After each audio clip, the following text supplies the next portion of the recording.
Earlier in this program, we discussed man-made laws and how they impact our driving effectiveness. In this segment, we're going to talk about several other laws that come into play when we're driving a vehicle. They are called natural laws, like gravity. Gravity is what keeps us from flying off into space. At least that's what it's supposed to do. Just when we get a little cocky, though, gravity has a way of bringing us back down to Earth. Unless, of course, you're an astronaut. Hey! But it's not a good idea to defy the laws of gravity when you're driving a car. Centrifugal force is another natural law we have to contend with when driving. It's the force that pulls an object out from the center. It, too, is a force to be reckoned with when you're driving. Then there's a thing called the law of inertia. Oh, yes. It says that a body in motion tends to stay in motion.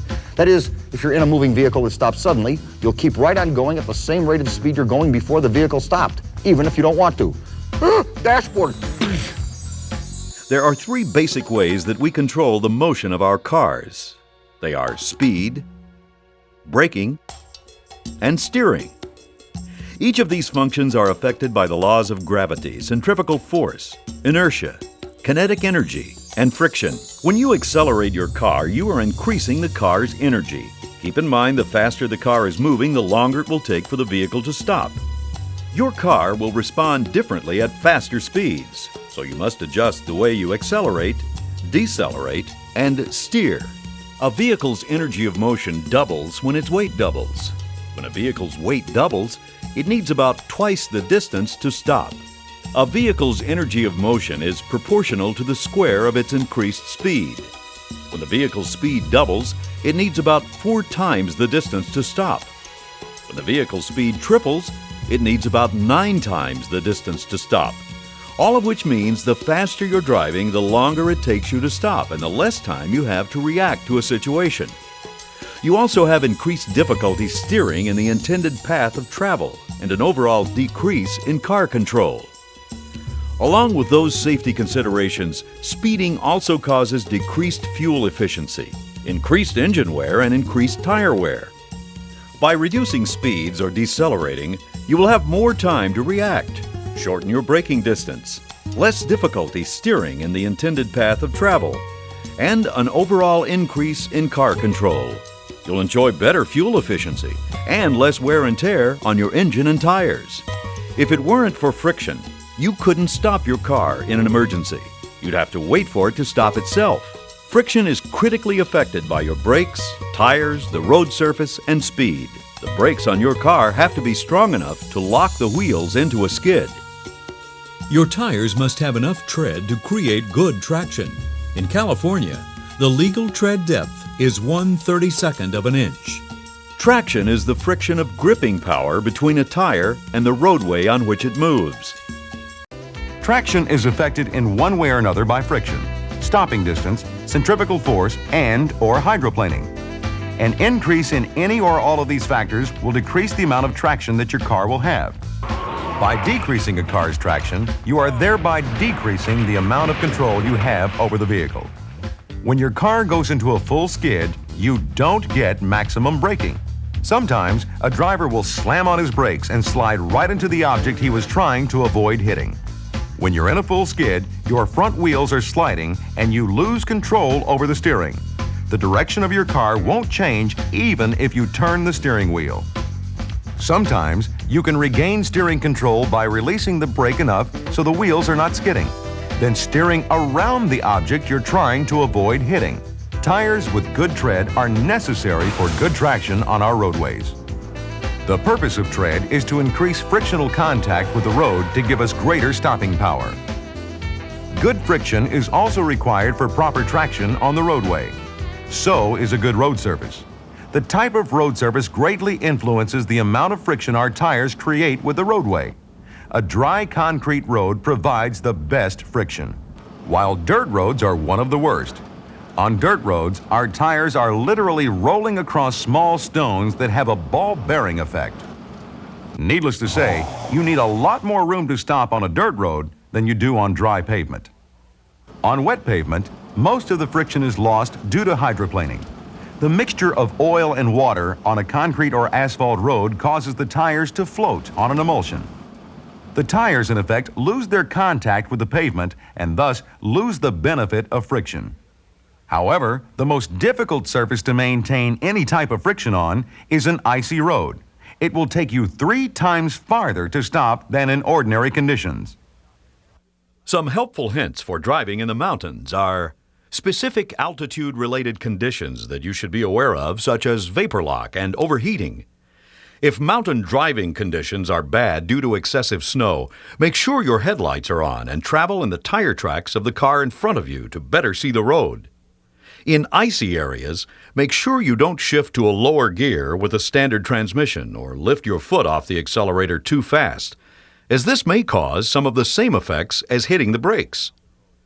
On narrow mountain roads, make sure you pass and allow others to pass you with caution. You can even warn other vehicles using your horn and lights if you can't see around tight curves. It's the law that a vehicle pull off the road at a turnoff if a line of 5 or more cars has piled up behind them due to slow speed. Hi, I'm Tim Allen, and I know a lot about cars. I can tell you about how the pinion gear fits in the differential. I can tell you about the cubic displacement of your engine. I can even tell you about the frequently neglected Canuter valve.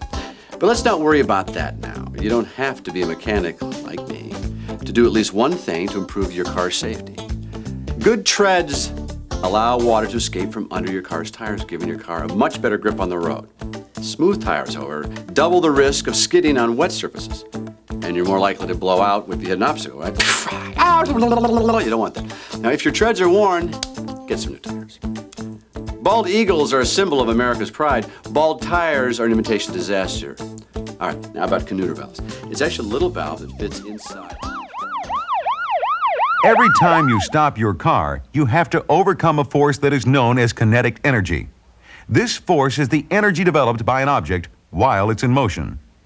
In very simple terms, the law of kinetic energy means that when you double your speed, the kinetic energy of your car is 4 times as great.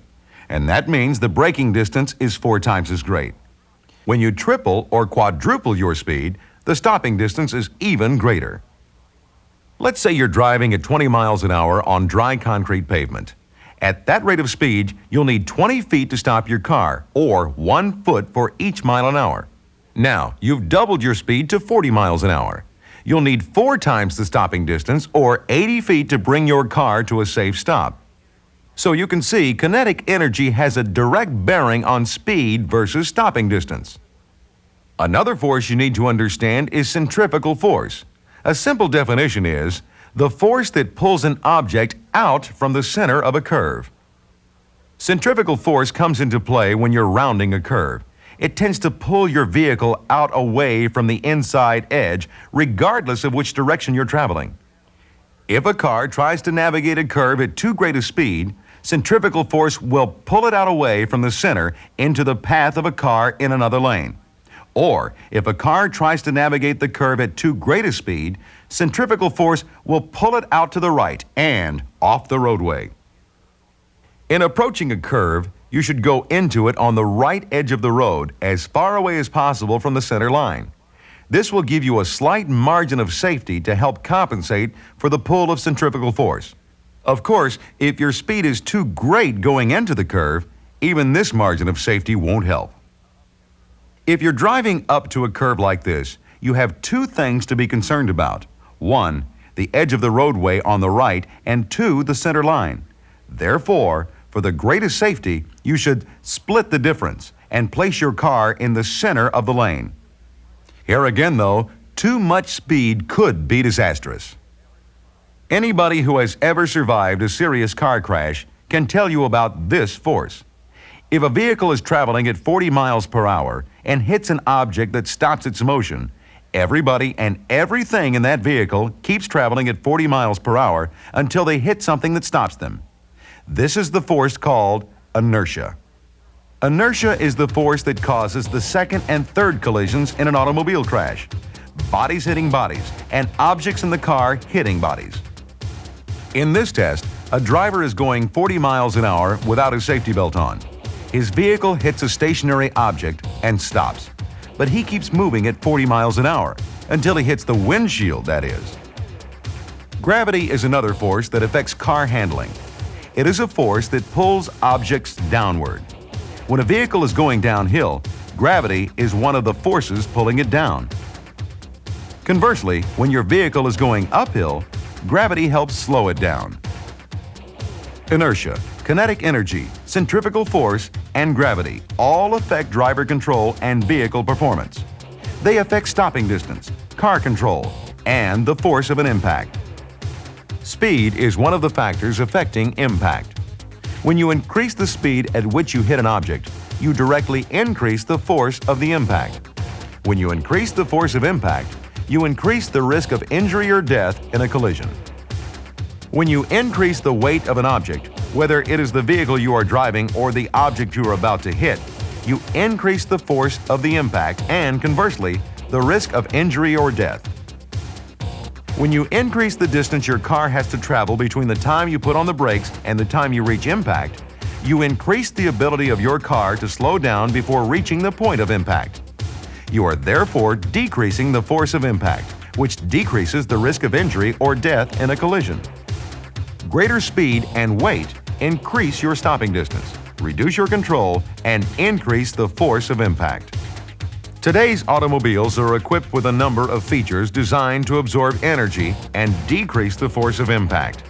Front and rear crash areas, energy-absorbing bumpers, side door beams, reinforced windshields, energy-absorbing steering wheels, padded dashes, head restraints, airbags, safety belts, and anti-lock brakes help cushion the force of impact, increasing the driver's control and the vehicle's performance in a collision. 4 things to remember. 1. 25% of all traffic deaths and injuries are caused by speeding. 2. Your chances of being killed are 25 times greater if you're thrown from your car in a collision. 3. Slow down. 4. Wear your seatbelts. Now it's time for another professional driving safety tip from the Dodge Skip Barber Driving School with Chief Instructor Terry Earwood. I'm Terry Earwood with the Dodge Skip Barber Driving School. In this segment, we're going to talk about ABS brakes. Most of today's cars come with a highly sophisticated computerized braking system. ABS stands for anti-lock braking system, which means that during the few seconds that you hold the pedal to the floor, the system literally pumps the brakes hundreds of times. This pumping action allows for very effective braking without allowing the car to go into a skid or locking up the wheels, and is especially effective in rain, snow, or ice. While this high-tech advancement can definitely save your life in an emergency situation, there are some steps that you, the driver, need to take to effectively use the system. The first thing you want to be aware of is pedal kickback. As anyone who has ever hit the brakes hard in an ABS-equipped car can tell you, there's a noticeable shuddering when the system is engaged, as well as some pumping noises that can startle you if you're not ready for them. Many drivers make the mistake of releasing the brakes when they encounter this phenomenon. So remember, in a panic situation, hit the brakes hard and keep pressing hard until the car stops. By the way, don't forget to steer when using ABS brakes. Many people make the mistake of slamming on the brakes but then don't do anything else. ABS is also an elaborate steering device to help you steer around the object you're trying to avoid. Once you hit the brakes, keep on steering. Remember, ABS brakes are a very effective way of braking hard in an emergency without sending you and your car into a skid. Just don't overreact to the noise and the shudder while you're applying the ABS brakes. The best way to avoid that problem is stay cool and know the limits and capabilities of your car. I'm Terry Earwood for the Dodge Skip Barber Driving School, urging you to know your car, to drive safely and defensively. And every time you crank your car, please buckle up. When parking a car, there are a few key things to keep in mind. Never leave your car until you've completely turned off the engine and set the parking brake. This will prevent the possibility of your car rolling away. If your vehicle has an automatic transmission, place your car in the park position. When parking on a hill, the direction of your front wheels matter a great deal to prevent your car from possibly rolling away. When you are parked headed downhill, turn your front wheels into the curb. When you're parked headed uphill, turn your front wheels away from the curb. Also allow the rear of one of the front tires to slightly touch the curb. This will prevent the car from rolling away. When there is no curb present, or whether you're parking your car uphill or downhill, turn your wheels toward the side of the roadway. Just in case your car rolls away, it will not disrupt the flow of traffic. Additional things to keep in mind, especially when parking in places with other traffic. Make sure you keep within 18 inches of the right curb you park alongside of, and don't open your door on the traffic side unless it's safe. Keep an eye out for pedestrians, bicycles, and motorcycles that may be passing close to your door. Don't leave your door open longer than necessary.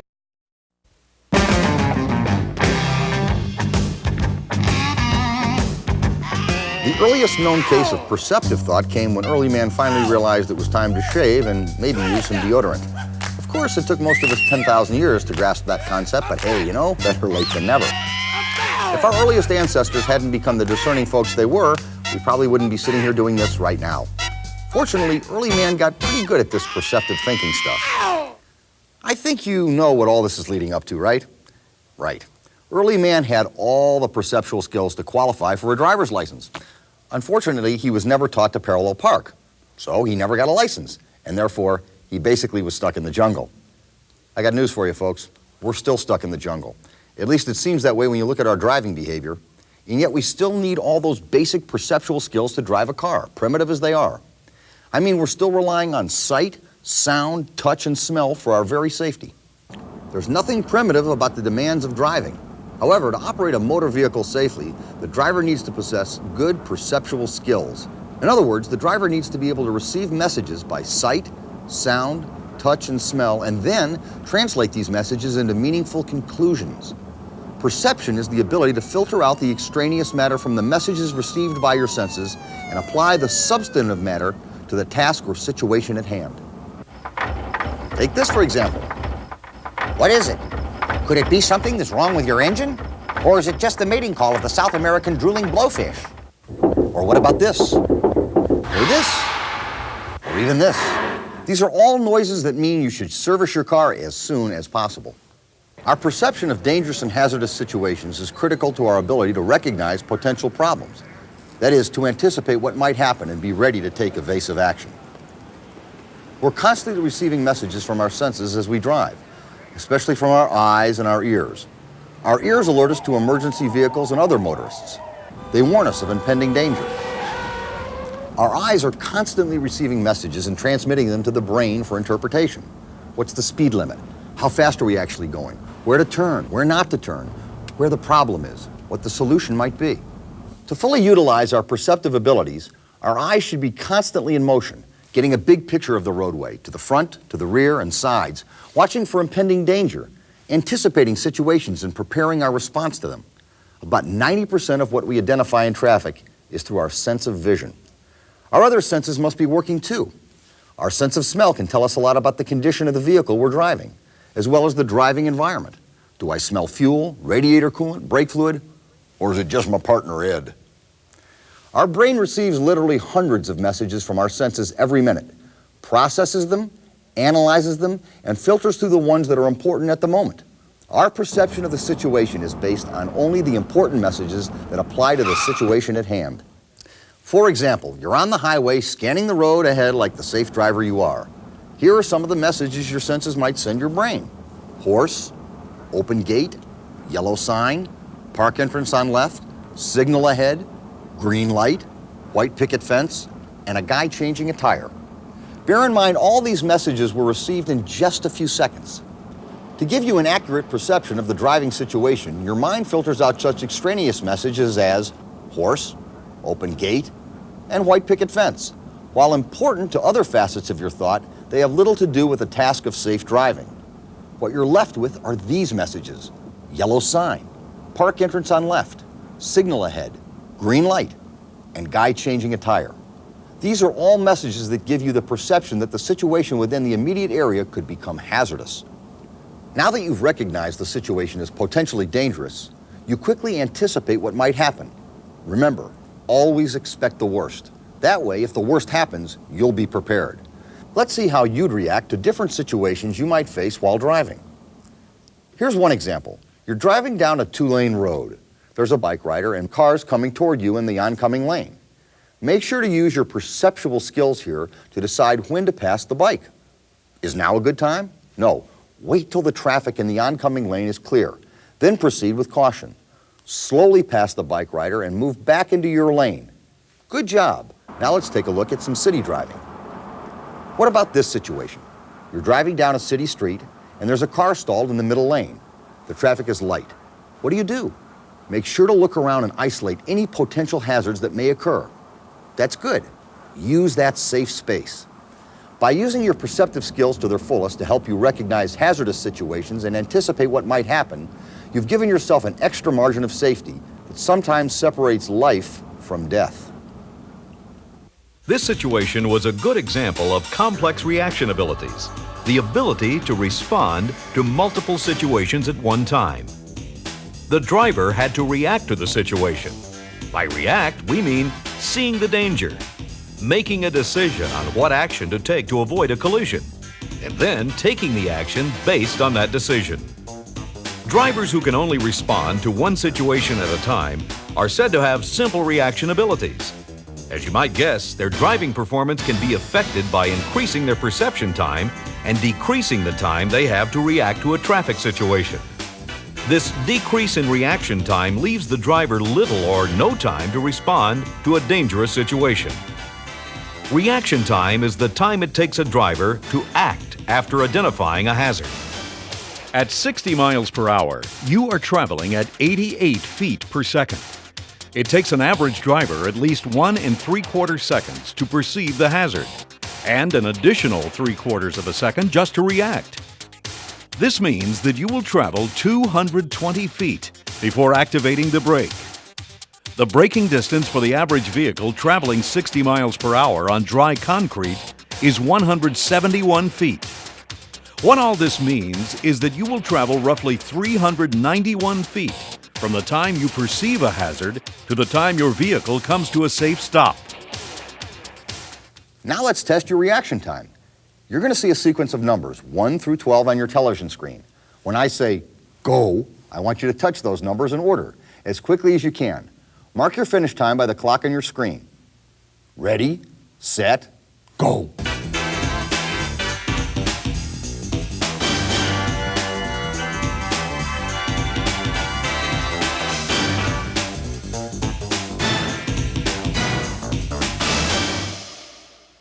Okay, how long did it take you? If your reaction time is excellent, this should have taken you 5 to 7 seconds. If you took 10 seconds or more, you should not be behind the wheel of a car. I say that because your ability to react can be the difference between a collision and a near miss, life or death. Any impairment or deterioration of our ability to react, however slight, greatly increases the probability of a collision. What are some of those impairments? Well, as we've already seen, our emotions and our feelings can greatly impair our ability to react. The stress in our daily lives can also affect our ability to react. There may be problems with the kids, financial troubles, marital problems. We have our mind on them and not the task of driving. When they get in the way of our ability to react, we may end up compounding the problem. Investigators often find that the driver was under stress at the time of a crash. If the stress is great enough, it can cause blood pressure to go up, increase adrenaline flow in the bloodstream, and make breathing difficult. Sometimes these factors can be so severe that they impair the function of the nervous system, rendering the driver incapable of making intelligent decisions. Sometimes the stress level is so great that the driver loses touch with his physical surroundings. It's not unusual for a stressed-out driver to be unable to recall any of the details or circumstances leading up to a collision. We all have problems of one sort or another. But when we exercise our driving privilege, it's our responsibility to leave as many of those problems as possible at home and keep our minds on the task of safe driving. But it may not be a problem that causes a lapse in your concentration. Maybe you're recounting the happiness of a job promotion or simply daydreaming. Remember, lapses in concentration for any reason can be lethal. What if we're distracted by something as simple as tuning the radio? When our reaction time is just 3/4 of a second, even the slightest lapse can make a big difference. Have you ever seen drivers eating, lighting a cigarette, talking on a cell phone, putting on makeup? Do you think these people are distracted? How well do you think they'd react to a traffic emergency?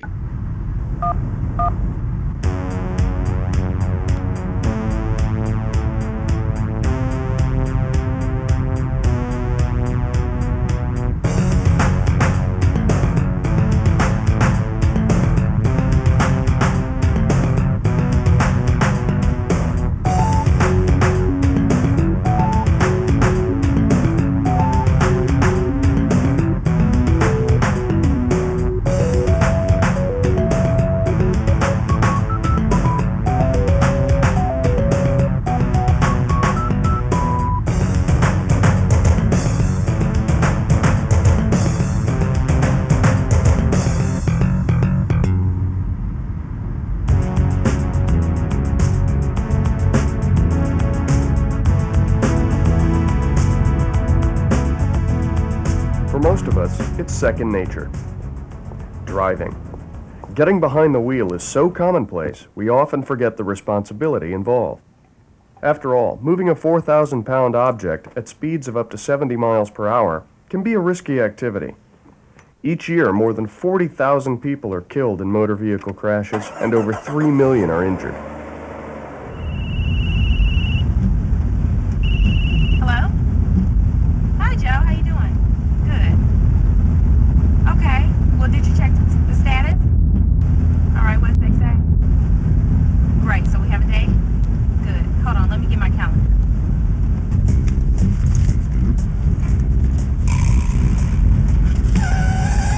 I'm gonna call you back. We hear a lot about the causes. Driving while intoxicated, speeding, but there's another factor we don't often consider, probably because it's so commonplace: driving while distracted. Distracted driving involves any activity that takes a driver's attention away from the road, like talking on the phone, eating, or changing radio stations. Even careful drivers are sometimes distracted. In a recent survey, 62% of drivers admitted to playing with the radio while driving. 57% said they sometimes eat while driving, and 44% said they pick up things on the floor or between the seats. Research indicates that inattention and distractions like these may play a role in 20 to 30% of all motor vehicle crashes, and as the use of cell phones and other electronic devices increases, the risk of distraction also grows. To find out why distracted driving is so risky, we need to look at it mathematically. Say you're traveling 45 miles per hour. If you look down for only 2 seconds, you're driving blind for a distance of 132 feet, almost half the length of a football field. If danger presents itself during those 2 seconds, you have a much lower chance of responding in time. If you weren't distracted, it would take about 170 feet for you to react, hit the brake, and bring the car to a stop. Add on the 132 feet of highway that you traveled blindly, and you can see why stopping in time becomes almost impossible. In this program, we'll talk about some of the common distractions facing drivers, and we'll learn ways to reduce the risk of being distracted on the road, even for an instant. Hey. Yeah, I just loaded the last of it. Yeah, I'm leaving right now, and I'll call you from the road. All right, bye.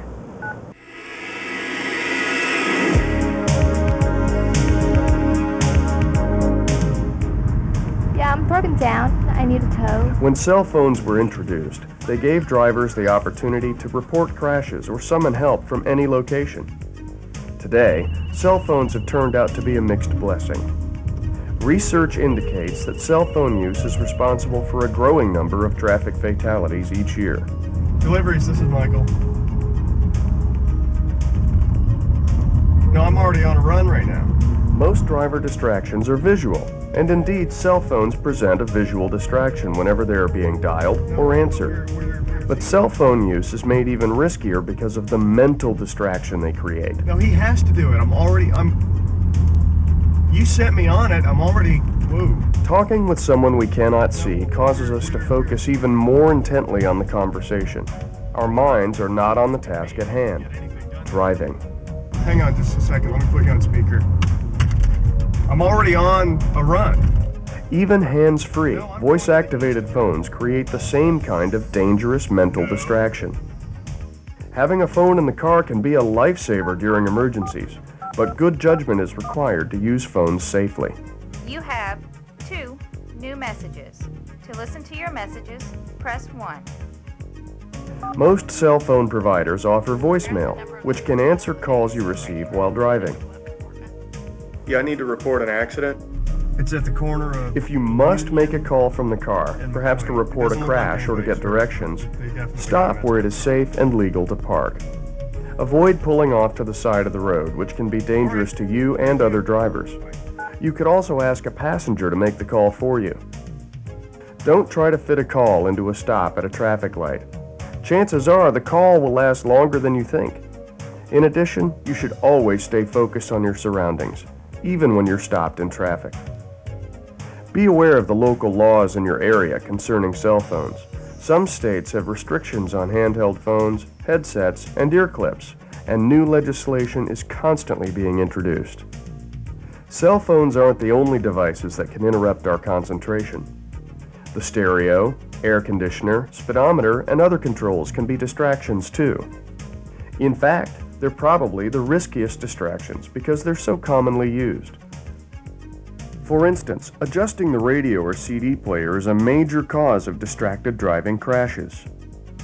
To minimize the risk, you should be very familiar with the controls in your vehicle and be able to use them without eye contact. Buckle your safety belt and adjust your seat and mirrors before you begin driving. Program your radio to the stations you like so you won't have to adjust the controls while you're driving.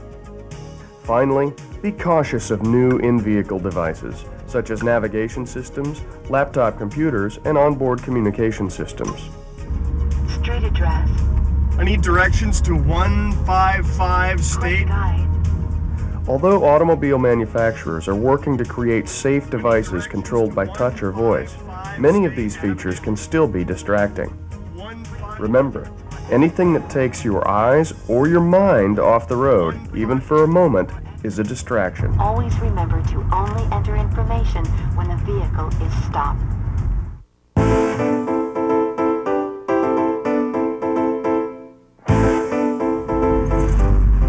Hurry up!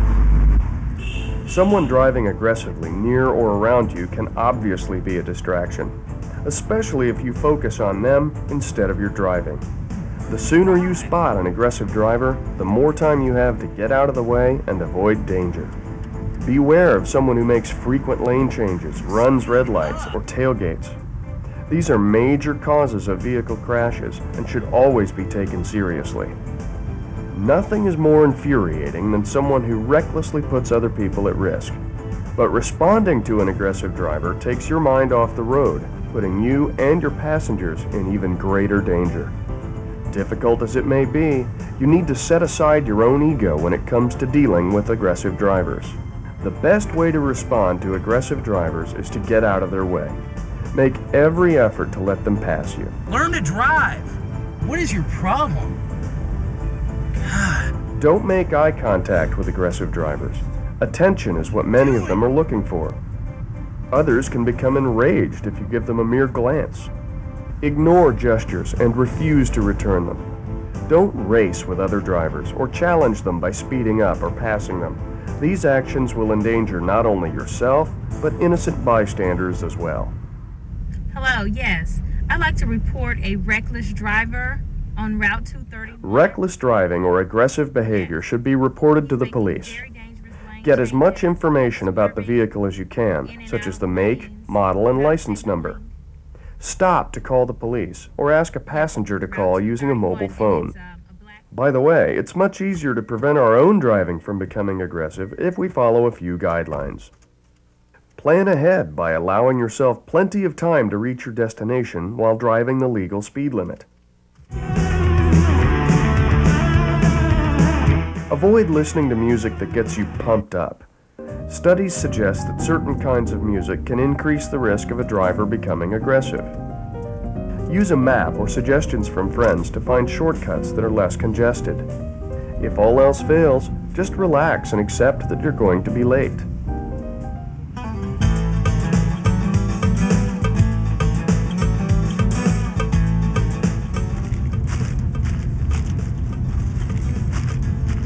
Honey, this isn't gonna work. This is dangerous. Anyone who has traveled in a vehicle with a child or infant knows how quickly a distraction can develop. Taking a few simple precautions will make the ride safer for you and your young passengers. We can take the balloon to the park with us tomorrow. Okay. I'm gonna put the car seat in. Okay. First and foremost, all children should be properly restrained in the correct child safety seat, according to age or with a safety belt. Not only is an unrestrained passenger at great risk in the event of a crash, but children climbing or crawling near the driver can create a serious distraction. For the same reason, pets should also be restrained in the back seat of a vehicle, either in a pet carrier or in a specially designed pet restraint system. All children aged 12 and under should ride in the back seat of a vehicle. This is the safest place for small passengers. Make small children and infants as comfortable as possible by attaching a sun shield to the window and by placing a pillow or neck roll around the infant's head. If possible, have an adult sit in the back seat to watch and occupy the child. You all ready?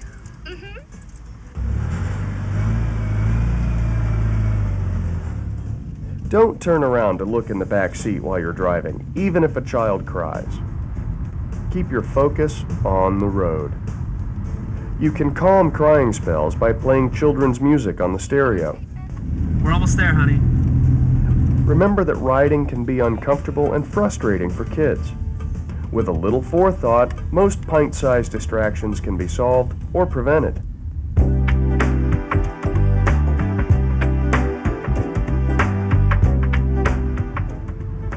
According to the National Highway Traffic Safety Administration, drowsiness is a primary causal factor in at least 100,000 motor vehicle crashes each year.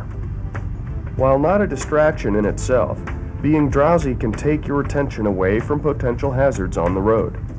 To reduce the risk, it's important to recognize when you are fighting sleep and to know what to do if you are too sleepy to drive. Those most at risk for drowsy-related crashes are young people, especially young men and shift workers driving home late at night or early in the morning. However, anyone can become drowsy on the road, especially between the hours of midnight and 6 a.m., when most drowsy-related crashes occur. Obviously, the best way to prevent drowsiness on the road is to get enough sleep ahead of time, especially before long drives. Avoid drinking alcohol or taking any sedating medications before driving. Try not to drive between midnight and 6 a.m. and avoid driving well into the period when you are usually asleep. Instead, use public transportation or ride with someone who is well rested.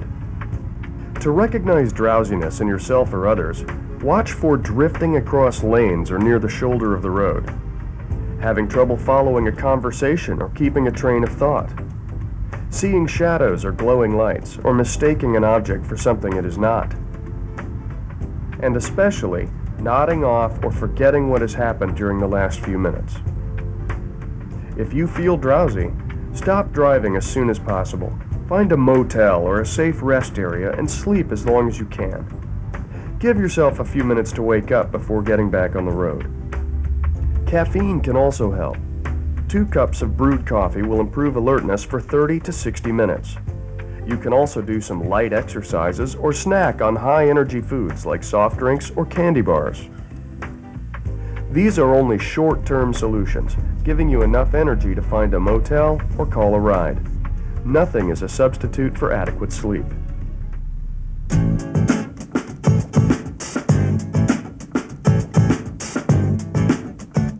Business travel can create its own set of distractions.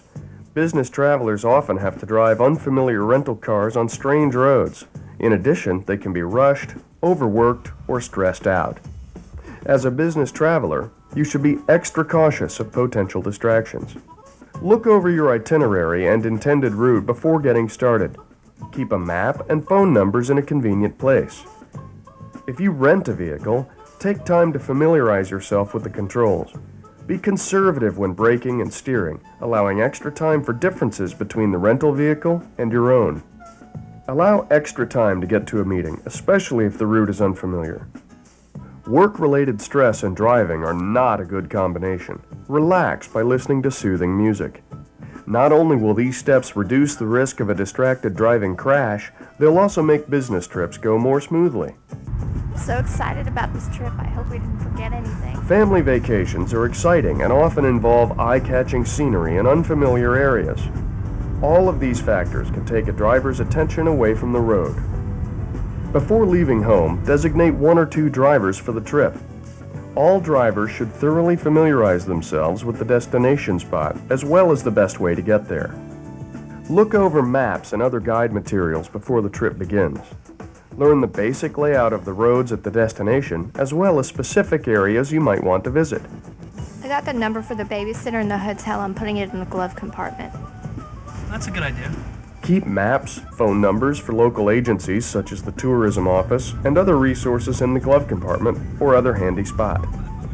Let's check in, and I'm going to sleep for an hour or two, and then we'll start exploring the city. Yeah, I'm Okay? tired. Sure. Once you arrive at your destination, rest before you get behind the wheel again, especially if your drive was long. While sightseeing, take advantage of scenic stops. Park at historic sites and attractions instead of trying to see them from the road while driving. Be especially cautious of breathtaking scenery, such as the ocean, mountains, or natural landmarks. Keep in mind that other drivers may be distracted too. Don't let the excitement of the trip overshadow your responsibility as a driver. Others will be counting on you to make the trip safe as well as fun. Passengers can also help by making sure the driver is not distracted and by offering help when needed. In large cities, foreign countries, and other places where roads and traffic patterns are unfamiliar, consider using public transportation, such as cabs, trains, and buses. As drivers, we can never underestimate the responsibility of operating a vehicle. As we've seen, being distracted while driving is a very dangerous proposition. By using common sense and developing the habit of staying alert and focused, we can greatly decrease the possibility of injuring ourselves or others by being a distracted driver.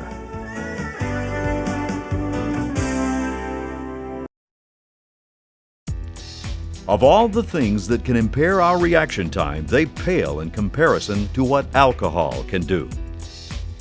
One of the most dangerous situations you're likely to face are drivers who are under the influence of alcohol. More than half of all fatal automobile crashes involves a drinking driver. Alcohol-related traffic fatalities rose to over 17,000 in 2003. 40% of all traffic fatalities for the year. This represents approximately 3% of all crashes in 2003. This is an average of one alcohol-related fatality every 32 minutes. Could you react to a fastball bearing down on you at 100 miles an hour? Well, if you were traveling at 50 miles an hour and an approaching car going the same speed swerved into your lane, the distance between you is closing at 100 miles an hour. And sometimes in no more distance than from the pitcher's mound to home plate. A lot of times you have just a split second to react, and anything that impairs your ability to react greatly reduces your odds of avoiding a crash. One of the most difficult things to judge is the distance between you and other cars. That's one of the reasons to use the 3-second rule for creating a safe space between your car and the vehicle ahead. We use this rule only in dry weather. In wet weather, increase your safe following distance. Observe the car ahead of you as it passes some fixed point, an overpass, a sign, a tree, or any other marker you can use as a reference point. Begin counting off the seconds it takes you to reach that same point. If you reach the mark before you have counted off 3 seconds, you're following too closely. You should immediately slow down to put at least 3 seconds between your car and the one ahead of you. It makes sense to increase your following distance by doubling the number of seconds when roads are wet, when you're carrying a heavier than normal load, or at night. When roads are covered with snow and slush, triple the number of seconds, which means you'd be at least 9 seconds behind the car ahead of you.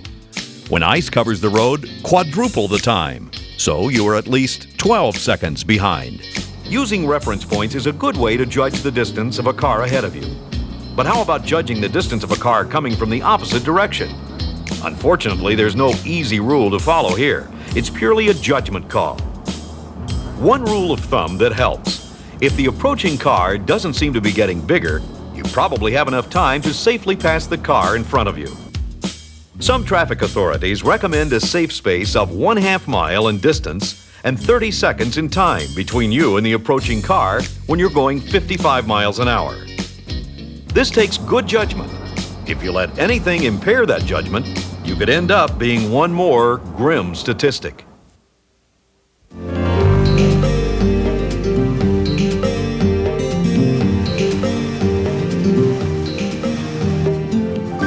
And there goes another wrecked car. What a waste. And that's not even considering the toll in lives and human suffering.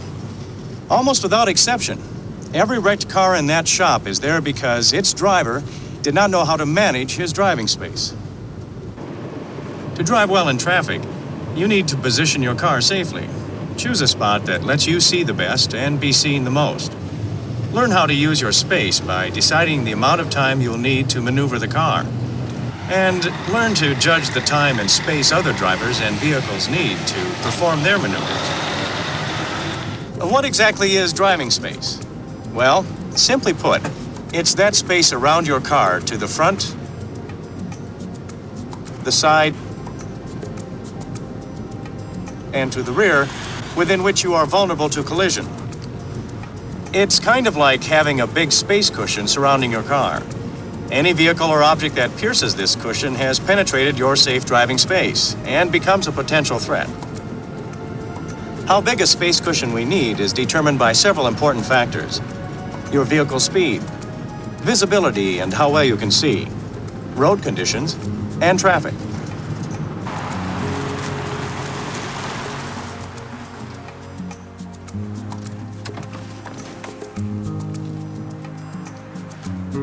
Let's go into one of our training rooms, and I'll demonstrate on our traffic board what really constitutes driving space and time, and how you as drivers can manage your own space and time for safer driving.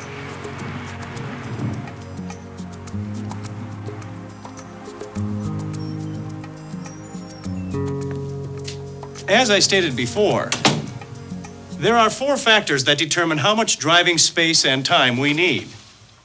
First, let's take your vehicle's speed. For speed is time. The faster you are driving, the more time and space it takes to react and stop, or maneuver to avoid a collision. But what about behind you? Shouldn't that vehicle also be at a safe distance from you? Absolutely. The faster you go, the more driving space you need from vehicles ahead of and behind you. Visibility can determine how much driving space you need.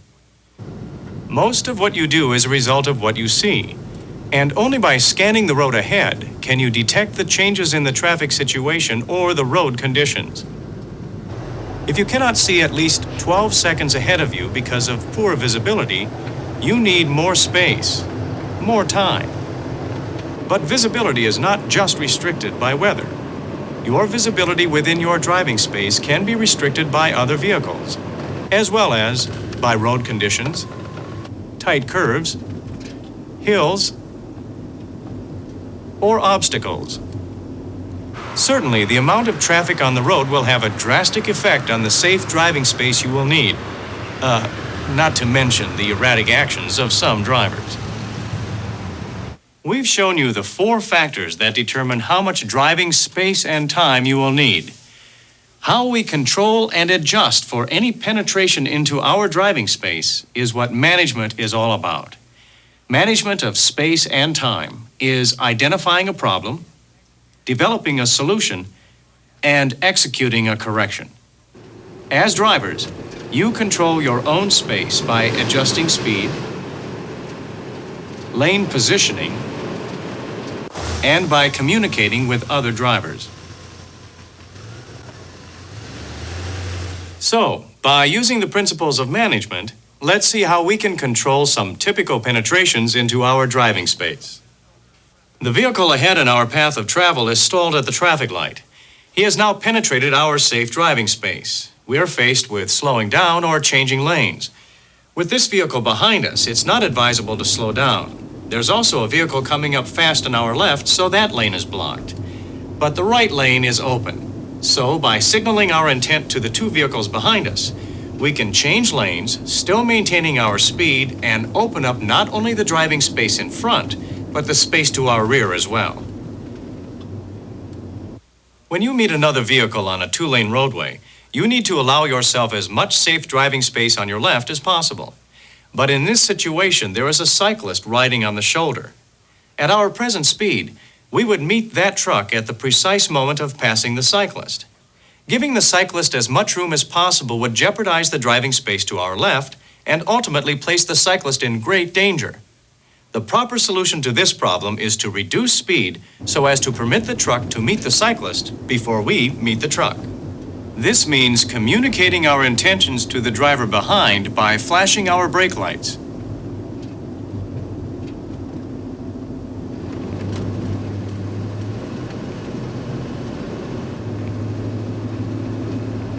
Now let's put ourselves on a busy 4-lane roadway with cross streets and see how our management skills will solve this situation.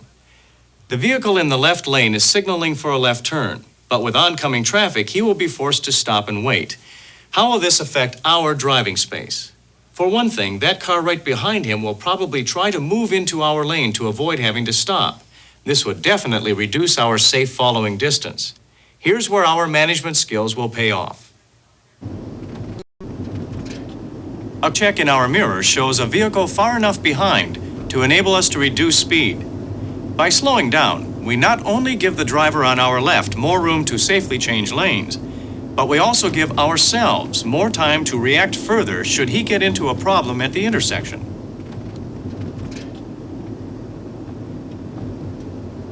Passing another vehicle on a 2-lane road is one of the most critical decisions you will ever have to make. It's difficult to estimate the speed of an oncoming vehicle, particularly when it's far enough away so as to almost appear to be standing still. But you must assume that any oncoming vehicle is traveling at least the legal speed limit. This means you will meet at a point approximately half the distance between the two of you. You need to have enough time and distance to accelerate, pass the vehicle ahead, and return to your own lane before you reach this halfway point.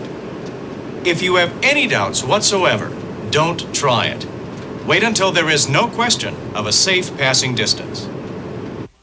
In the short time allowed, I've been able to show you only these few examples of managing your driving space and time. But the 3 principles of management will apply wherever you drive. Identify the problem. By scanning the road up to 12 seconds driving time ahead, and by using your mirrors, know what is around you at all times. Develop a solution. By taking into account all of the traffic around you and assessing the best possible move. Execute the correction. After communicating your intentions to other drivers, your corrections of a speed adjustment or lane position can be made without panic. Each time you're out driving, you'll be faced with hundreds of different situations where management of your driving space and time will be required. Many of these maneuvers you'll do almost automatically because of experience. But the space cushion is not automatic. As a driver in traffic, you cannot be a passive observer. You must be an active participant and manage your driving by constantly making adjustments to changes that occur in your safe driving space. Now it's time for another professional driving safety tip from the Dodge Skip Barber Driving School with Chief Instructor Terry Earwood. If you walked around all day staring at your feet, chances are you'd end up walking into walls or could eventually end up being hit by a truck. Terry Earwood again for the Dodge Skip Barber Driving School. Driving around all day not looking far enough ahead of your car can cause bigger problems than walking into walls. What we're talking about here is eye lead time. How far ahead you are scanning makes a big difference in your ability to anticipate potentially dangerous driving situations. Eye lead time determines how much time you have to slow down or get out of the way. Basically, it makes a difference between driving proactively or reactively, and a proactive driver is always a safer driver. Pick a stationary object that comes into your normal line of vision. Count 1001, 1002, etc. until you reach the object. Most people only count to 5 before passing the object, when they really should reach the count of 12. 12 seconds, regardless of speed, gives you ample time to react, brake, communicate, or whatever. Practice this technique by picking objects that are further and further away until you get to that 12-second mark. Then, test yourself every once in a while, and before you know it, it'll be second nature to you. Remember, driving proactively out on the road puts you way ahead of the pack, and maintaining a 12-second eye lead time helps you stay in the clear. I'm Terry Earwood for the Dodge Skip Barber Driving School.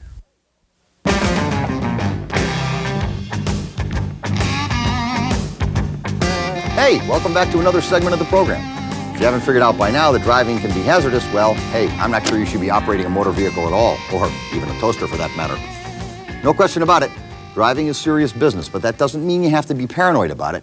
You can drive and survive. In this segment, you'll learn some of the driving strategies that can help you survive out on the road. First and foremost is paying attention to the matter at hand, or in other words, concentration. Yes, that's right, concentration. Concentration is the key when you're driving. When you're driving around, you can't get distracted by small, little insignificant occurrences. You have to keep your eyes and your mind on the road. Here are some defensive driving strategies to help you do it. Roll tape. He's gone. Here are some helpful hints when planning daily trips. If you're not feeling well, try not to drive. Stay at home. Ride with a friend or take the bus. When you're in this condition, it's hard to concentrate on your driving. If you're taking medication, read the label. Many medications advise you not to drive under their influence.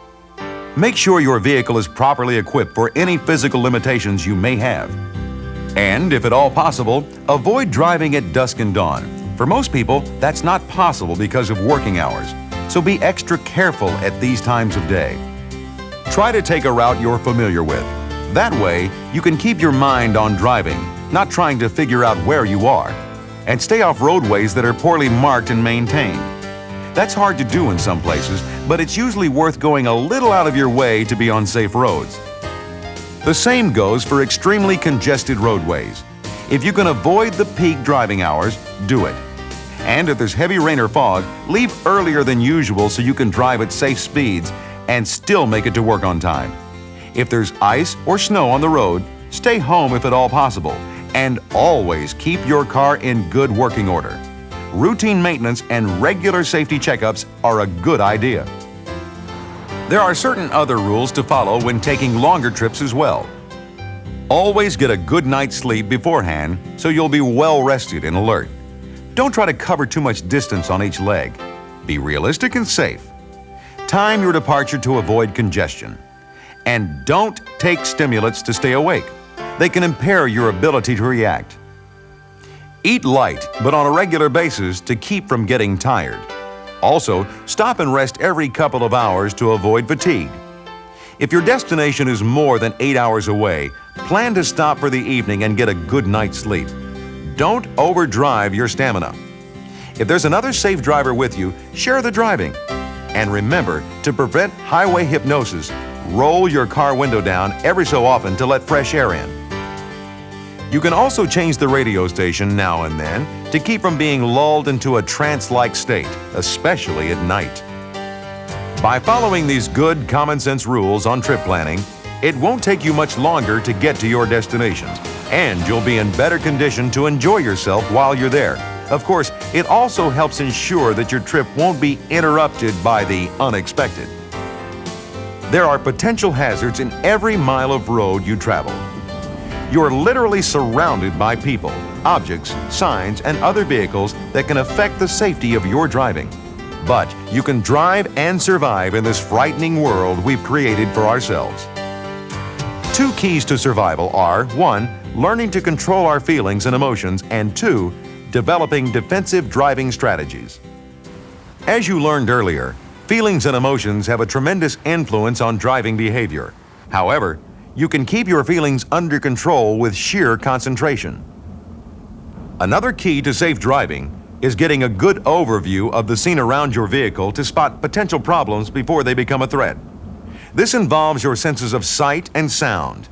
In other words, you have to rely on your perceptual skills to be able to identify critical objects and conditions in and around the roadway and predict how they could cause a problem. Some of the objects you have to watch carefully include road conditions, traffic control devices, and other traffic on or near the roadway. Road conditions generally refer to the kind of road you're on, the condition of its surface, and objects nearby. What is your perception of this particular road? Obviously, it's curved and narrow. Do you think it presents more hazards than this road? Remember, safe drivers scan the road long and wide. They Concentrate on the driving task, on all threats immediate, developing, and potential. The safe driver organizes driving threats in their order of urgency and has a plan to deal with each threat. The choice of which driving tactic to employ is based on the driver's training, experience, and skill level, road conditions, light, weather, and traffic, and the amount of time available to execute that choice. A driver has 4 basic tactical maneuvers to choose from: steering, braking, accelerating, and communicating. What kinds of problems do you think you might encounter on this road? The curves in bad pavement are 2 potential hazards you can see immediately. Weather can also play a part. Do you think this road might be slippery in the rain? Rain can make a hazardous road treacherous. All these commercial areas along the road present additional problems. It's a good thing you were anticipating the possibility of a car making a quick right turn in front of you. Otherwise, you might not have been able to stop in time. The second group of objects you have to be alert for are traffic control devices like signs, signals, lane markings, and so forth.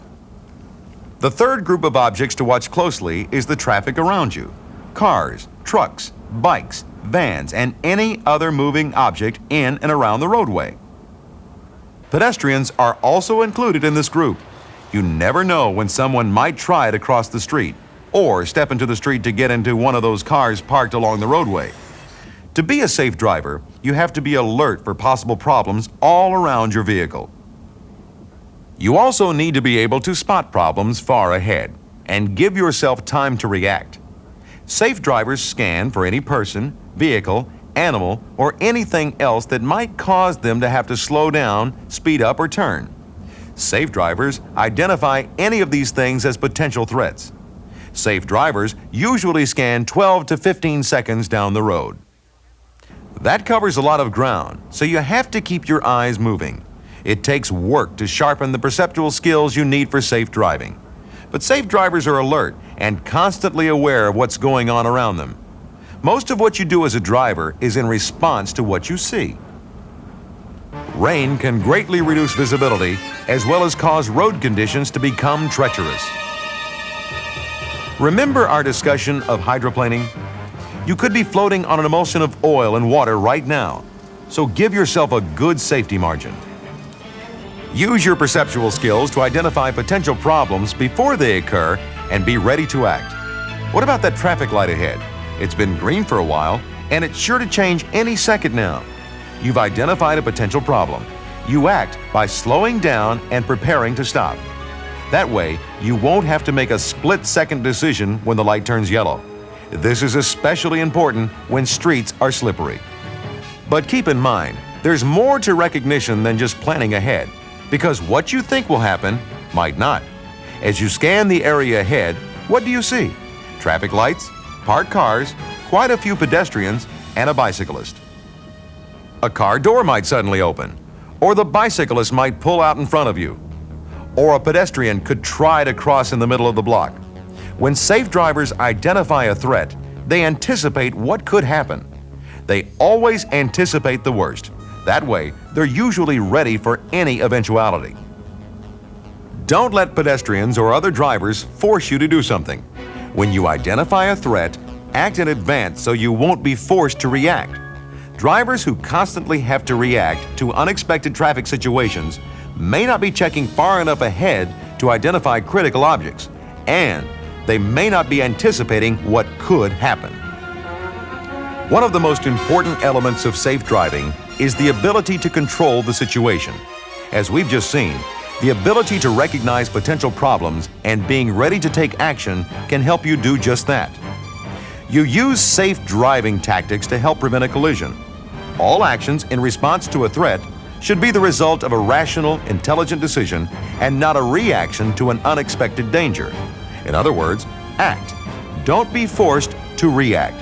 Select the safe driving tactic that best fits your situation and execute it in a smooth, predictable manner and in time to avoid a collision. One safe driving tactic is to break down the known risks and to take them one at a time if possible. When you cannot break down the risks, and find it necessary to deal with 2 or more threats at the same time, decide which is the greatest threat and give it the most safe space. You can better control the situation and reduce potential driving hazards by creating safe space to the front, rear, and both sides. This safe space gives you an extra margin of protection while driving in traffic situations that are constantly changing.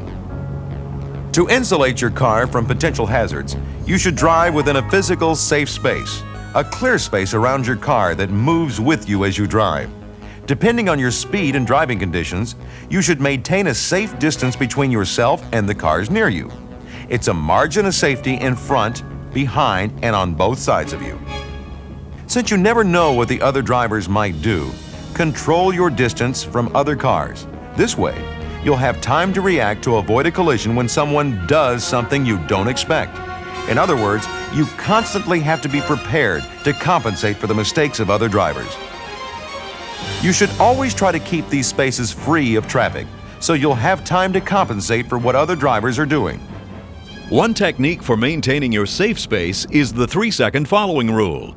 Under good driving conditions, you're safe as long as you are a full 3 seconds behind the car ahead of you. Pick out a fixed object as a reference point. When the car ahead of you reaches that point, count to yourself 1001, 1002, 1003.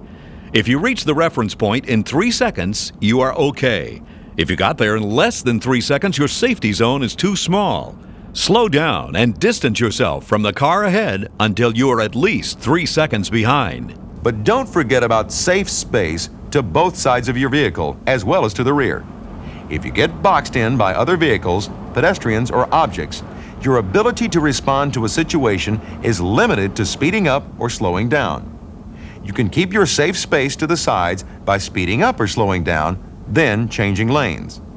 To help create safe space to both sides, avoid driving alongside other vehicles on multi-lane streets for any length of time. Keep as much safe space as possible between your car and oncoming vehicles. And keep safe space between yourself and parked cars. Always be watchful of car doors opening or pedestrians stepping into the street. Having safe space behind is almost as important as safe space ahead. A driver that tailgates you limits your ability to slow rapidly in case of an emergency ahead. Although the driver behind has more control over the space than you, there are several things you can do.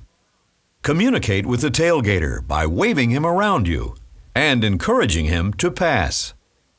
Increase your safe space to the front by putting more distance between your car and the one ahead. If you're on a multi-lane roadway, move to the right so the tailgater can pass you, or reduce your speed to encourage the driver behind to pass. However, don't be so concerned with the tailgater that you lose concentration on what is happening to the front. Drivers who tailgate are not obeying traffic laws, and failure to obey traffic laws is a major driving error. Failure to maintain your vehicle is another major driving error. If you don't take care of your vehicle, it might break down, leaving you stranded and creating an obstacle on the roadway. It's a misdemeanor to operate a vehicle that is unsafe if it endangers other people. Discourtesy to other drivers or being combative in traffic is also a major driving error. Lack of driving knowledge is another. So is bad judgment and poor decision-making. There are ways for safe drivers to avoid and compensate for these major errors of other drivers. The first thing is to assume a mature attitude when driving a vehicle. It may be the most important factor in defensive driving. Beyond that, you should always scan the road at least 12 to 15 seconds ahead and identify critical objects. Be alert to the driving environment and try to anticipate how the critical objects in your intended path of travel could affect you. Anticipate the worst. Use good judgment in determining safe driving tactics. This will help you act in a crisis situation instead of having to react. Break down the risk and try to deal with them one at a time if possible. Identify the greatest threat and give that priority. Finally, maintain your safe space and implement necessary maneuvers to find the path of least resistance. When we use our roads and highways, we have to share them with all types of moving objects. Some have a decided advantage over us. Others are at a great disadvantage. They each present their own set of hazards to your driving safety. Most trucks are driven by professionals who understand the importance of safe driving. A few, however, act very immature as they go barreling down the highway well over the speed limit. They tailgate, change lanes unsafely, and act like the road is their exclusive property. A bad truck driver is definitely a driving hazard. Before you challenge a truck for road space, think about its stopping ability. Trucks are frequently heavily loaded, which means it takes them longer to stop than it does your passenger vehicles. As this chart shows, the average passenger car traveling at 55 miles per hour will come to a full stop in about 193 feet. A van with an average load takes about 230 feet to stop. A standard truck with an average load, about 270 feet. And a tractor-trailer truck takes about 300 feet. That's the entire length of a football field. Also, air brakes on some trucks have a 1-second lag time before they engage. At 55 miles per hour, a truck will travel 80 feet before it even begins to stop. You should also consider the truck's cargo load. It could shift or break loose, causing a serious hazard for any vehicles close by. Some trucks are top-heavy and can easily flip over on curbs or when rounding corners too fast. Also, be aware of the many blind spots the truck driver faces. He's pulling a huge trailer, so he can't see vehicles that are following too closely behind him. Also, since the cab of a truck is so high, a careless trucker may not see smaller cars as they pull alongside. If the truck were to change lanes while you're passing, guess who'd come out on top? Driving in the city where trucks are present poses its own special set of hazards. Trucks have to swing out wide to make right turns on narrow city streets. Be extremely cautious and don't pass a truck on the right, especially near an intersection. Also, trucks sometimes have to start their turn on the wrong side of the road, where you could easily have a head-on collision with one of these large rigs. When you need to pass a truck, you will have to start your pass farther back than when passing a car. Remember, it will also take longer to complete the pass because of the truck's length. Be sure you have plenty of clear road ahead before you start to pass. And try to stay as far away from the truck as possible. Big trucks can create a wind strong enough to make it seem as though you are losing control of your vehicle. When it is raining and water is standing on the road, remember that spray from a passing truck will seriously reduce your vision. Move as far away from the truck as you safely can. Also remember that trucks have more trouble braking and stopping on slippery roads, so give them plenty of room to maneuver. Collisions with trucks, cars, and other vehicles on our roadways sometimes are hard to avoid. But there's almost no excuse for a collision between a train and a motor vehicle. It's really very simple. Don't be on the tracks when the train is. If it's so simple, why do over 300 people a year die from collisions between trains and motor vehicles? This may not sound disproportionately high when you consider there are more than 220,000 railroad crossings in the United States. But in 2003, there were 331 fatal motor vehicle train crashes and some 2,900 accidents overall at highway rail grade crossings, the lowest figures on record. In California alone, there were 140 highway rail grade crossing collisions and 26 fatalities last year. Signs warn us that we're approaching railroad tracks. Signs tell us how many tracks we have to cross. And at many crossings, there are flashing red lights, alarm bells and gongs, and gates with flashing red lights. In addition, the locomotive gives several loud blasts from its air horn to further warn motorists of its approach. So what causes so many deaths? 1. A vehicle is going too fast to stop after seeing the warning signs. Another case of excessive speed causing a fatality. 2. The driver misjudges the speed of the train and thinks he can beat it across the tracks. 3. After stopping, the vehicle somehow rolls onto the tracks. 4. After the first train goes by, a hurried motorist darts across the tracks only to be hit by a second train going in the opposite direction on parallel tracks. And 5. Stopping on the tracks. This frequently happens in cities where there are a lot of congested roadways crossing railroad tracks. If for any reason your vehicle gets stalled on railroad tracks, the first thing to do is get everybody out of the vehicle and safely away from the tracks. If no train is coming, try to get your vehicle off the tracks. If you can't, then call the police. They'll notify the railroad company to stop trains on the route until the car has been removed. Motorcycles also pose special hazards for drivers of autos and trucks. They're smaller and harder to see.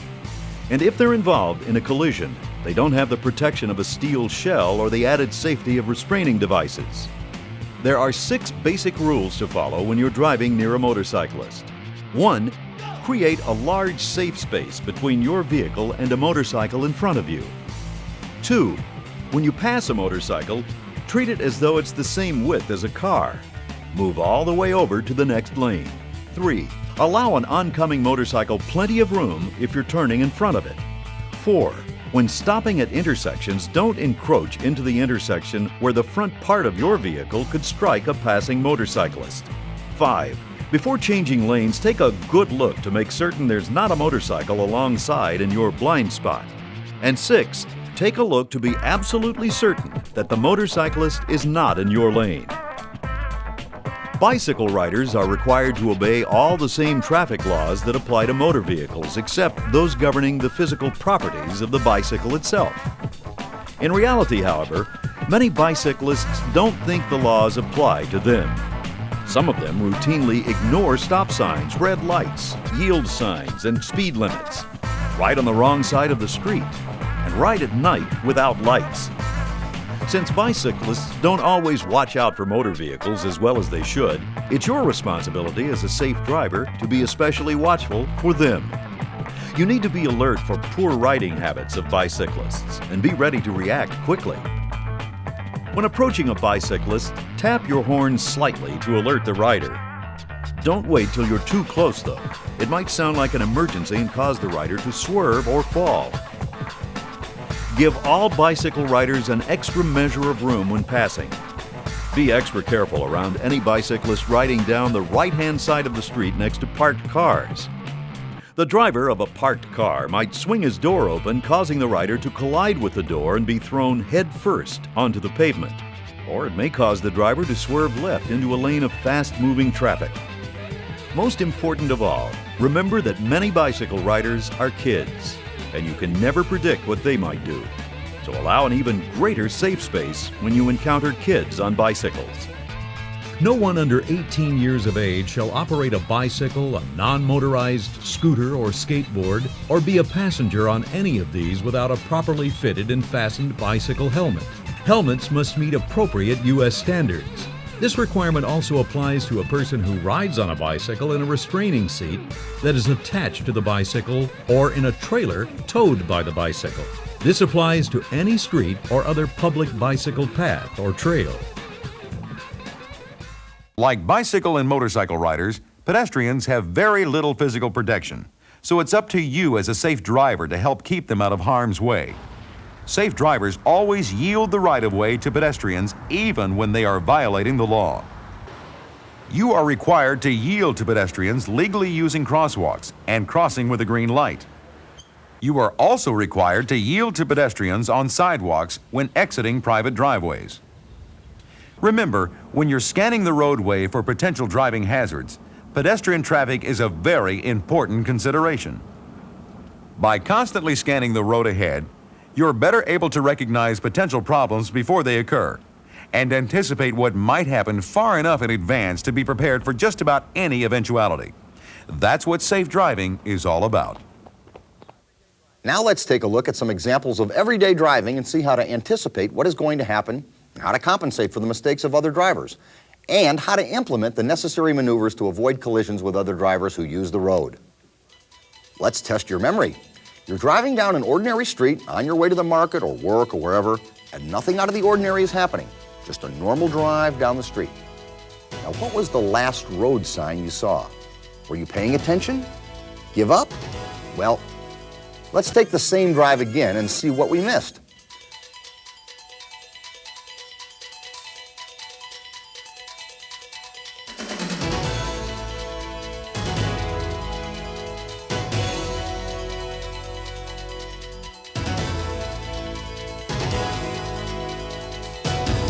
last road sign was the symbol for school crossing.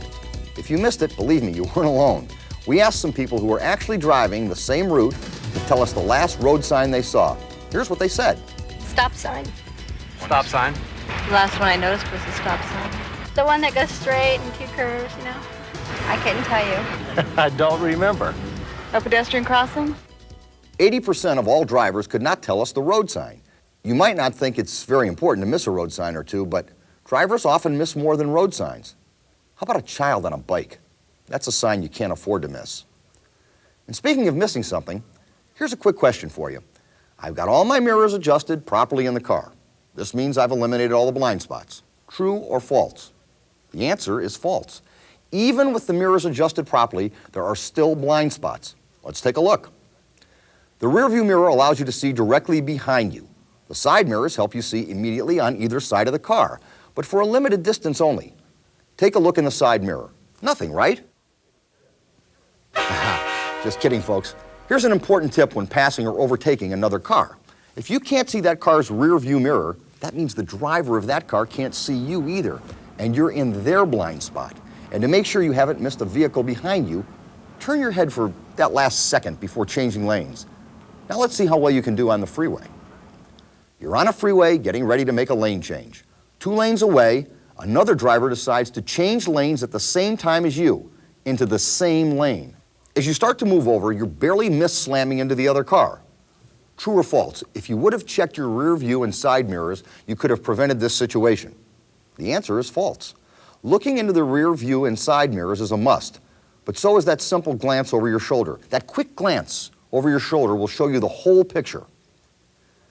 Do you know who are the most dangerous people you're likely to meet when you're driving? Just look in the mirror. They're drivers just like yourself. You're more likely to be killed in a traffic collision than virtually any other way. You're driving down a 4-lane highway, say. A motorcycle is directly in front of you. He's driving in the left part of the lane. He's far enough over that you can pass him without crossing into another lane. Well, it's up to you. Should you pass him or not?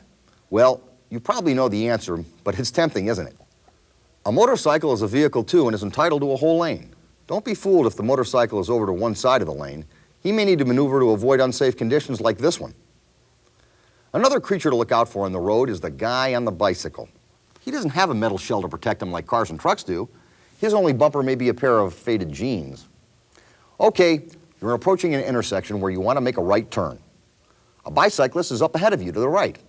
You want to turn right at that cross street, but the bike seems like it's going slow. Should you speed up and try to beat it, or slow down and wait? Obviously, you should slow down and wait. If not, this might be the result. Did you know that 1 out of every 6 people who die in traffic collisions aren't driving any kind of vehicle at all? They're pedestrians, and no matter what the law in a given situation, it's up to you to look out for them. Next driving situation. You pull up to a red light and find that your car is blocking the pedestrian crosswalk. Should you back up or stay where you are? You should stay where you are. Pedestrians who now have the green light may have walked behind your car to cross the street. Of course it's a mistake to stop in a crosswalk in the first place. You can avoid this by not entering the crosswalk unless you have time to make it all the way through. How are you doing so far? Not as easy as you thought, huh? Let's try another one. You're driving on a busy highway when your engine dies. What should you do?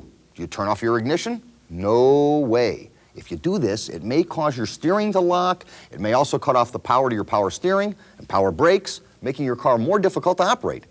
When your car stalls, you should shift into neutral and guide your car off the road. Once in a safe place, turn on your emergency flashers and try to start the engine. If the car won't start, get everyone out of it, making sure to stay as far away from traffic as possible. Many cars parked on the side of the road have been hit from behind, so you don't want to be a sitting target. Okay, last one, and this is a tough one. You're driving in a residential area when a ball rolls into the street in front of you. You keep driving and wham! How could you have avoided this? Well, you need to look at least 12 to 15 seconds ahead when driving. Developing this habit will give you a chance to see hazards in time to do something before it's too late. How do you measure 12 to 15 seconds when driving in town? Usually it's the length of one city block. You can get a sense by picking out a fixed object well ahead of you and counting to 12. Most drivers only look 4 seconds ahead. This is all they see.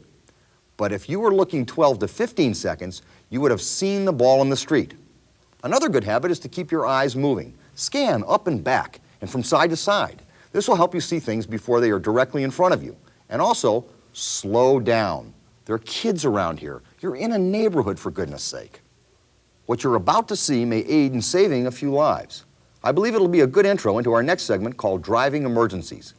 It lets you know what to do if you're the first one on the scene of a major collision and kind enough to stop.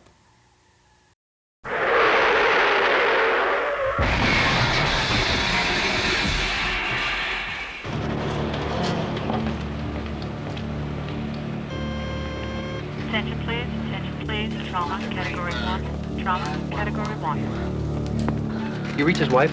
On the way. He's tachycardic. Go ahead and intubate him. Maintain inline traction. How's he look? Critical. Have the auto transfuser nearby if needed. Test after moving there. 5 minutes. Pressure's 90 cal. If I had had him 5 minutes sooner. First person on the scene was a businessman on the way home. Yeah? Got panicked. Didn't report the accident, had no idea what to do. How long before the first call came in? 45 minutes after the crash. That guy could have helped. 3/4 of an hour. When a car accident occurs and people are injured, the critical difference between life and death can often be measured in minutes. And in the great majority of situations, it is the first person on the scene, usually another motorist, whose actions can make those crucial minutes count. Indeed, though he or she is usually a layman, this individual is in fact the first member of this team that will set in motion an effective rescue.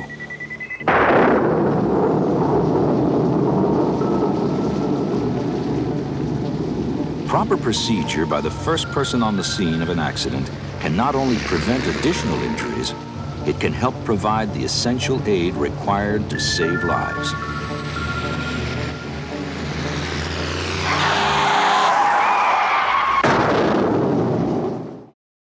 Being first on the scene is a complex and emotionally charged situation.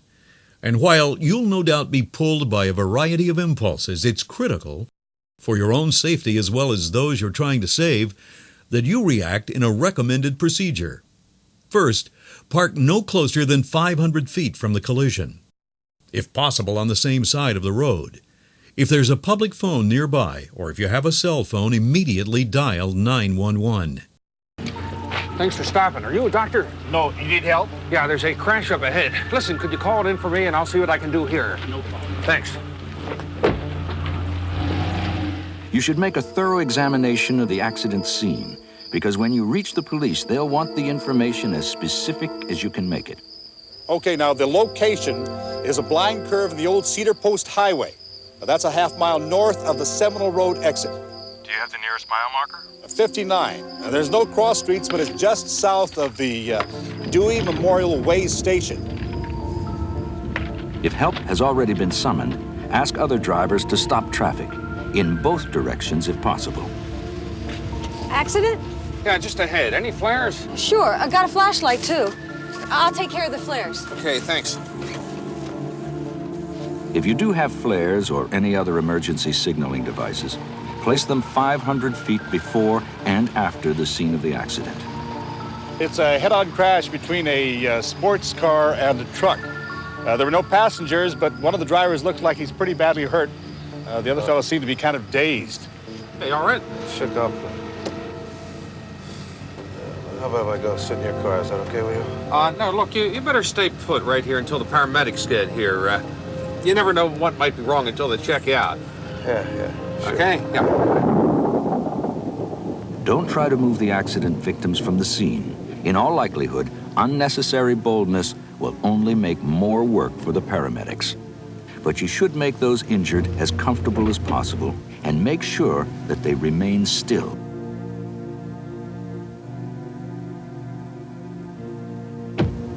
Thank you for that information, sir. We know right where that is, and we're on our way. Good.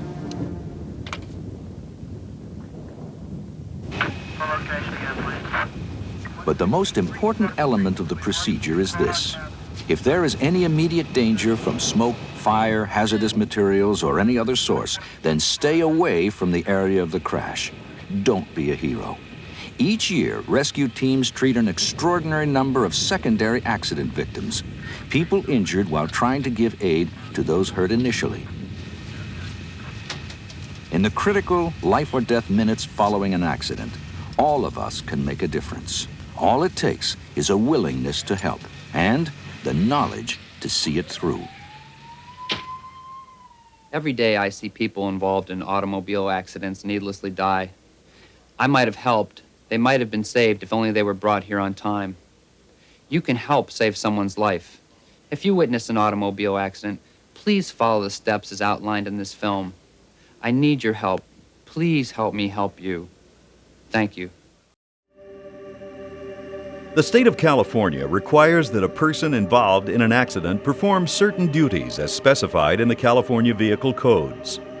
In an accident resulting in injury or death of another person, you're required to stay at the scene and give necessary information such as your name, current residence address, and registration number of your vehicle to all parties involved. An accident resulting in damage to any property or other vehicle requires the driver to stop and either notify the owner of that property in person or leave a written notice. In any event, a driver must give identifying information validated by a driver's license and vehicle registration. It is also required that the individual file a report of the accident to the nearest office of the Department of the California Highway Patrol or within a duly authorized police authority of that area within 24 hours. Always try to make the accident scene as safe as possible, which may include the proper use of flashers and/or flares. Pretty bad stuff, those car crashes. And you know, you have a 1 in 5 chance of being in a motor vehicle collision this year. This year! That's scary. So be prepared to drive to survive. Yeah, I know I sound like a commercial, right? Well, guess what? Oh, it's time for another review session. Come on, go ahead. Access the interactive network. And sure, take a 10-minute break too. Remember, the 1-800 instructor is there to answer any questions you may have. And I have something to attend to myself. I'll see you in a little while. I'm back! I'm back! Get up off of that thing and dance to you better. Get up off of that thing and dance to you. Sing it now. Get up off of that thing and dance to you better. This table of contents includes the following. Section 1, Course Introduction. Section 2, Traffic Laws and Procedures. Special Skills for Difficult Driving Environments. Section 3, Physical Forces that Influence Driver Control. Perceptual Skills Needed for Driving. Defensive Driving Strategies. Section 4, Driving Emergencies. Occupant Restraints and Protective Equipment. Section 5, Alcohol and Traffic Safety. Section 6, Conclusion and Final Exam.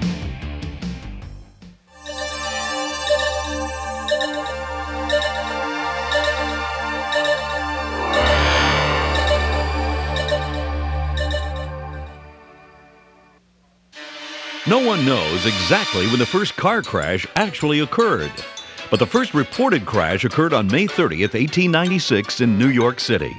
As you might expect, it wasn't long after that before America had its first traffic fatality. That sad occasion took place on September 13th, 1899. And where else? New York City. And that was before they even had cabs. Well, it must have been contagious because since then, traffic safety in this country has gone straight downhill. Traffic fatalities have claimed more lives in the U.S. than all the wars in our history.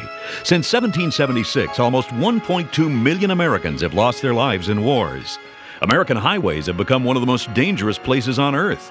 And if statistics hold true, more than 40,000 people will die on the roads this year. Did you know that's nearly as many fatalities as the longest conflict in our history? Over 56,000 American personnel died in Vietnam.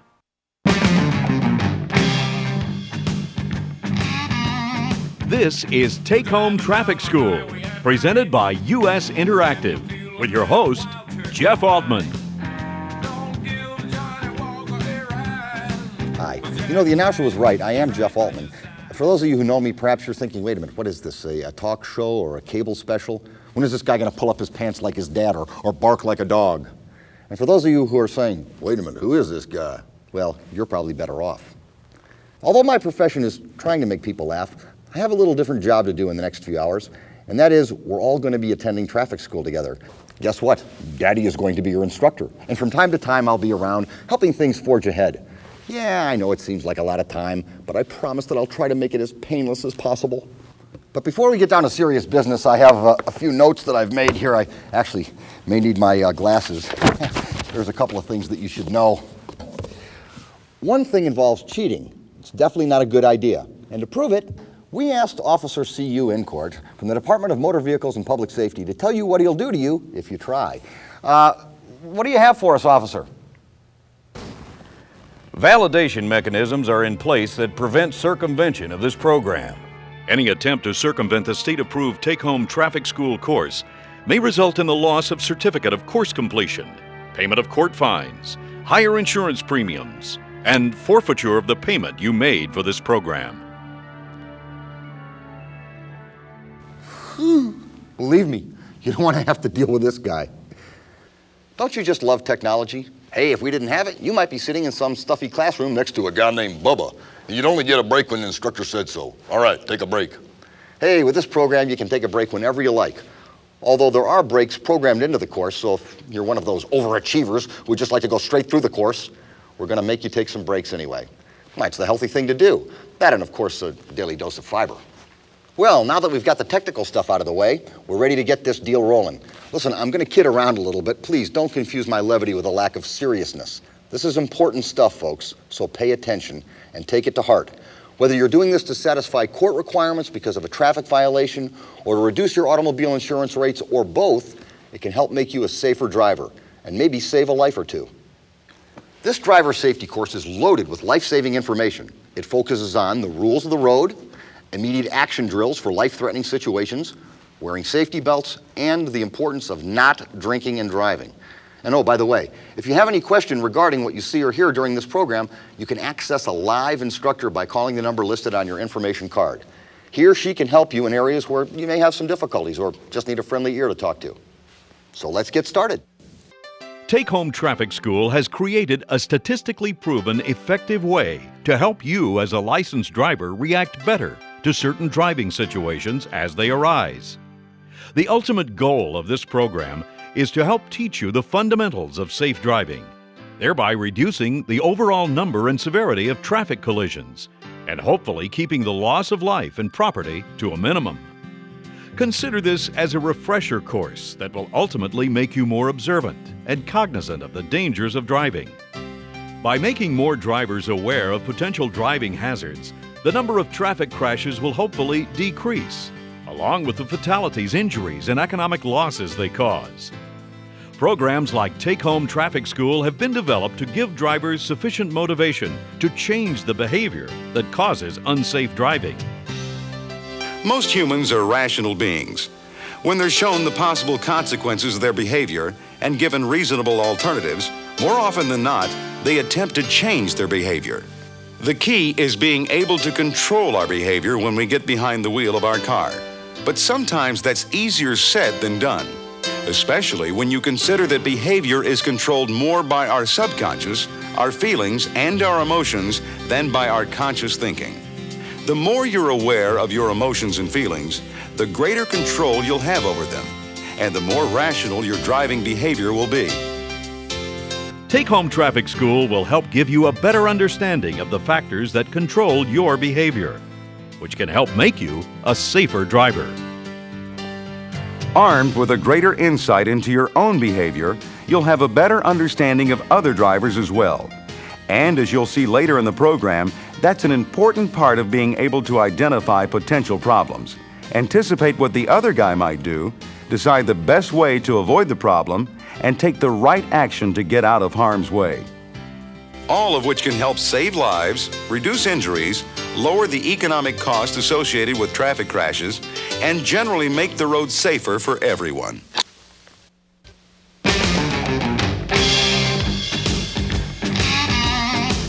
I don't know why they call these things freeways. A better name would be free-for-alls. Hey, I'll tell you, I've seen ant colonies more organized than this. It's rough, you know. But when you put an unlimited amount of cars on a very limited amount of space, it seems to bring out the competitive spirit in everyone. Every inch of roadway becomes a prized possession that's relinquished grudgingly at best. And when nobody wants to give an inch, the situation usually reaches the breaking point. No, this isn't bloopers, bleeps, and practical jokes. Come on, what do I look like, a sleazy Hollywood producer? Don't answer that. Do you realize that 45 to 50,000 people in this country died in car crashes last year? That makes automobiles the #3 killer, right behind heart attacks and cancer. What can I say? Maybe we need warning messages on cars like they have on cigarettes. We haven't found every cure for heart attacks or cancer, but there's a sure cure for what ails us on the highway. It's called common courtesy. And we could all use a little more of that, just about everywhere. I realize that's asking a lot, but hopefully by the time we complete this program, some of us will begin to understand the importance of changing our driving behavior. A motor vehicle is like a weapon. It may be as dangerous as a loaded gun if you don't handle it correctly. When you consider the carnage that takes place on our streets and highways each day, it's almost as though we're all participants in some cruel demolition derby. Traffic collisions take an enormous toll in both human suffering and property damage. The statistics paint a horrible picture of the severity of the problem. In 2003, 43,220 people were killed in the estimated 6,328,000 police-reported motor vehicle traffic crashes. 2,889,000 people were injured, and 4,365,000 crashes involved property damage only. Automobile fatalities are the leading cause of death among persons 1 to 34 years of age. They're the #1 cause of on-the-job deaths. The number of people who die each year in automobile collisions is almost double the number of people who are killed in accidents in the home, and 10 times greater than the number of people killed in all other forms of transportation. In terms of death, injury, and property damage, automobile collisions cost taxpayers an average of $230.6 billion every year. That's $632 million per day. Common courtesy is the key to driving safety. Keep in mind, the roadway is shared by all types of drivers. By using common courtesy, it turns what would be chaotic situations into an orderly flow of traffic. Remember, treat other drivers on the road the way you would like them to treat you. Every time we get on the road in a vehicle, we're literally taking our lives in our own hands. We are the only ones who can save lives by practicing common sense safe driving techniques every time we get behind the wheel of a vehicle and routinely obeying all traffic laws. What causes so many traffic collisions? Some blame it on the growing number of vehicles on the road today. That certainly is a factor. But the greatest fault lies in the fact that too many drivers simply don't obey traffic laws. The Department of Motor Vehicles has identified the 5 leading causes of motor vehicle crashes as unsafe speeds, driving on the wrong side of the road, improper turns, violation of right-of-way rules, violation of stop signals and signs. Driving is a privilege, not a right. A driver must meet certain standards to qualify for a driver's license and must operate their vehicle in a safe manner in order to maintain the privilege of having a driver's license. The DMV may refuse to issue you a driver's license if you have a history of alcohol or drug abuse, have a history of health problems that make driving unsafe, do not understand traffic laws or signs, do not have the skills to drive, fail to appear in court, or fail to pay as reported by the court, illegally use a license, falsify or misrepresent information in an attempt to obtain a driver's license, cheat on a driver's exam, and refuse to give thumb or fingerprints, refuse to sign the certification on DMV Form DL44 or DL44C. Additionally, when obtaining a driver's license, certain restrictions may be imposed on your license to ensure safe driving. Violations of these restrictions may cost you points on your record. The California Department of Motor Vehicles keeps a public record of all your traffic convictions and accidents for 36 months. More serious convictions are held for 7 years. The following outlines the California point system and the points assigned to each incident. You can be considered a negligent operator if you receive 4 points in 12 months, 6 points in 24 months, or 8 points in 36 months. For commercial drivers, suspension may occur after accumulating the following point count: 6 or more points in 12 months, 8 or more points in 24 months, 10 or more points in 36 months. In determining the violation point count, any person convicted of the following is assessed 2 points: failure to stop in the event of an accident, speeding, reckless driving, driving under the influence of alcohol and/or drugs, causing injury while driving under the influence of alcohol and/or drugs, unauthorized crossing or turning on a divided highway, driving with a suspended or revoked license. 1 point shall be assessed upon a conviction of the following: any traffic accident in which the driver is deemed to be responsible, transporting a child on a roadway without the proper child passenger restraint system. If you are considered a negligent operator, the following actions may be taken by the DMV. Conditions for suspension include too many points on your license, DUI, driving under the influence conviction, hit and run conviction, failure to stop at railway grade crossing. Any negligent driver whose privilege is suspended or revoked will be required by law to submit proof of financial responsibility, and that proof will be maintained with the department for 3 years following that date of reinstatement.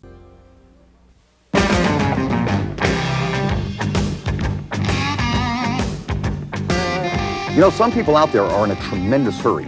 Maybe they're late for a meeting or just can't wait to get out of town for the weekend. Sometimes they actually get where they're going ahead of time. More often than not, though, all that darting around in traffic actually saves very little time. But try to tell that to the guy who's late for an important flight at the airport. 16 minutes till my flight departs, Mommy. The stress can be tough on you, and we all know that stress can make us ugly. It can also give us a nasty disposition that can affect our behavior. But if you get behind the wheel of a car with the wrong attitude, you're asking for big trouble. Add alcohol or drugs to the mix, and you've got the makings of a major catastrophe. And to prove it, we're going to examine some of the characteristics and behaviors of drivers and see how they're affected by attitudes. That'll give us greater insight into how attitude affects a driver's performance. Attitudes, habits, feelings, and emotions all come into play when you're driving. You have to make a conscious decision to be a safe driver, and that decision is reflected in your driving. This driver definitely has the wrong attitude. He is exhibiting immature behavior. One of the characteristics of immature drivers is carrying emotional reactions to the extreme. These reactions can range from rage to excessive happiness, from impatience to overconfidence. It often shows up in their driving behavior.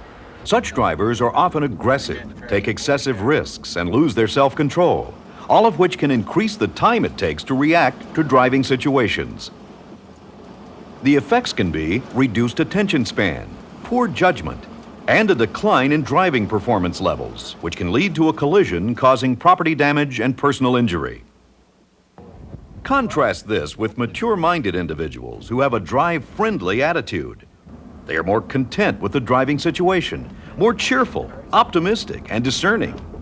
Their behavior indicates rational decision-making ability, more stable emotional behavior, and a keen awareness of the driving environment. A safe driver understands that most of the driving skills required to be safe are mental skills. It's a state of mind. You have to choose to be a safe driver. Safe drivers make the right choices. A mature attitude gives the driver an increased attention span, good judgment, and increased performance levels. This is the attitude all drivers should have when driving a motor vehicle. Safe drivers stay alert and keep their mind on the driving environment. They are never taken by surprise and are mentally prepared to deal with the unexpected at an instant's notice. They usually have a plan of action already in mind which can help them avoid a collision. Safe driving requires you to make a constant stream of life and death decisions. They demonstrate good judgment and are good decision makers. A safe driver not only needs to know and obey the rules of the road, but also must recognize that there are choices in every driving situation. Just because you have the right-of-way doesn't always mean it's safe to proceed. As a driver, you constantly have to choose between what is safe and what is not. As a driver, it's easy to become accustomed to the daily routines, such as the simple task of driving to and from work every day. This routine can dull the senses, thereby increasing the chances of a collision. Driving is a complex task requiring good judgment and fast reflexes. And when your senses are dulled, your reaction time could be delayed, just enough for you to collide with what should have been only a near miss. Feelings and emotions, such as stress, can also distract drivers. Wrong feelings or emotions while driving can cause a lack of attention, which is a major contributing factor in car crashes. It has been estimated that as many as 1 in 5 drivers is operating a vehicle while under the influence of alcohol, not always to the point of intoxication. This is due in part to public acceptance of drinking in moderation and then driving. Even people who don't condone driving while intoxicated feel it is okay to drive after a drink or two. But keep in mind the important judgmental decision, am I too drunk to drive, is too often left up to the driver whose judgment has been impaired by drinking. Maybe that accounts for another grim statistic. Even a driver not legally drunk is twice as likely to have a fatal collision as a completely sober person. We must start conditioning ourselves to one irrefutable truth about driving. It is never acceptable to drink and drive, period, under any circumstances. Just think how many times you've had a close call in traffic and given thanks for the fact that you were alert and in control of the situation. Think how many times you might have had a collision had your reaction been off even a fraction of a second.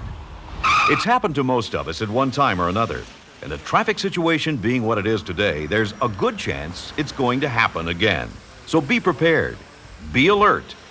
Never drive after you've been drinking, not even after one drink. Illegal drugs are a serious problem in all levels of our society, and as you've heard countless times before, should never be used under any circumstances, especially when you're driving a vehicle.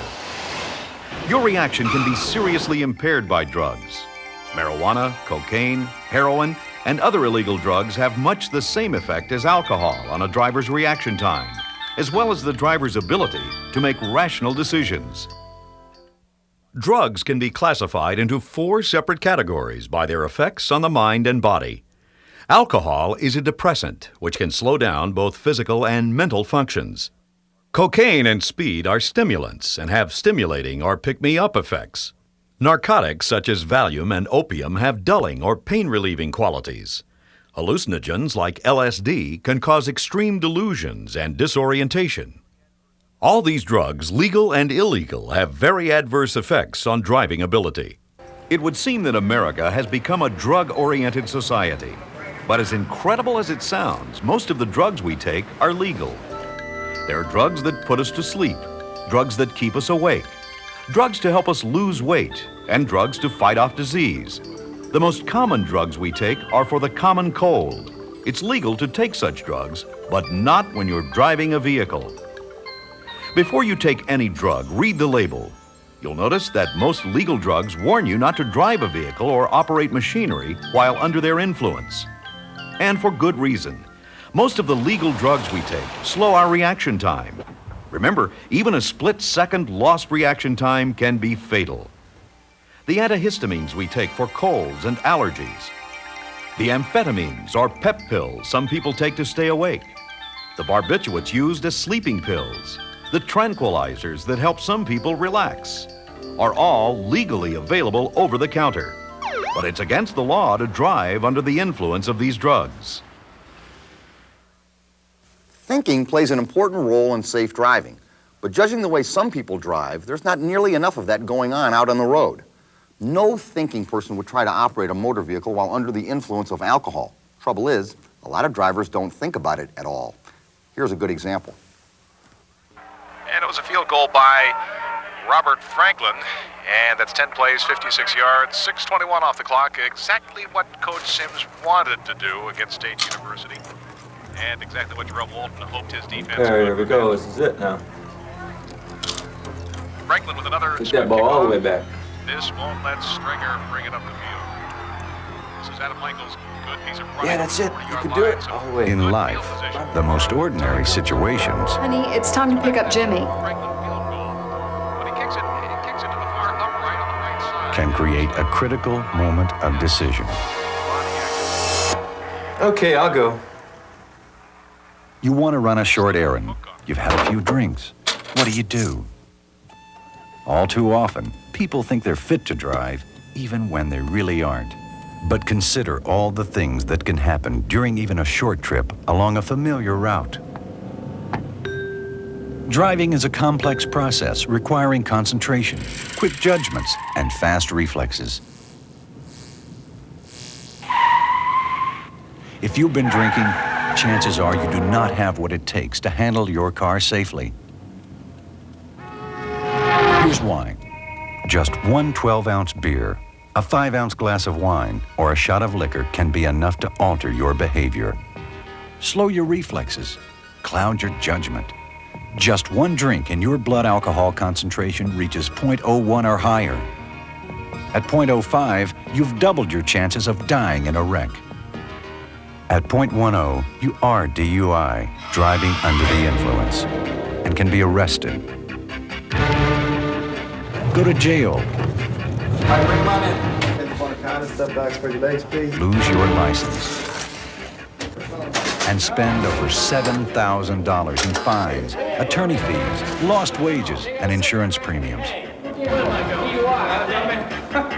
Hey, give me a cigarette. Hey, what am I going to talking to you, dude? Give me a cigarette. Hey.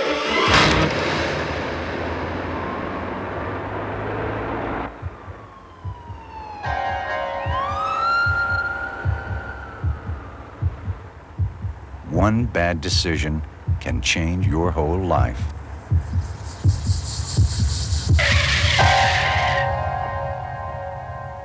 So what can you do to make the right decision?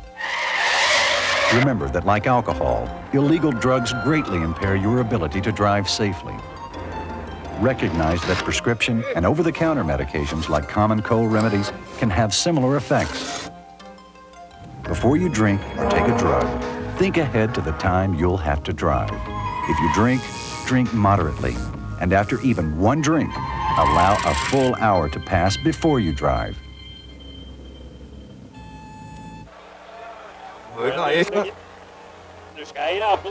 And if you have been drinking, 6:21 off the clock, exactly what Coach Sims wanted to do against State All right, University. here we go. This is it now. And exactly what Jerome Walton hoped his defense could prevent. Took that ball all the way back. Franklin with another swim kickoff. This won't let. All right, now get it. Get it, run with it. Honey, it's time to pick up Jimmy. I'll get him. make sure the decision you make is one you can live with. Honey, I've had a few beers. Why don't I get him? That's a great idea. Here's another one. You can put away the laundry. DUI. Decide before you drive and make the right choice for everyone's sake.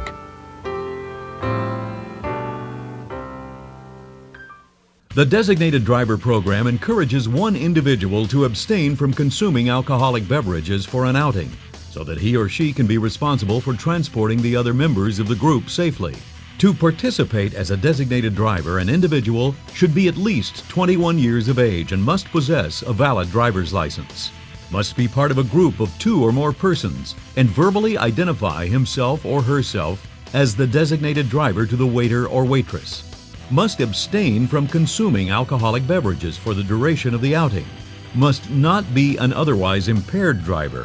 Must understand that management reserves the right to refuse service to anyone at any time. Our physical condition also plays an important role in driving performance. Driving requires a great deal of concentration. When you're fatigued, it's difficult to keep your mind on the safe operation of a motor vehicle. Fatigue can be caused by a number of things, such as lack of rest, improper eating, excessive physical labor, and the plush interiors in today's automobiles. It's easy to become fatigued, especially when driving long distances. When fatigue sets in, it increases the driver's time to react. It also causes a lack of attention and inaccurate estimations of the driving situation. And the creature comforts and conveniences found in today's cars contribute to the problem. Today's cars run quieter and smoother than ever before. The task of driving has been minimized by such conveniences as automatic transmission, cruise control, power steering, and the like. It's easy for a driver to be lulled into a false sense of security and to drift off into hypnotic states for brief periods, especially on long trips. When this happens, a collision could happen at any moment, since you've briefly lost your concentration on the driving task. Countermeasures for fatigue include trip planning to avoid overdriving your endurance and getting sufficient rest before you start your trip. If you start to feel tired, pull over to stop and rest. Illness, both permanent and temporary, can adversely affect the driving process. If you are ill, it is not a good idea to drive under any circumstances. Illness can increase your reaction time, cause loss of attention, and depending on the illness, can limit physical movement through discomfort or pain. Also, if you're taking medication, read the warning labels before you drive. Some prescription medications can seriously impair your driving ability. Remember, driving under the influence of a prescribed drug is illegal. If you're ill, try not to drive at all. If you must drive, pay extra attention. Pull off the road and rest frequently. Know your physical limitations and don't push yourself beyond them. Increase your safe driving space and reduce your speed. Our ability to see and hear is critical to our ability to respond to normal driving situations as well as emergencies. Good vision, of course, is the main factor. Although our vision is tested when we renew our licenses, many drivers have no other vision tests. However, drivers should regularly have their vision checked, particularly as they get older. In fact, aging affects all the senses: vision, hearing, smell, which makes driving that much more difficult. There are no countermeasures for aging, but there are some ways to combat physical and mental limitations associated with the aging process. These include regular medical checkups, prescription glasses, hearing aids, and regular exercise programs. Also, increase your safe driving space and participate in driving courses that sharpen your driving skills. Smokers in particular should have regular vision checks. One of the gases in tobacco smoke can actually damage the retina in the eye. Traffic experts believe that smoking contributes to a higher collision rate, but it's a proven fact that smoking affects vision. It is illegal to obstruct your view by putting signs and other objects on your windshield. Windshield stickers are allowed in 4 areas. They are allowed on the windshield on the passenger side within a 7-inch square from the corner, as well as on the driver's side within a 5-inch square from the corner. They are also allowed on the rear window farthest from the driver within a 7-inch square from the corner. Windshield stickers are also allowed on the rear side windows. Keep your windshield and rear window clean and clear, with no defects, and make sure your windshield wipers are in good working order for good vision. Sunscreening devices such as a frame are allowed in the window area, but should be easily removable. These devices are allowed for medical conditions, and the passenger or driver should have a physician's or optometrist's letter available. By following these requirements, the driver should have a clear view of the roadway. If you wear glasses, keep the lenses clean. Good hearing also is important for safe driving. We must be able to hear the obvious warning signals like horns and sirens, as well as routine traffic sounds. Few things alert us to danger as much as the sound of screeching tires. That's why it's a good idea to keep the radio at a low level to allow you to hear sounds from outside your car. Never wear headphones over both ears. This is illegal in California and is very dangerous. Physical disabilities can limit your ability to properly operate a motor vehicle. Disabilities such as vision impairment, hearing disorders, paralysis and loss of limb, even heart and blood disorders can affect your driving. State agencies will license drivers with different types of physical disabilities on an individual basis. The effects of a physical disability can increase a driver's reaction time. Countermeasures include specially equipped vehicles, medication, hearing aids, prescription lens glasses, and increasing your safe driving space. Stress can also impair your driving ability.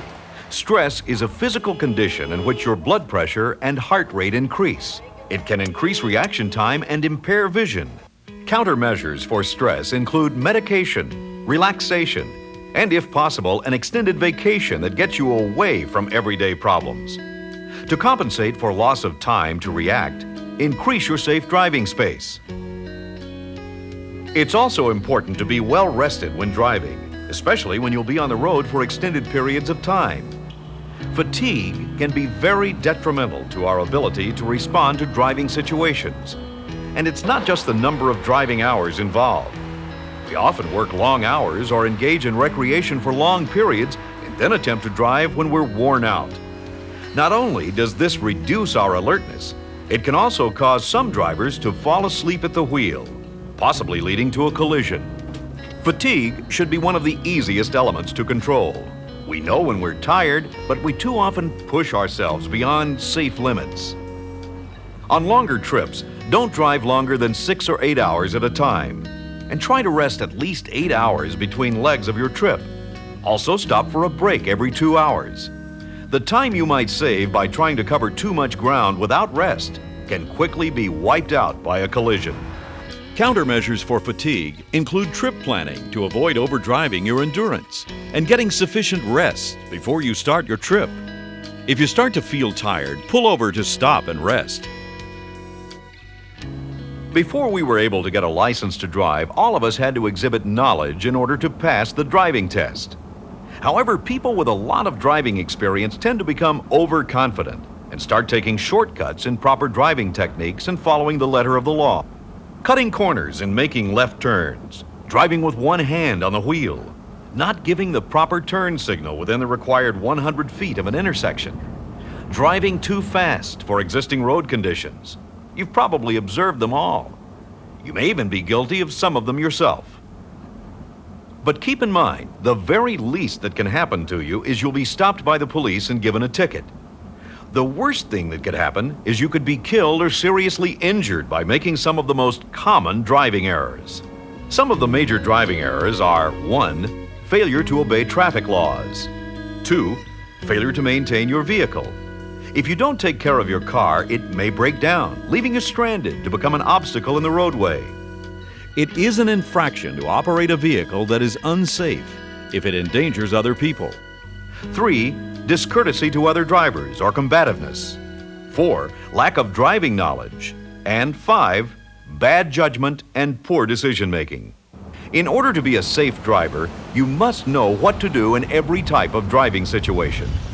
That involves choosing the right driving tactic to safely deal with a situation and execute it in time to prevent a collision. You should always check the weather, traffic, and road conditions. Check signs, signals, and road markings, as well as vehicles and pedestrians. Check for all objects that are critical and could cause you to slow down, speed up, or turn. Check far enough ahead to be able to react to unexpected traffic situations. Check your rearview mirror every 5 seconds. Be aware of blind spots and make a head check, or a quick look over your shoulder before changing lanes or pulling out to pass. City and urban driving affects driver performance by increased congestion combined with limited space on our roadways. Furthermore, driver information such as signals, signs, and roadway markings can be tightly clustered, intensifying the driving task. When you're driving in the city, reduce your speed to give yourself more time to study the traffic ahead and identify potential threats. Slower speeds also give you more time to analyze and select the best driving tactic while increasing your reaction time. Scan far ahead in traffic to spot hazards and potential threats. Keep the big picture in mind. Be prepared for the unexpected and leave yourself plenty of safe space to maneuver. Cover your brake when you see brake lights ahead, when approaching intersections, or when driving next to parked cars. City driving can greatly affect vehicle performance. Increased braking that causes extra wear and tear on your brakes, overheating from driving in stop-and-go traffic, and poor fuel efficiency are some of the effects city driving has on your vehicle. To help make city driving safer, drive with the flow of traffic within legal speed limits. Don't drive in another driver's blind spot, and if at all possible, avoid driving side by side for long stretches. Avoid driving in bunches. Back off a little and give yourself more safe space and reaction time.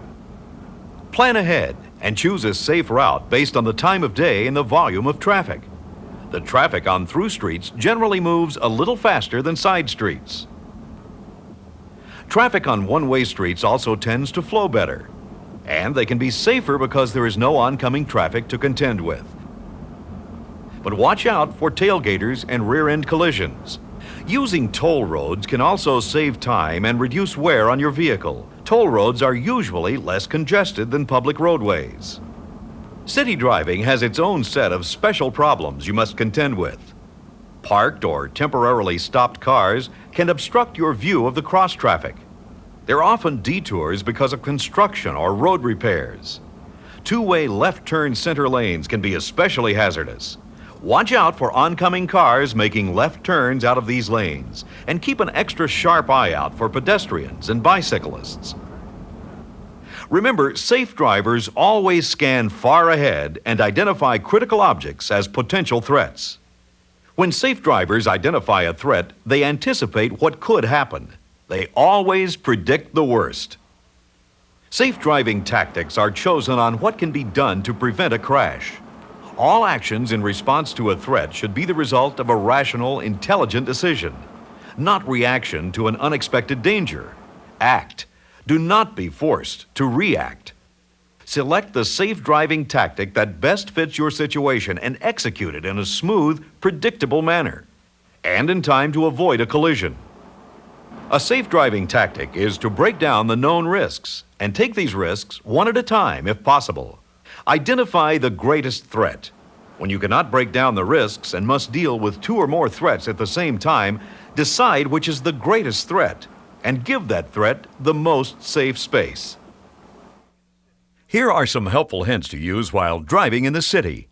Always be sure while driving alongside parked cars or parking lot entrances for vehicles or pedestrians that may dart out at a moment's notice. On one-way streets, be on the lookout for wrong-way drivers and give them plenty of room to get back to the correct direction of traffic. Look for arrows that regulate the direction of traffic or turns, and make sure you're in the proper lane well in advance. It's also important to be aware of designated lanes used for vehicles that require a slower speed, and try to stay out of these lanes. Now it's time for a professional driving safety tip from the Dodge Skip Barber Driving School. Here's Chief Instructor Terry Earwood. Hi, I'm Terry Earwood, Chief Instructor for the Dodge Skip Barber Driving Schools. All of our instructors are professional race car drivers, and yet we also teach people how to get more out of their street cars. In other words, what you can and can't do with your street car. We take our driving very seriously on the racetrack and on the street. We wear our seat belts, we practice active safety all the time, and you should too. You'll be seeing me throughout this video giving you different driving tips that hopefully will help you enjoy your driving better and may save your life. This first segment deals with proper rear view mirror adjustment. Everybody knows how important your mirrors are for gathering information about your driving environment. Thing is, if your mirrors aren't adjusted properly, they tend to contribute to problems rather than help you to avoid them. Most of us make the common mistake of adjusting the side mirror where all we can see is the side of our car. If you adjust your mirrors so that you can see the side of your car, then you're cheating yourself of the overlapping potential that is gained by moving the side mirrors out or away from the car. By moving the side mirrors out, you are usually able to pick up another vehicle when it leaves your rear view mirror. Seeing overtaking vehicles earlier reduces the time that a vehicle spends in your blind spot, giving you a much better idea of the driving environment around you. So move those side mirrors away from the edge of your car, because face it, your rear fender isn't going to surprise you. And a good driver scans his mirrors every 3 to 7 seconds to maintain his awareness. That way you're never surprised if somebody passes you on the shoulder at 90 miles an hour. I'm Terry Earwood. Drive safe out there. We're ready to test what we've learned in these segments. Okay, people, this is it, your first big test. Can you indeed stop your VCR and access the interactive network? We'll see how well you perform under pressure. Along with a sectional quiz, you'll need to properly answer the validation questions. If you need any help, don't forget about the 1-800-INSTRUCTOR. Oh, by the way, it's time to take a break, so take an extra 10 minutes to stretch your legs. But first, let's take the test. Stand by to stop your VCR. I'm back! I'm back! Get up off of that thing and dance to you better. Get up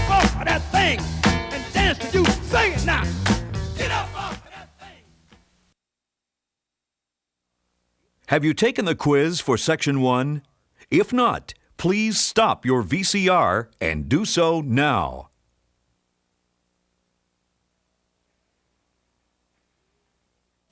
Before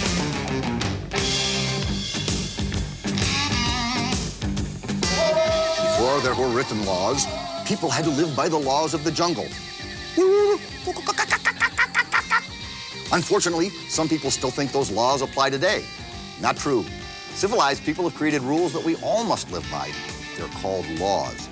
Most of the laws pertaining to driving are spelled out for us in no uncertain terms. These are called man-made laws. They're created to help bring order to what otherwise would be mass mayhem on our roadways. If we drive by these laws, we've got a better than average chance of surviving the driving experience. To violate these laws, you've got a good chance of ending up in the county jail, the county hospital, or the county morgue.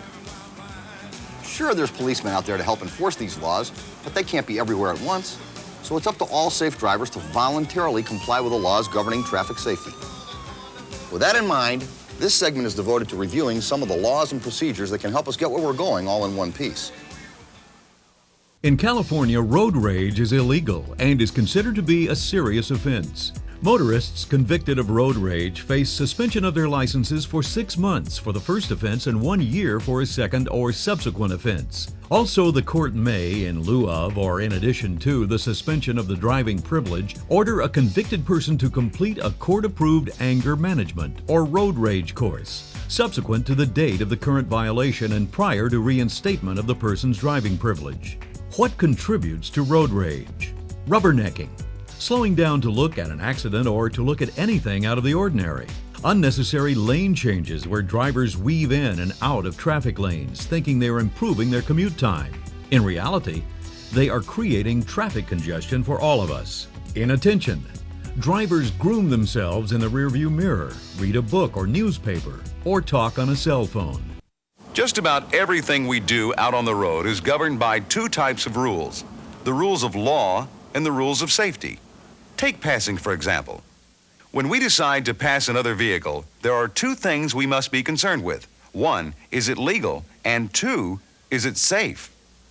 It's illegal to pass on curves and hills or any other place where vision is limited.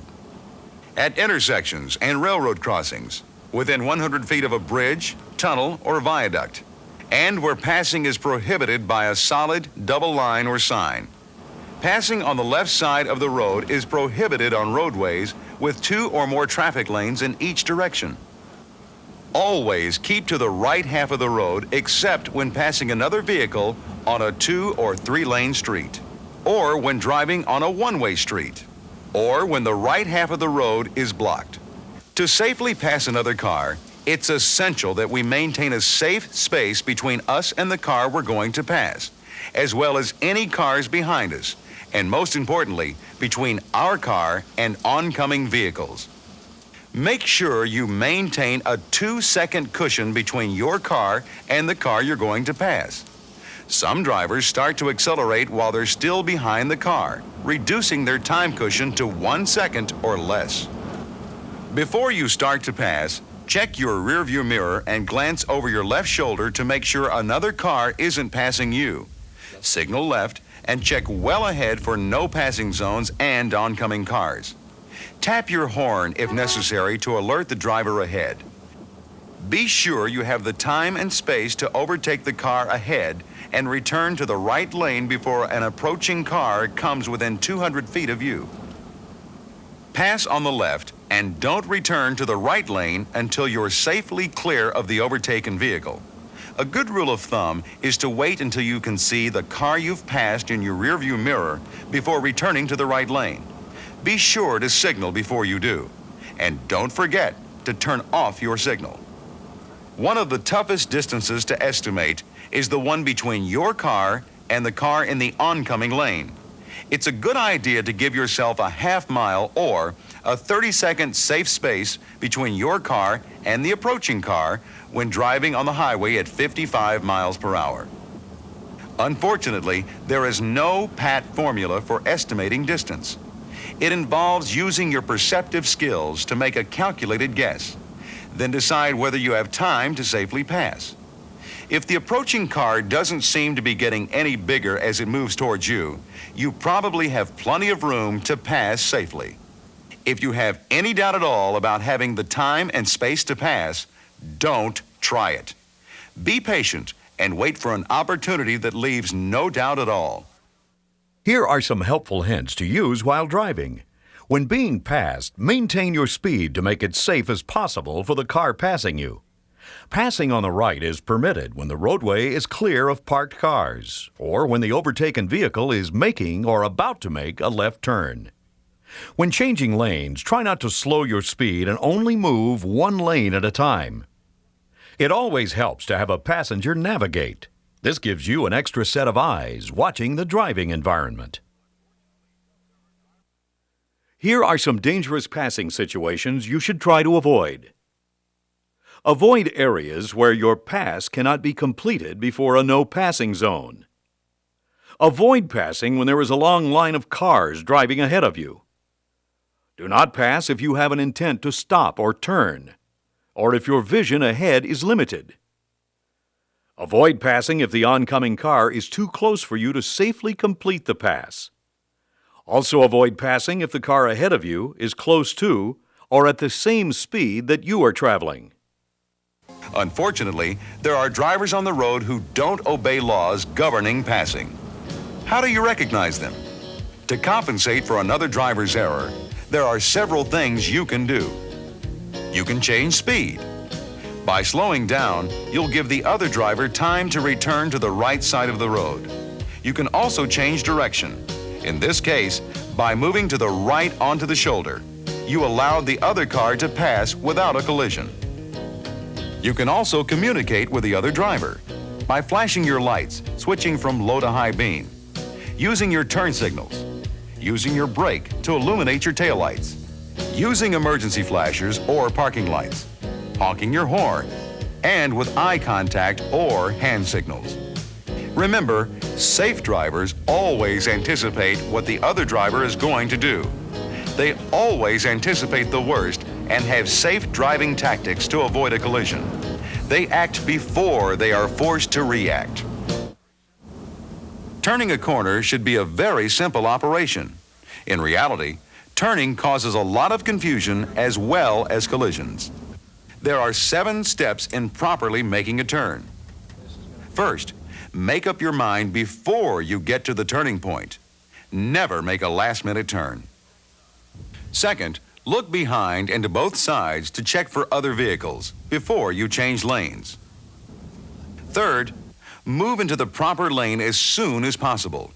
If traffic is too heavy to safely make it into the proper lane within a half a block of where you plan to turn, don't attempt to make the turn. Fourth, give the proper turn signal at least 100 feet before you make your turn. If you're using a hand signal, maintain it until you are close enough to the intersection for others to know what you intend to do. Do not maintain the signal while actually making a turn. You need both hands on the wheel. All hand and arm signals should be given from the left side of your vehicle. Also remember that a left turn hand and arm should be extended horizontally beyond the side of the vehicle, and a right turn hand and arm should extend upward beyond the side of your vehicle. Fifth, slow down to a reasonable turning speed. Do not use the brake or clutch while actually turning. Sixth, make the turn correctly. This will be easy if you are in the proper lane and are proceeding slowly enough at the time you begin to turn. If you are turning left from a one-way street, turn from the left lane. Seventh, if you are turning left onto a one-way street, enter that street in the lane where you will not interfere with traffic already using the street. To compensate for other driver errors, you should adjust your speed. Scan the roadway for potential problems so you can take the proper action. Cover your brake when approaching intersections. Be prepared to brake suddenly. Always anticipate the worst and proceed with caution. Seems pretty basic, doesn't it? Apparently, it's more difficult than it seems. Improper turns account for some pretty serious traffic collisions. Here are some more helpful hints to use while driving. When making turns, be extremely cautious of persons in the bicycle lane. A driver shall merge into a bicycle lane prior to turning right. Also look for a spacious gap or opening to enter or cross traffic. When waiting at a stoplight or sign, keep your brake pedal depressed to signal cars behind you of your position and intent. When making U-turns, look to make sure the road you're turning upon is free of pedestrians, cyclists, or other vehicles, and that there are no signs prohibiting a U-turn in that area. Make the turn from the farthest left lane or the left turn lane. If you're at an intersection, be sure you have the green light and watch out for cars making a right turn into the same lane.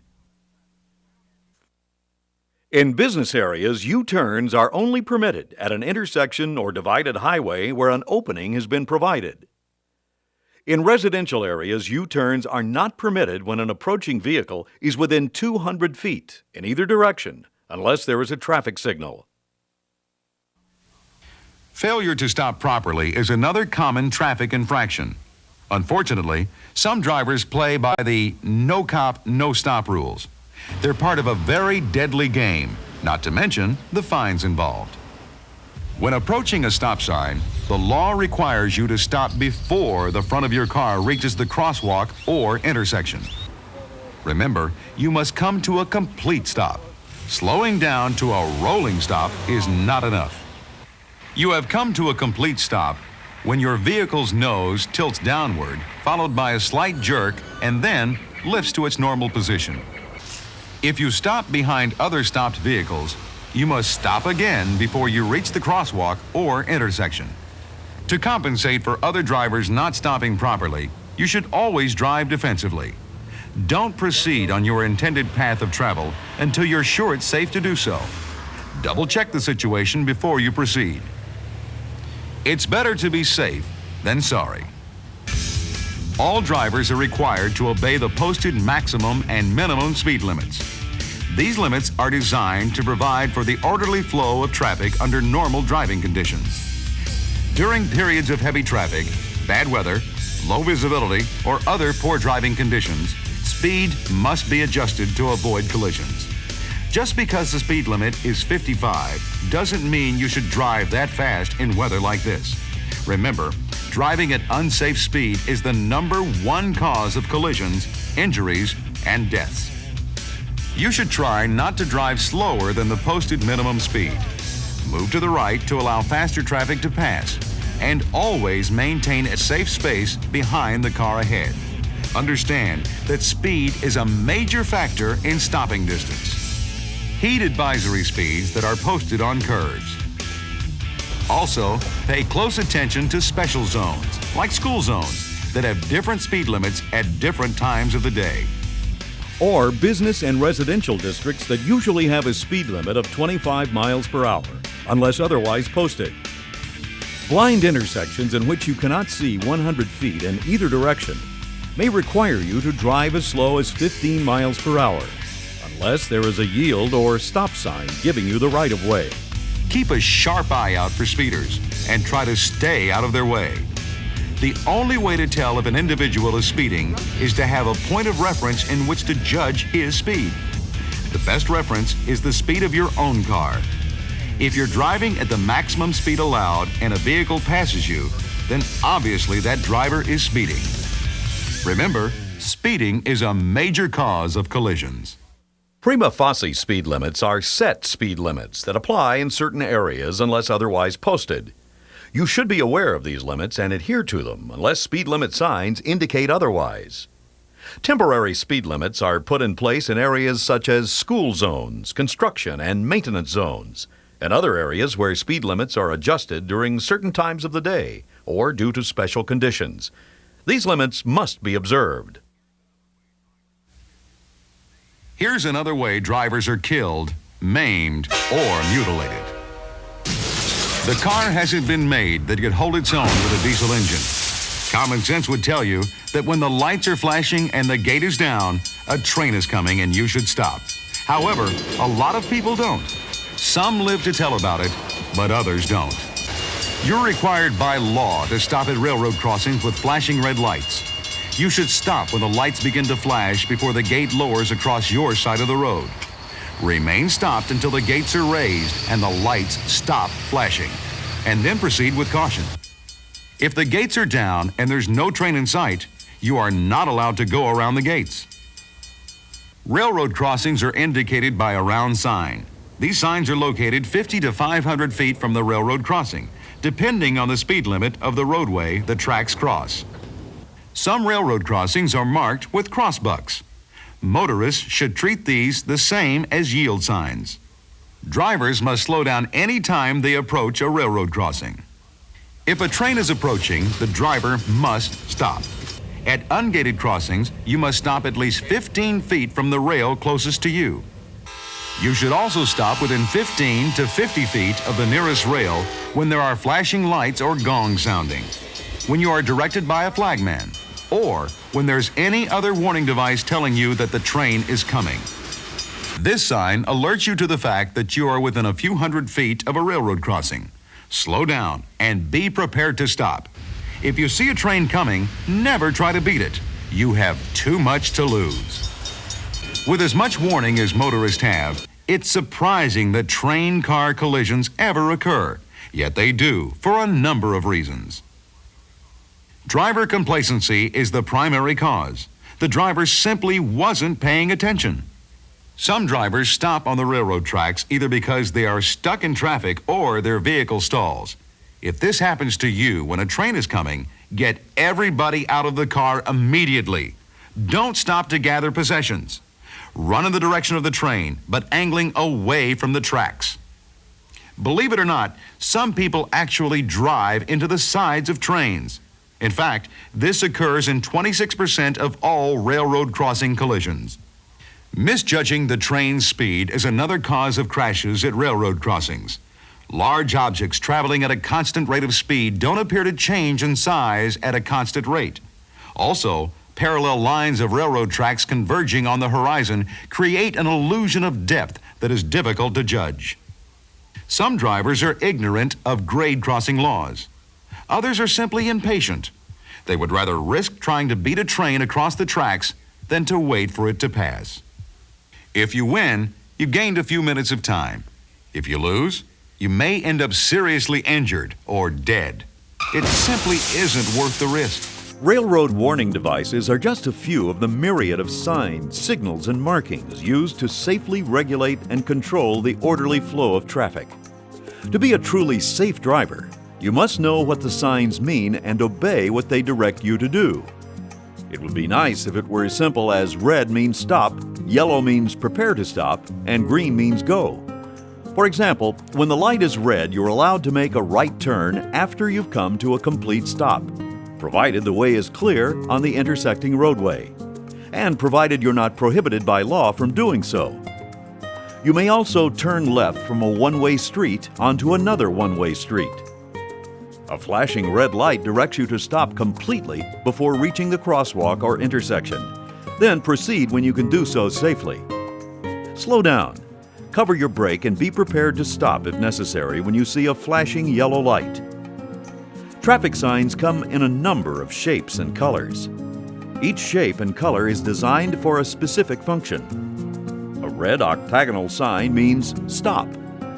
A red triangular sign means yield the right-of-way. A brown sign points out public recreation or scenic places. Green horizontal rectangles are generally for guidance or directions. And a blue sign offers a guide to services. A yellow sign usually carries a general warning. For example, a yellow pennant warns you not to pass. A yellow diamond warns you of possible road hazards. A yellow pentagon warns you that you're approaching a school or pedestrian zone. And a round yellow sign warns you of an approaching railroad crossing. Vertical rectangular black and white signs regulate functions such as speed limits, turns, and traffic road directions. Orange signs warn you of construction or road maintenance. By knowing what the shapes and colors of signs mean, you'll have a better idea of what to do from a greater distance. Another important piece of information refers to curb markings. Red curb markings indicate no stopping, standing, or parking, whether the vehicle is attended or unattended. Yellow is for loading and unloading of passengers or freight only. White allows loading and unloading of passengers and depositing of mail. Green indicates time-limited parking designated by local ordinance. And blue is reserved exclusively for the vehicles of disabled persons and veterans. A driver facing a green arrow signal can enter the intersection only to make the movement indicated by the green arrow. A driver facing a yellow arrow signal is warned that the related green movement is ending, or that a red indication is imminent. A red arrow signal warns that a driver cannot enter the intersection to make the movement indicated by the arrow and must stop at a clearly marked limit line. Pavement markings also help warn and direct drivers as well as regulate traffic. On this 4-lane road, for example, we never cross the double yellow line to pass. And if we're driving slower, we stay in the right-hand lane. These are typical markings on a 2-lane rural highway. This is how the markings look in a no passing zone. You never cross a solid yellow line in your lane, unless you're on a 3-lane roadway with a center lane reserved for left turns only. This roadway marking warns you to pass with caution if you're attempting to do so. White stop lines are painted across pavement lanes at traffic signs and signals. If you have to stop for the signal or sign, you should stop behind these lines whenever they're present. When no stop lines are present, you must stop before pedestrian crosswalk lines. Solid white lines are used for pavement edge lines, shoulder markings, channelizing, transitions, and lane control. Crossing a solid white line should be avoided if at all possible. A broken white line indicates traffic going in your direction and allows you to cross into that lane. White lines with arrows indicate the flow of traffic for that lane. Some people drive like they live, right on the edge. But those morons actually give us some signs that can help us through many of the booby traps we face out on the road. How about these telltale signs? Maybe it's a good idea not to whip across lanes. If a tailgater's following you, get out of the way. You might get rear-ended. And if you're one of the tailgaters, well, just remember, what goes around comes around. Then, some signs need no explanation. We're showing them to you just to remind you of some of the idiots you're sharing the road with. How many times have you seen pedestrians violate traffic laws? Walking against a red light, jaywalking, walking on the wrong side of the road where there are no sidewalks, walking against the light. As drivers, we have a legal responsibility to protect pedestrians, even if they are violating the traffic laws. We must keep a watchful eye for them at all times, even those who cross in the middle of the block, or disregard or misjudge traffic signals and walk on don't walk lights. We also should be extra careful around schools, playgrounds, and residential areas. We should also be aware of the special needs of the elderly and pedestrians with disabilities. And when we're turning, we always yield to pedestrians. As part of the continuing improvement of state highways and roads, shoulders have been added on both sides of the roadway. Most shoulders are clearly marked with a solid white stripe. Shoulders are designed for emergency stopping, standing, or parking. Whenever you move onto a shoulder, be sure to glance behind you and to the right to make sure another car isn't passing you on the right. The first intersections were probably created by early man looking for the best route to waterholes or hunting grounds. Thousands of years later, intersections were crowded with horses, carriages, and people. They soon became wider and more complex. By the time the automobile was invented, intersections were already major hazards. With the coming of the automobile, intersections had turned into deadly meeting places. So we created rules and laws establishing right-of-way privileges at intersections, and later added signs and signals that control the orderly flow of vehicles and pedestrians through intersections. An intersection is described by law as an area encompassed by the extensions of curbs or edges of roadways that cross each other. This is where millions of vehicles compete with one another every day. Car A is approaching the intersection with no crosswalk or line markings. Where should he stop? The dotted line shown here represents an imaginary line that connects the edge or curb line of the cross streets. This is where Car A should stop if required to do so by signal or sign. Now, look at Car B. There are no painted lines on his side of the roadway either. but the two dotted lines represent imaginary lines of a pedestrian crosswalk, which is the imaginary extension of a sidewalk across a street. Car B should stop at the first imaginary line when required to do so by law, and the driver must yield to any pedestrian using the crosswalk legally. Car C is approaching an intersection with a marked crosswalk. The driver is required to stop at the first line of the crosswalk when required to do so by law. Car D is approaching a line painted in the street. This is called a limit line. These lines mark the point at which a car in that lane must stop when required to do so by law. Deciding whether an approaching vehicle is a hazard is sometimes a tough call to make. But if there's ever any doubt, wait. Otherwise, you might never make it across. Traffic signals are used at intersections with heavy traffic conditions and/or intersections where numerous traffic crashes have occurred. Motorists that have the green light have the right to proceed. All others must stop. A motorist approaching a yellow light must make a decision whether to stop or proceed on through before the light turns red. Usually, there's only a fraction of a second to decide. Generally, if the driver is so close to the intersection that he'd have to skid to an emergency stop, then in most cases, he'll have plenty of time to enter the intersection before the light turns red. But if the driver is far enough from the intersection to make a normal, easy stop, then the prudent thing to do is to stop. But watch out for tailgaters behind you that might not expect you to stop. When the signal is red, it means only one thing: no one shall cross into the intersection when the light is red. However, it is legal for a driver to turn right on red provided that he is in a lane that allows for a legal right turn on red, and provided that he signals his turn, comes to a complete stop, and yields to traffic moving with the green light. The same rules would apply to making a left turn on red provided that both streets at the intersection are one-way streets. When signal lights are inoperative at an intersection, you should treat it like you would a four-way stop sign. Intersections with flashing red lights are treated like stop signs. You must make a complete stop and yield to cars in the intersecting street before proceeding. When approaching an intersection with a flashing yellow light, the motorist should cover his brake and be prepared to stop, but is not required to stop unless there is danger from other vehicles approaching the intersection. Sometimes police officers will be directing traffic at intersections, usually because of a crash, signal malfunction, or during rush hour traffic. Their instructions take precedence over all traffic signs, signals, and lights. Watch their signals carefully and watch out for them.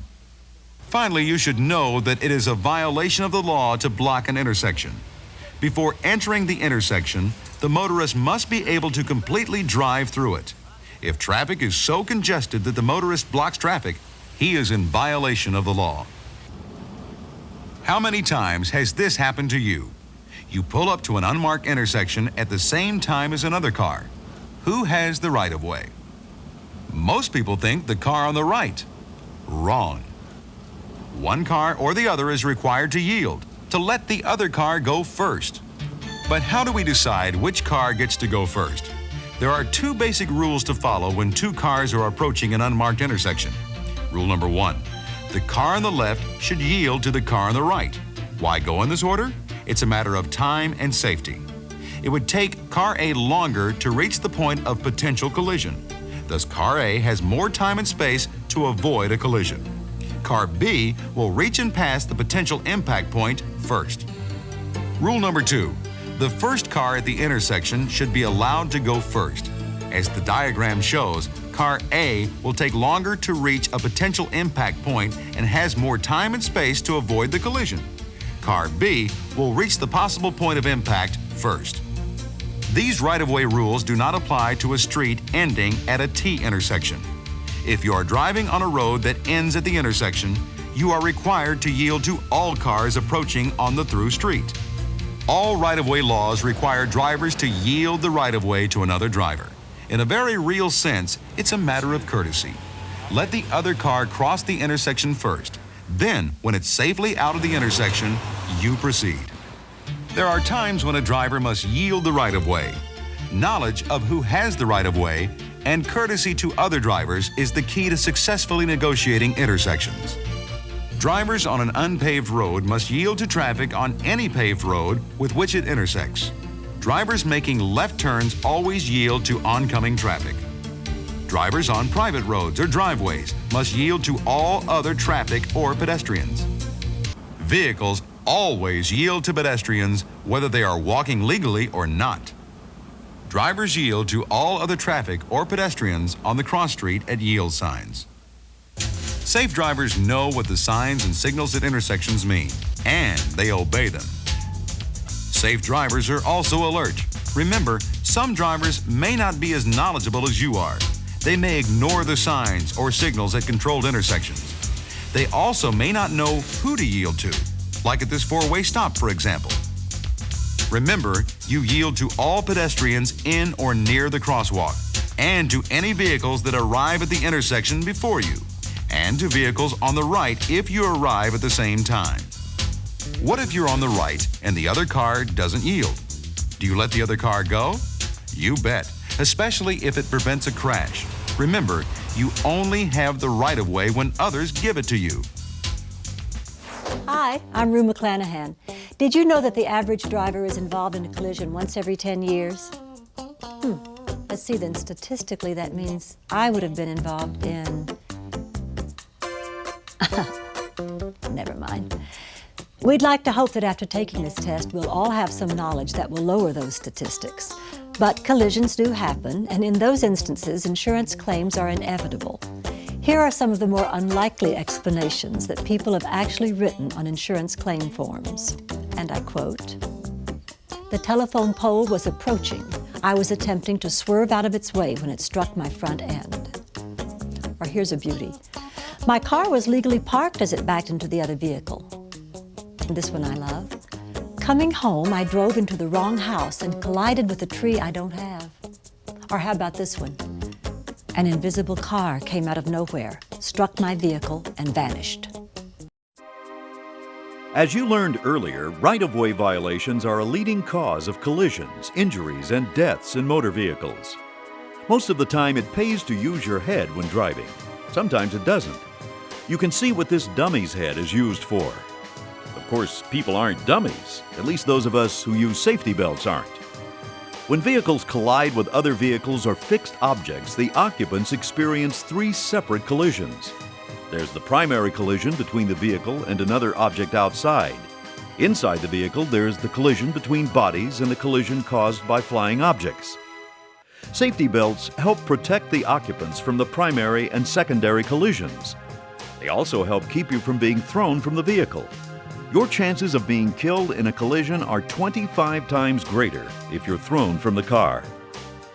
Wearing safety belts is required by California law. The driver and all passengers in a car or truck are required to wear safety belts. And in California, the law requires children under 1 year of age or less than 20 pounds in weight to be secured in a child safety seat. Children at least 6 years of age but younger than 16 years of age riding anywhere in a passenger vehicle must be secured by a safety belt. Persons convicted of failing to secure a child in an approved child restraint system will receive 1 point on their driving record.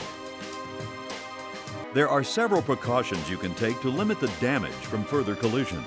If a motorist driving 35 miles per hour strikes an immovable object, everything inside that car will keep going 35 miles per hour until it strikes a passenger or something else inside. Think how much damage a full grocery bag could cause, or your toolbox, or a 16-pound bowling ball. Be safe. Stow loose items in the trunk. And while we're on the subject of trunks, make sure your spare tire and tools are securely bolted down. They can actually tear out seats, pinning the occupants against the dashboard. Take all the needless things out of your car and leave them at home. You must yield the right-of-way to police cars, fire trucks, ambulances, and other emergency vehicles on the roadway. When you see an emergency vehicle with red lights flashing and hear a warning siren, all surrounding traffic must pull over and stop. Immediately move as near as possible to the right curb or edge of the road to create a clear path for the emergency vehicle to pass on the left. Be sure to look first. You don't want to cause another collision by trying to get out of the way. And don't stop unless you're on the edge of the road and are clear of any intersection.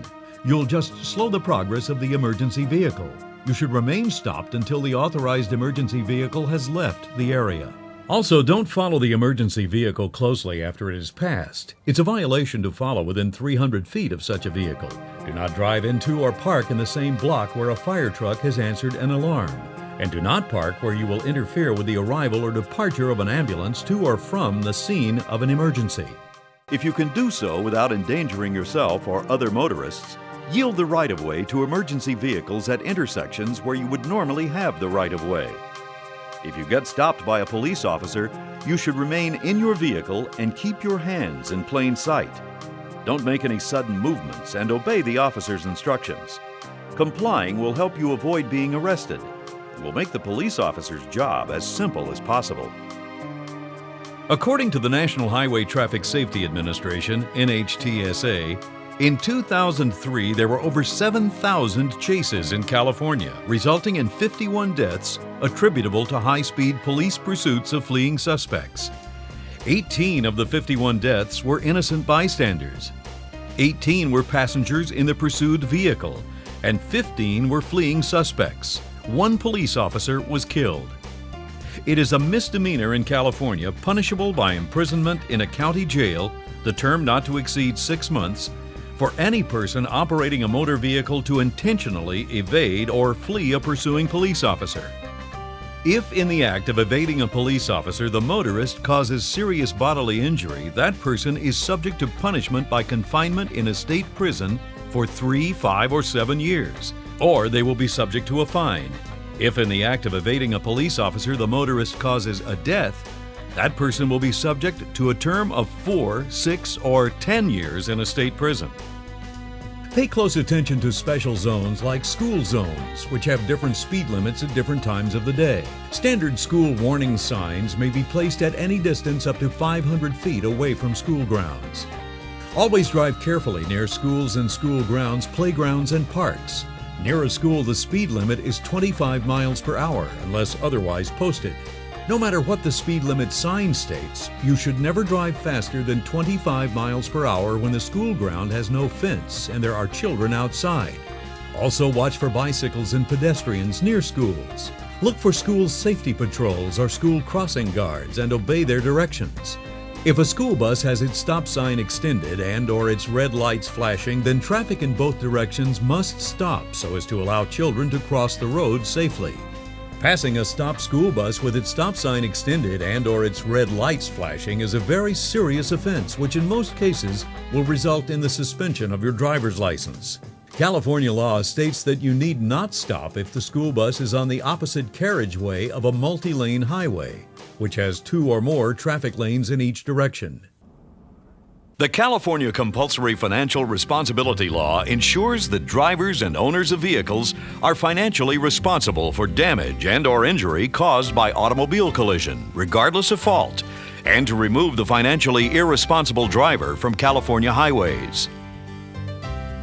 Vehicles operated on California streets and highways must maintain a form of financial responsibility, as specified in the California Vehicle Code. Acceptable forms of financial responsibility are a liability insurance policy, a surety bond, a $35,000 cash deposit, or you must qualify as a self-insurer. To meet the financial responsibility requirements, a liability insurance policy or surety bond must provide the minimum coverage of $15,000 for a single injury or death, $30,000 for injury or death of more than one person, and $5,000 for property damage caused by one accident. When you are involved in a motor vehicle collision, you must report it to the DMV within 10 days if more than $750 in damage was done to the property of any person. Anyone was injured, no matter how slightly, or killed. Each driver is responsible for making a report to the DMV. The driver's insurance agent, broker, or legal representative can also do this. The CHP or police will not make this report for you. You must make this report, whether you're at fault or not, even if the collision occurred on private property. Submit the report on the California Traffic Accident Report Form, or SR1. You can get this form from any DMV or CHP office, or download it from the DMV's website. If you don't make this report, your driving privilege will be suspended. The California Department of Motor Vehicles may suspend, cancel, or revoke the registration of a vehicle when it determines that false evidence of financial responsibility was provided to it, or when it is notified by an insurance company that required coverage has been canceled or has lapsed. They may also do this if evidence of financial responsibility has not been submitted to the DMV within 30 days of the issuance of a new registration certificate, or when a vehicle registration transfer has occurred. However, under new 2004 legislative updates, prior to suspending, canceling, or revoking the registration of a vehicle, the California DMV is required to notify you of its intent to do so. You are provided a reasonable time of not less than 45 days in which to provide the Certificate of Financial Responsibility to the DMV. An accident resulting in property damage in excess of $750, bodily injury, or death requires the involved parties to complete and file an accident report with the Department of Motor Vehicles. This report, Form SR1, must be submitted to determine if financial responsibility was in effect at the time of accident. If an individual involved in an accident is uninsured, the driving privilege will be suspended for 3 years. During the mandatory first-year suspension period, application may be made for a restricted license under specific circumstances. However, you must pay a $250 financial responsibility fee, a $125 license reissue fee, and show proof of financial responsibility. After the mandatory suspension period, full reinstatement of your regular license may be obtained by again filing proof of insurance and paying the $125 reissue fee. If the licensee's proof of financial responsibility is canceled during the proof of filing period, the suspension will be reimposed.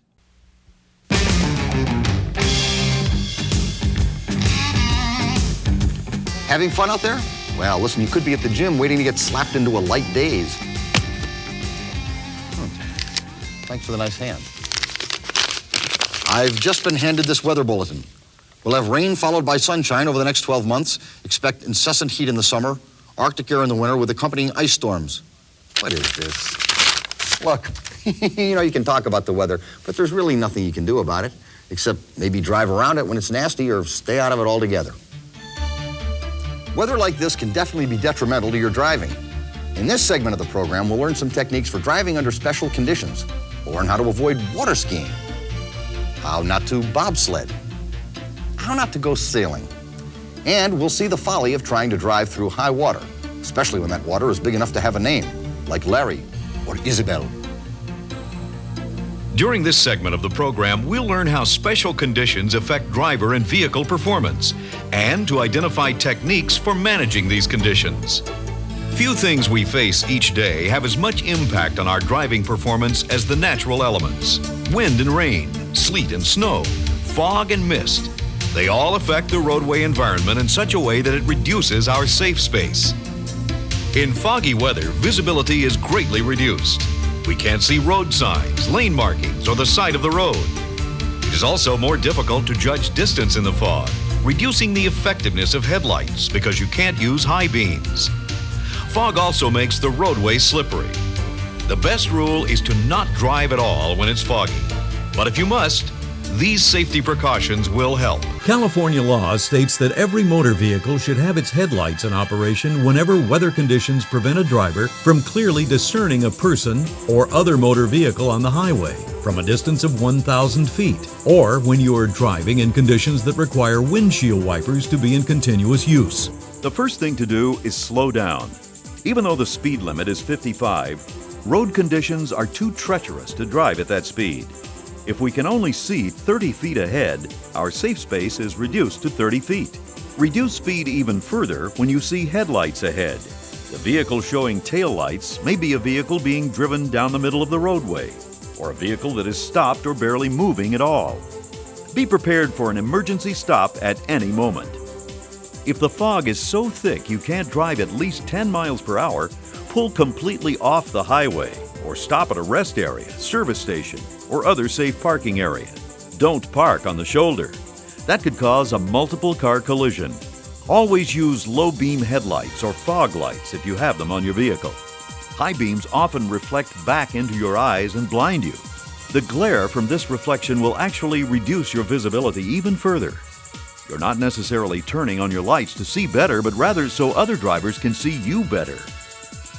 As in night driving, use the edge line, or if necessary, the right side of the roadway for a guide. Remember what the white and yellow pavement markings indicate, since you may not be able to see the highway until it's too late to react. Allow yourself plenty of time to get where you're going. It's very dangerous to try to rush around in the fog. Wind is another problem motorists must contend with. It can be especially dangerous for trucks, recreational vehicles, campers, and vehicles towing trailers. Driving at slower speeds is the best defense. When meeting large trucks and buses, be prepared to make steering corrections for sudden bursts of wind. Wind generally reduces the driver's steering control.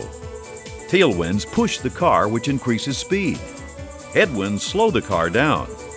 Crosswinds may cause the car to sway. Be prepared to make adjustments in speed and steering to compensate for wind conditions.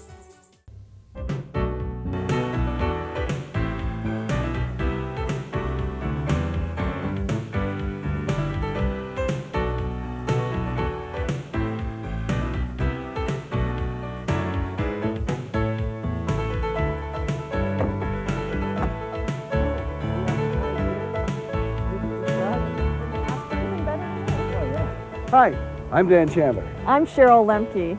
I'm Jean-Paul Luc, founder and director of the Ice Driving School.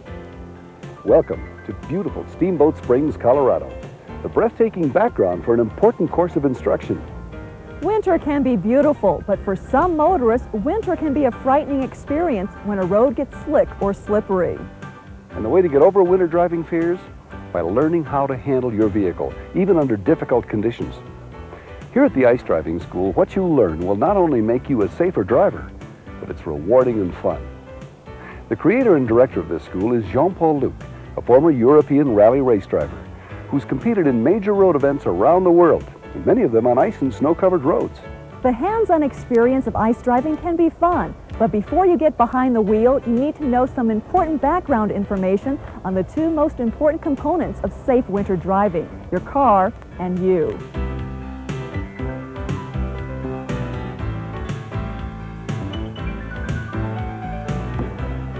As we begin the course, we want to talk about the theory behind the behavior of your vehicle in difficult driving conditions, about actual driving techniques you can use in winter conditions, about important parts of your vehicle, and some ideas about traction or grip. And then we'll finish off with behavior and driving techniques. First, let's begin with some recommendations. Warm up your vehicle before starting. To operate optimally, the engine, the power steering, and the transmission must all be warm.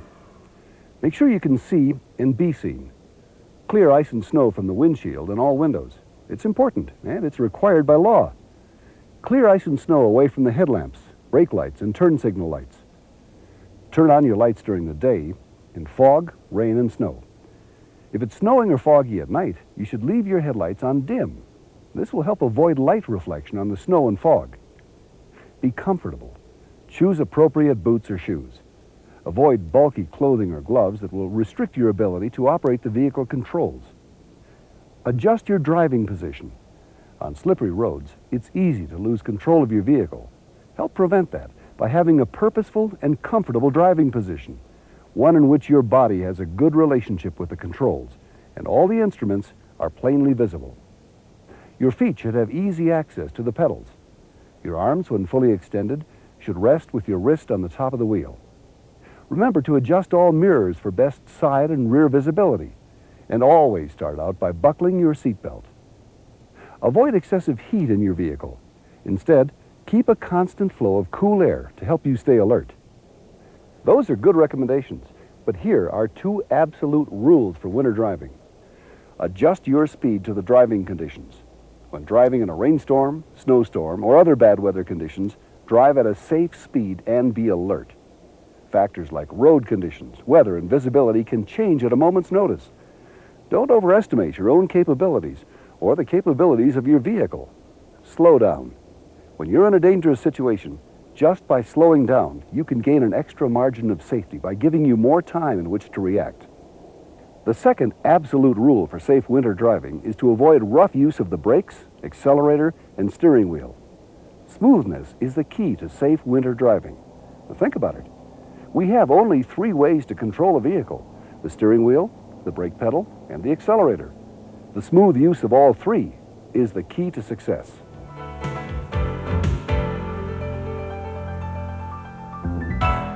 With regard to the dynamic of the vehicle, there are 3 important components: tires, shock absorbers, and brakes. Tires provide the ultimate point of contact between your vehicle and the road surface. Steering, traction, and braking all depend on the few square inches of contact where the tire meets the road surface. Tires should fit the vehicle and the road conditions. In winter, we recommend snow and mud-rated tires. Check your tire pressure regularly and follow manufacturer recommendations. For winter driving, do not deflate the tires in an attempt to make a larger contact patch between the tire and the road. This will only have negative results. Tires are built to work under a certain load and at a specific pressure. Shock absorbers work to dampen the tendency of the spring to continue to compress and rebound after an initial compression. Shock absorbers keep the tires in contact with the road. With worn-out shock absorbers, the tires will tend to keep bouncing up and down rather than maintaining contact with an uneven road surface. Brakes that are unbalanced, badly worn, or grab can cause a vehicle to spin easily and crash. Make sure yours work properly.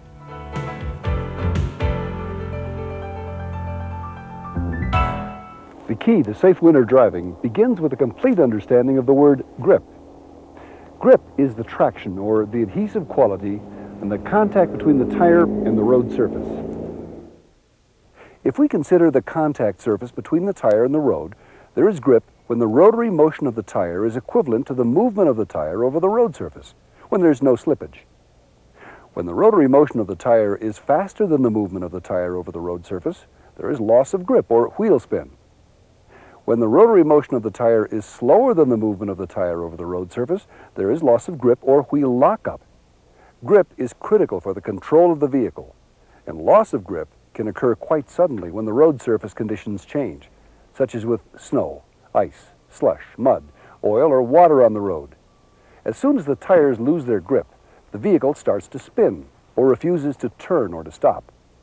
To regain control, it is necessary to regain grip. And you can regain grip. Whether you discover you're in wheel spin or wheel lockup, you have control. In wheel spin, lift off the accelerator. In wheel lockup, ease off the brake. Of course, if you have anti-lock brakes or ABS, the electronic function of ABS does this for you. Grip is affected by 3 factors you need to know and estimate in order to adjust your driving. Front-wheel drive, all-wheel drive, or rear-wheel drive vehicles behave differently on the road because of the location of the driving wheels. Another important factor is the age of the vehicle. Vehicles that are well maintained are safer. Of course, new vehicles benefit from state-of-the-art technologies which enhance driving security, such as electronic ABS. The most important element in safe winter driving is tires. Your vehicle must be equipped with the same type of tires on all wheels, and all tires must have the same degree of wear, not less than 60% of the original tread depth. The pavement can be rough or slick. The shape of the road can also be off-cambered or cambered. All of this information must be considered in your speed adjustment, as it can modify your vehicle's behavior. The road surface can be covered with ice, with snow or water, and that can make some very big differences regarding traction or grip. Other factors can affect the grip, such as the temperature and the snow structure. Driving conditions are different depending on whether the snow is thawed, frozen, granulated, or packed. And the snow is different at different temperatures too. It's actually less slippery at 0 degrees than it is at 32 degrees.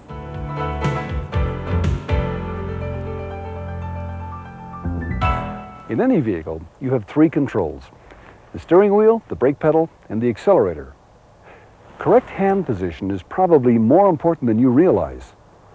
You can be a driver with good reflexes and ability, but if your body and hand positions are not correct, you can't control your vehicle efficiently. Here's the proper hand position. With both hands, grip the steering wheel firmly but lightly with your hands in a 9 o'clock and 3 o'clock position. That gives you the best control of the vehicle for all the evasive maneuvers you may need to perform. In this position, your muscles operate with maximum power and precision as both hands work on one line through the center of the steering wheel.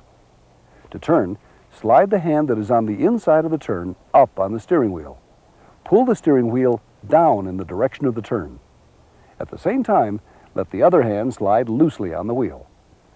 In the middle of the turn, your hand should still be at the 9 and 3 o'clock positions. At the end of the turn, do not let the wheel spin back by itself, but do the opposite maneuver. Move your other hand, which is now on the outside of the turn, up, and pull the steering wheel back to the straight position, feeding the wheel smoothly back until the front wheels are once again straight. Depending on the radius of the turn, you need to change your hand position accordingly. If the turn is a small, tight corner and needs more steering movement, you'll slide your hand on the inside of the turn up even further. If the turn is a wide curve and needs less steering movement, your two hands should stay at the 9 and 3 o'clock positions, and only your arms will move. One pushes while the other pulls. Our second control is the accelerator. Depressing or lifting off the accelerator must be smooth and progressive, especially on a slippery road. Rough acceleration can cause wheel spin. If this happens, lift off the accelerator gently until you feel the wheels recover grip. Avoid hard deceleration, which unbalances your vehicle. Depressing or lifting off the accelerator changes the vehicle's behavior. You provoke a transfer of weight, which is very important for vehicle control. However, you may not feel this weight transfer, particularly on snow and ice-covered roads. Braking is forced deceleration, in which the weight of your vehicle is transferred forward, loading the front wheels and unloading the rear wheels. Braking is a natural response when you need to slow down in a hurry, but be careful. Hard braking is dangerous if it isn't controlled. Hard braking puts your vehicle out of balance and may cause the wheels to lock up. This eliminates part of the braking effectiveness and all of the steering effectiveness, because when the front brakes are locked, the front wheels do not steer the vehicle. Hard braking may also cause the vehicle to spin when the rear wheels are locked. Never slam on the brakes when you have to slow down. Apply the brakes hard. If you detect any wheel lockup, ease off so that the wheels are almost at the point of locking. This will give you your best braking effectiveness. A locked wheel has a longer braking distance than a wheel which exerts a braking effect while it's still rolling. And remember how important it is to slow down. When speed is only doubled, braking distance is 4 times longer. An even longer distance is required for stopping on snow or ice. You will brake your vehicle most effectively if the brakes are depressed with enough effort to reach the maximum braking point, which is just before the wheels lock up, and that's called threshold braking. It's the most efficient braking, but also the most difficult to do on a slick road in an emergency situation. The easiest way to use the brakes in an emergency is to pump them. Depress and release the brake pedal in a pumping motion. This technique works for 3 reasons. First, it's almost impossible to brake in an emergency situation without going to the locking point. The threshold is hard to feel, so the pumping technique avoids that problem. Second, it helps you detect the grip limits when you reach the lockup point. And third, the pumping technique allows the rear tires to regain grip, which helps avoid any sideways situations when the vehicle regains the neutral attitude. How do you use this technique? Depress the brakes hard enough to the point you feel the wheels are locked up. At this point, release the brake pedal enough to unlock the wheels. By doing so, you make sure you're reaching the maximum braking point. Repeat this maneuver until you finish your braking. And if you're driving a manual transmission, don't forget to depress the clutch so you won't stall the engine and keep the drive wheels locked. And here's a little extra advice. Before you start downhill on a slick road, traveling in a straight line, shift to a lower gear. When you do that, you're using the engine to help slow down the driving wheels of your vehicle. But avoid downshifting when you're cornering by planning ahead. Now, one technological advance that's proven helpful in promoting more efficient braking is the anti-lock braking system, or ABS. ABS is more effective than conventional braking systems, especially on icy or snowy roads.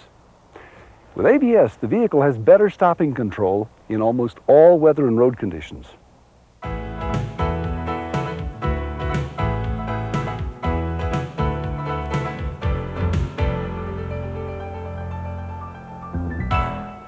Each vehicle has its own specific behavior on the road, depending on the location of the drive wheels, the wheelbase, the center of gravity, and the weight. The theoretical center of the mass of the vehicle is called the center of gravity.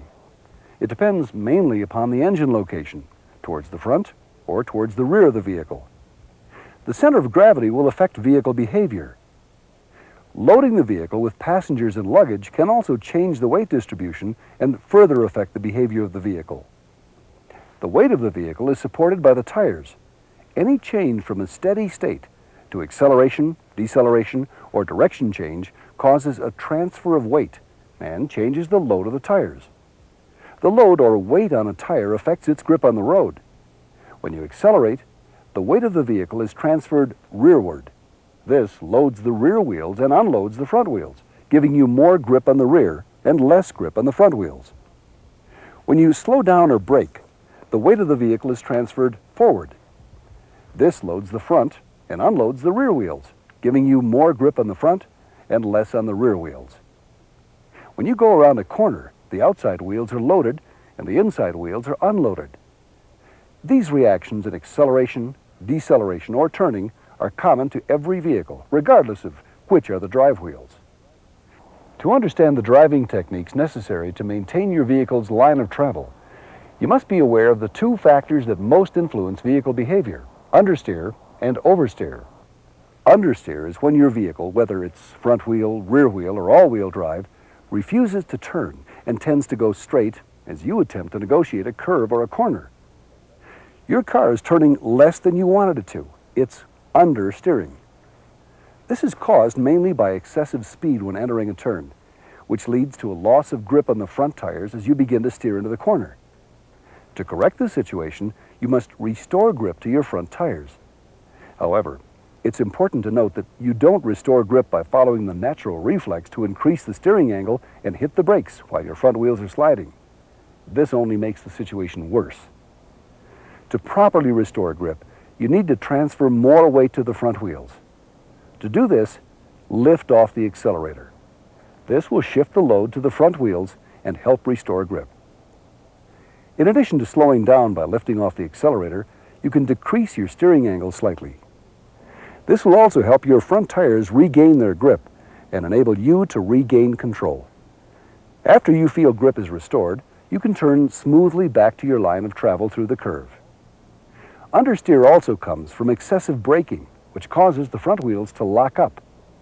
In that case, release the brakes to allow the front wheels to regain grip.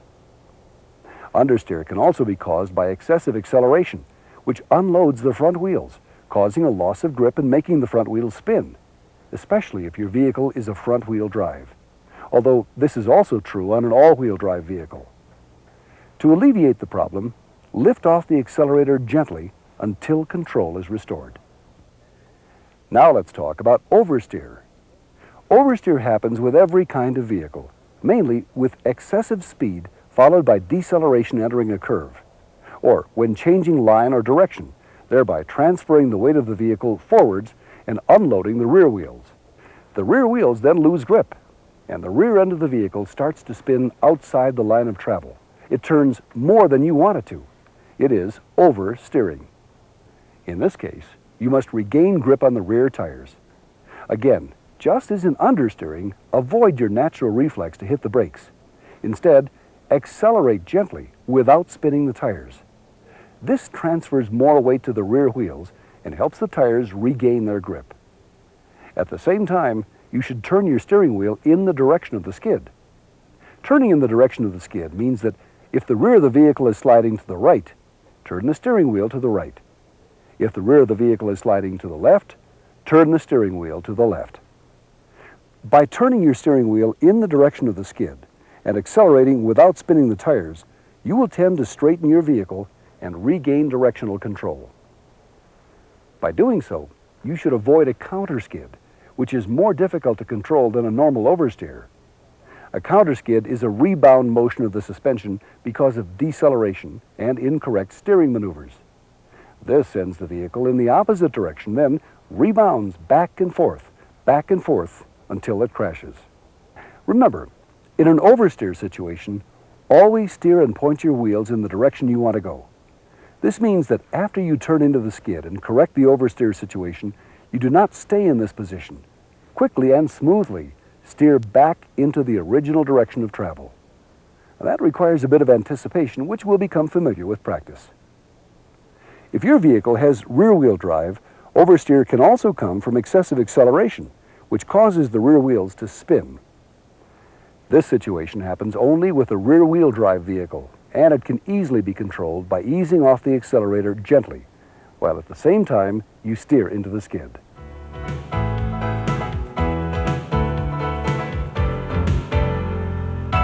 When you're driving on a slippery road or when you're very close to the grip limit in an emergency situation, you must use the grip as effectively as possible.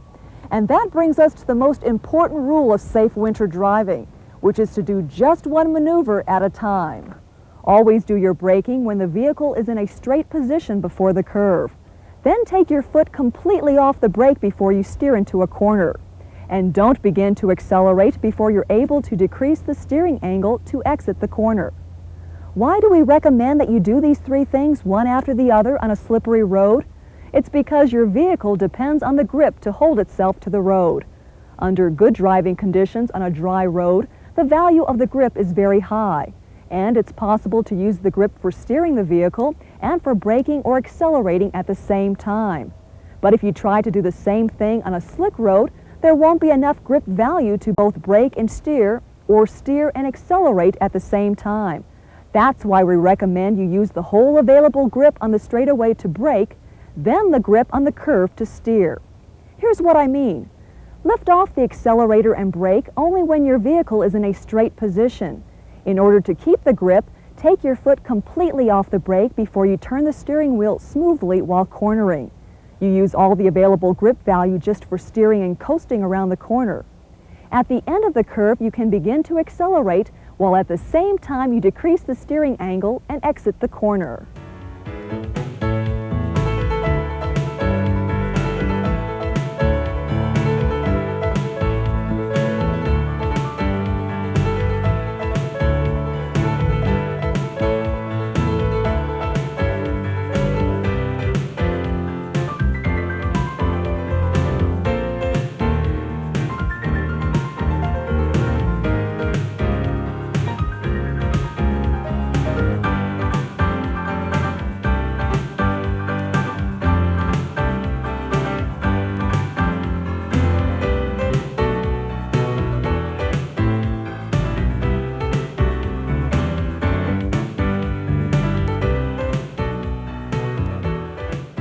And now you have the theory behind safe winter driving, but this knowledge is not enough.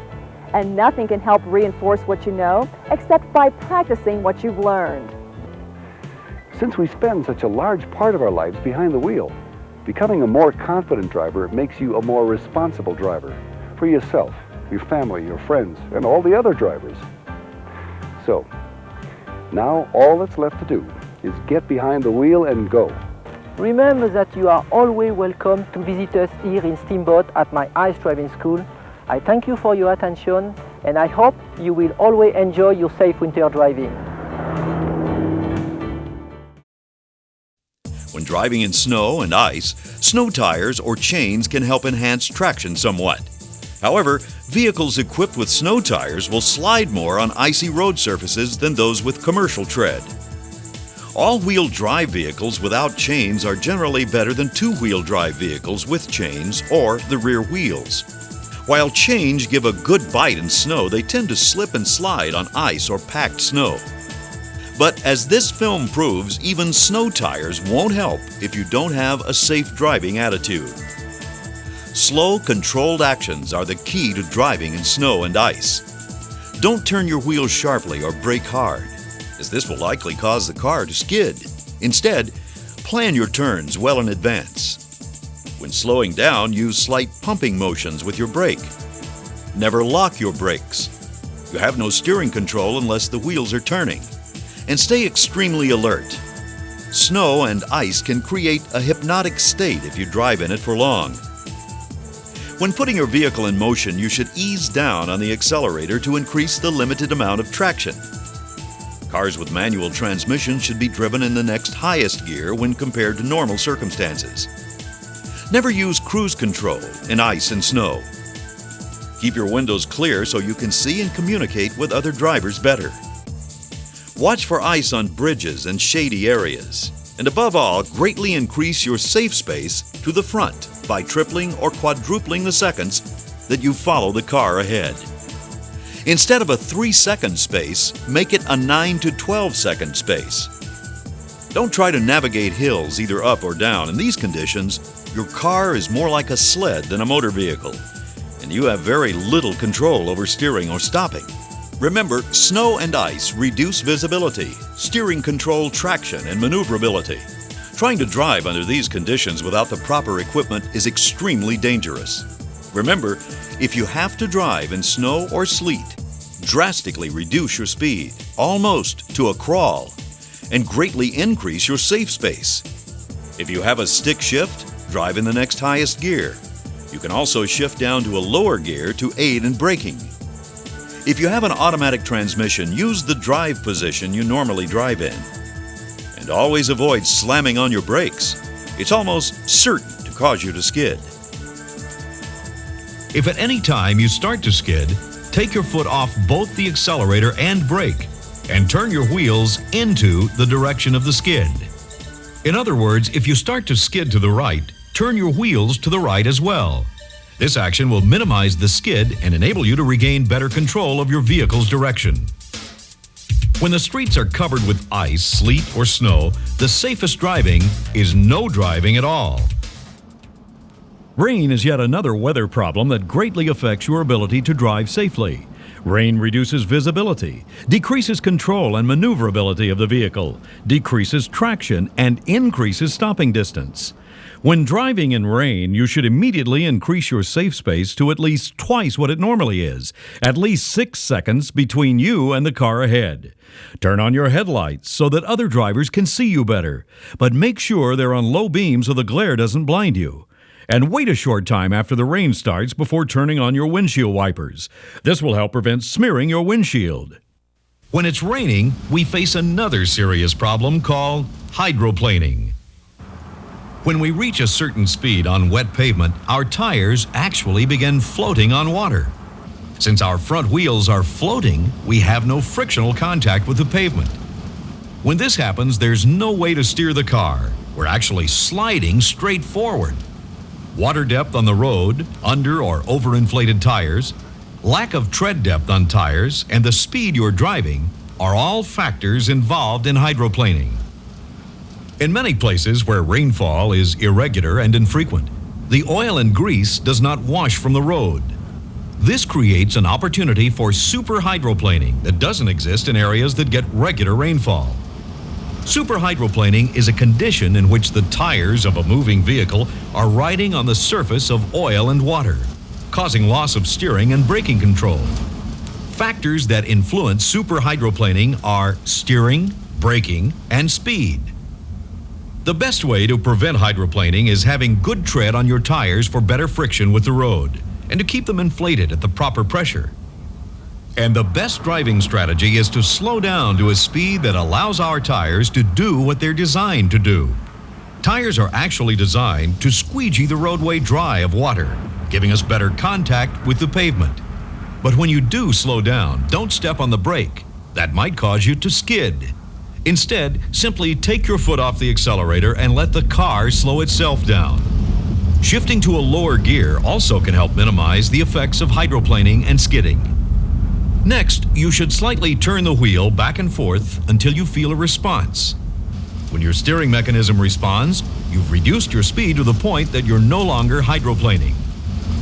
Now it's time for another professional driving safety tip from the Dodge Skip Barber Driving School with Chief Instructor Terry Earwood. Most of the driving safety principles that we teach today deal with specific on-the-road techniques. However, there are a lot of things that you can do to protect yourself before you even buckle up.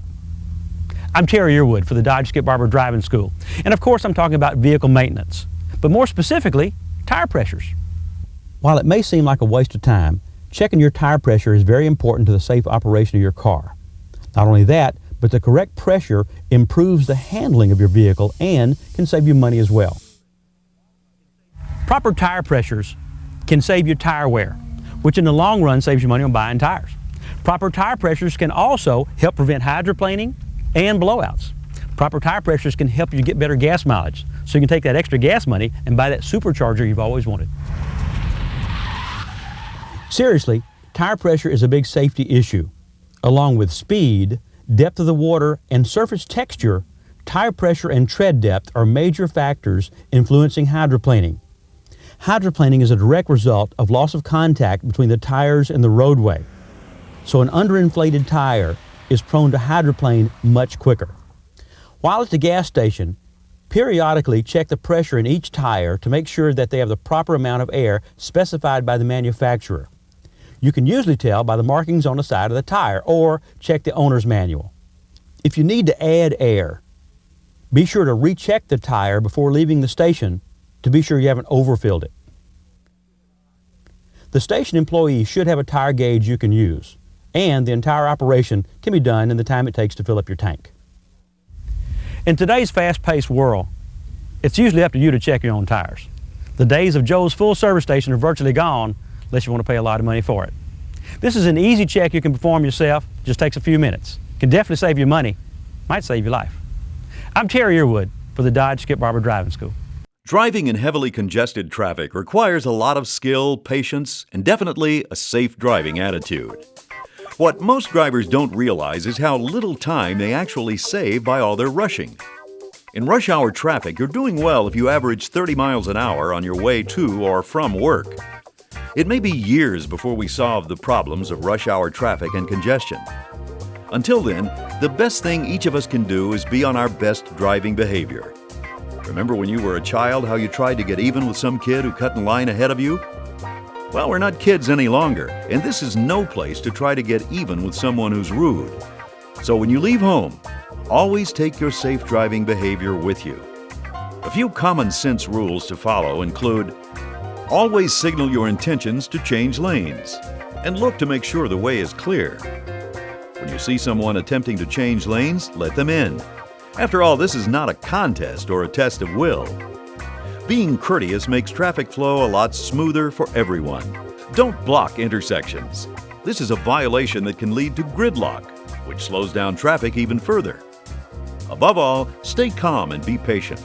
It may cost you a little time, but it won't cost you an arm and a leg. This is what rush hour looks like in some parts of the country. Quite a contrast with the congestion of big city driving. Rural driving affects driver performance by allowing the driver to be in a more controlled environment. There tends to be a lack of congestion. But driving on rural roads and highways can have its own set of hazards. Things such as animals and farm equipment, unregulated roadways and crossings, poor road conditions and lighting, narrow roads with more curves and hills. Each present unique hazards.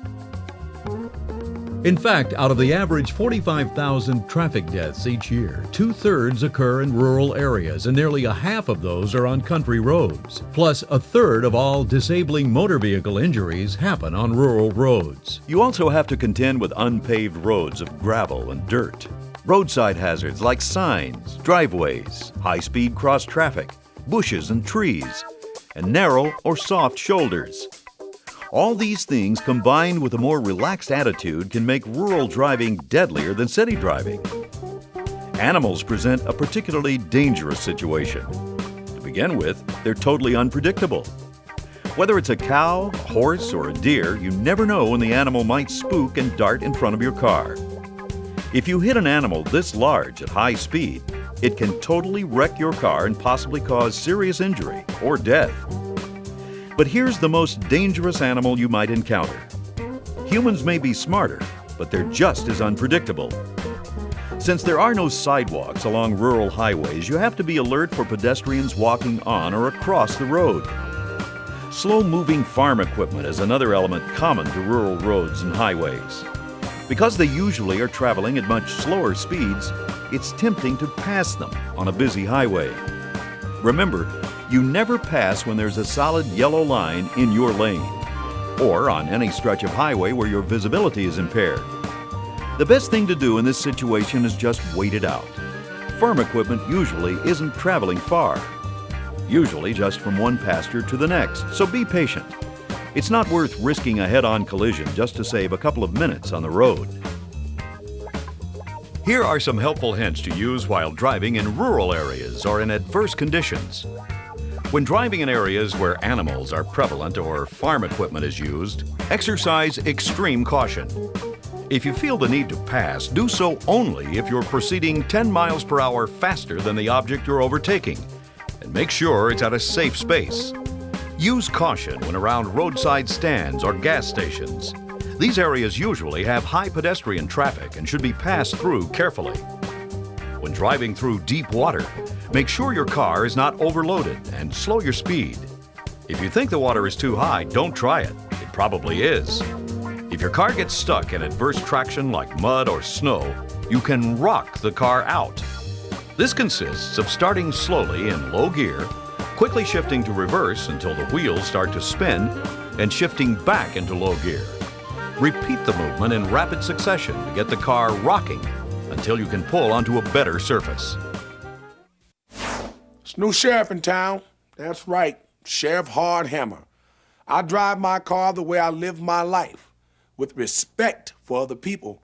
That means I take responsibility for my own actions, because the sheriff knows the law. Did you know there are times when it's against the law to drive at the posted speed limit? Well, that's right, partner. Even when it says it's cool to go 55, you'd be nothing but a fool and probably not alive to drive that quick on a road that slick. So if the weather's no good, or maybe there's a hazard in your hood, don't be a clown. Just slow that car on down. Play it safe. Don't drop the hammer. Driving on the freeway takes nerves of steel and most definitely a safe driving attitude. This is no place for the child in you to rear its ugly head. You're driving at high speeds and you have to make split-second decisions, so maintaining a safe space is absolutely essential. A safe space entails time and distance. You build such a safe space when you use the 3-second following rule. This rule says that you should follow the vehicle in front of you by at least 3 seconds. To do this, pick out a stationary object by the road in front of you, a sign, pole, or tree. When the car in front of you reaches that object, it should take you at least 3 seconds to reach that same object at your present rate of speed. Here's an example. Car A has pulled even with the sign that we're using as a reference point. If it takes car B at least 3 seconds to reach that same point, then the driver is using the 3-second following rule. Remember, it takes 1.5 seconds just to react. So by following at least 3 seconds behind the vehicle in front of you, you have over a second as your extra time safe space. You should also build a good safe space for your vehicle in the back and on both sides, as well as in the front. Sometimes you'll need to change lanes to maintain this safe space zone. When another driver is tailgating you, the best solution is to move to another lane if possible and let the tailgater pass. If you can't change lanes, gradually slow down to encourage the tailgater to pass you. If that doesn't work, another option would be to move left, past the car in front of you. And when you've established a safe space between you and the car you passed, move back to the right. When you're in the far right lane of a freeway, always be aware of cars entering and exiting. You should adjust your speed either upward or downward to allow cars entering to merge smoothly and orderly. Timing is critical because the car entering the freeway should be doing so at a relatively high speed in order to safely merge with existing traffic. Cars on the freeway do not have to yield to cars entering the freeway. The far right lane is usually the merging lane, since this is where all traffic enters. When you're entering the freeway, you should increase your speed to match the flow of the traffic on the freeway. This maneuver has been compared to parking your car in a lane of traffic going 65 miles per hour. For some reason, you'll occasionally see a car stop on the entry ramp waiting for a large opening. Then they have to try to reach 65 miles per hour from a dead stop. This is dangerous and causes congestion in the merging lanes. In California, the maximum speed limit on most freeways is 65 miles per hour, unless otherwise posted. However, many drivers routinely exceed the limit. In fact, it's so common that we often find the flow of traffic running at 80 miles an hour or more. Many drivers have the mistaken notion that it's okay to exceed the limit as long as they're going with the flow. If you're caught driving faster than the maximum speed limit, you'll get a traffic ticket regardless of how fast other motorists are driving. However, some vehicles such as ambulances, police cars, and fire trucks are allowed to exceed the maximum speed limit when they're responding to an emergency. Safe drivers who prefer to drive slower than the maximum will always use the slow lane. When you drive slower than the maximum speed limit in other lanes, you block the free movement of other motorists trying to drive at the maximum legal rate of speed, and that can lead to a serious crash. But don't forget, this lane is also the merging lane for cars entering the freeway.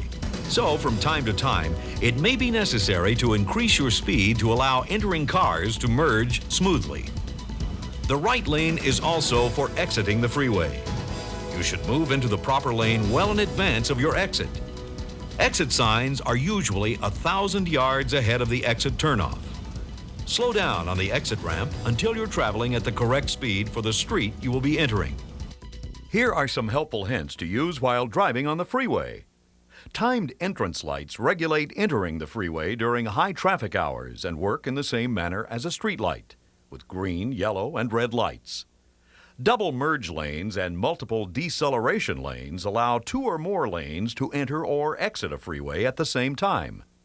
Diamond lanes are reserved for carpools and other high-occupancy vehicles. Drivers violating the restrictions of diamond lanes are subject to high fines. When approaching toll booths, be sure to slow down way in advance and move carefully into the appropriate lane for your form of payment. On the freeway, always be aware of lane use control signals, which communicate whether specific lanes are open, closed, or operating under special circumstances. Always remember to be courteous to drivers entering and exiting the freeway. It's helpful to move left into adjacent lanes to make room for vehicles entering the freeway, and to slow down to create a safe space for exiting vehicles. Other helpful freeway tips include watching out for velocitation, which is unconsciously or unknowingly increasing your speed until you're at an unsafe velocity. To combat this, check your speedometer every few seconds and pay attention. Curved ramps can create problems. Some are very tight, so be aware of the speed limit when entering or exiting on a curved ramp. If you miss an exit, don't panic. You can always use an alternate exit and U-turn back to your desired turnoff. When re-entering the freeway from the shoulder, make sure you signal your intentions and have adequate time and space to rejoin the flow of traffic. This will require an accelerated speed in a short time, so make sure you have plenty of room. Earlier in this segment, we discussed the necessity of good vision for safe driving. We also talked about how such natural elements as fog, rain, and mist can limit our visibility and make the roadway more hazardous. Certain light conditions can also impair our visibility, like driving directly into the morning or afternoon sun. At certain times of the day, the light can be totally blinding. Dark sunglasses can help you see better in such light. So will the sun visor in your car. Both can help diminish some of the effects of glare-reflected light from windows and chrome. But always keep in mind that as your visibility diminishes, so does your ability to react to emergency situations. To be on the safe side, it's best to reduce your speed until light conditions improve. Dusk is one of the most dangerous times of the day for drivers. At this time of day, the light seems to take on an unreal quality. It's more difficult to judge distance because there are neither shadows from the sunlight nor enough definition from headlight beams to provide a good frame of reference. Shapes also become harder to discern. Everything we see has a grayish appearance, and we lose the sharp contrasts of light and shadow that we had earlier in the day. We should always turn on our headlights at dusk. They improve our visibility slightly, but more importantly, they help other drivers see us. Driving at dusk requires an extra measure of concentration. The same is true of night driving. the glare of oncoming headlights, high beam headlights from the front and rear, overdriving our headlights. They're all problems of visibility we have to deal with at night. When the headlights from an oncoming car blind you, you should look to the right side of the road. This accomplishes two things. First, it allows you to steer your vehicle closer to the edge of the roadway, well away from the oncoming vehicle. Your peripheral vision helps you see the approaching car. If it changes speed or direction, you can see it happen. The second thing you accomplish by looking off to the right is that you avoid being blinded. And that's critically important since it takes from 8 to 10 seconds before you can see well again. During that time, you could drive twice the length of a football field without being able to see. In some states, the law requires vehicles to have low beam headlights that will clearly light up a pedestrian or motor vehicle 100 feet down the road. High beam headlights must project 350 feet down the roadway. When you're driving so fast that you can't stop your vehicle in 100 to 350 feet, you're said to be overdriving your headlights. But what happens on hills and curves? Your headlights won't bend around curves, so you won't be able to see 350 feet ahead. There could be an obstruction in the roadway, a pedestrian, or even a stalled car, and you might not be able to see it in time to take evasive action. To be on the safe side, drive at a speed that enables you to stop your car in 1/2 the distance that you can clearly see ahead. That's a good rule, day or night. Hills and curves pose visibility problems even during the daylight hours. It's physically impossible to see around or over them, so you never know what's coming up when you round the bend or crest the hill. Remember, always anticipate the worst and never make driving decisions based upon what you cannot see, especially when passing, accelerating, or changing lanes. This is also true when backing. Do not trust your rear and side mirrors. They have large blind spots. Always look back over your shoulder when backing and keep one foot on the brake. Proceed slowly. Remember, you can't see below the level of your trunk, so be especially careful of small children who may wander behind you. Backing up can be a dangerous maneuver and should be avoided when possible. Backing out of constricted spaces, parking spots, or around corners and sharp turns requires special attention. Check behind your car for children, pets, and small objects, and always back slowly, keeping your brake pedal covered. You should always look over your shoulder when backing, and when movement is constricted, use your mirrors and passengers to help you navigate. When possible, try to find parking spaces that do not require backing, and always exercise caution in crowded parking lots. As if it weren't dangerous enough to drive on good, straight highways, driving is made even more treacherous by a number of dangerous road conditions. Sharp curves, soft shoulders, potholes, narrow roads, railroad crossings, low water crossings, and construction work all affect driver performance. The best course of action is to slow down when you encounter these dangers. You might have to maneuver around these problems, or in the case of road construction, railroad crossings, and low water crossings, come to a complete stop.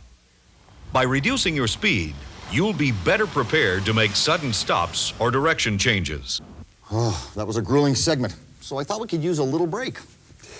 If you try this at home, remember to watch for those soft shoulders. On second thought, why don't you take a little break and walk around the block? But don't forget to walk facing the traffic. Oh yeah, and stop your VCR and, well, what the heck. Why don't you activate the interactive network? And let's review this section. Remember about the 1-800 instructor, and I'll hold down the fort until you get back. Okay, Missy, rub me till I drop. E-I-O. And now, back to the Take Home Traffic School program with your host, Jeff Altman. Whew. That was my cue, I think. Get your attention, doesn't it? Or at least it should. As I'm sure you already know, a siren is used to warn you that an emergency vehicle is approaching.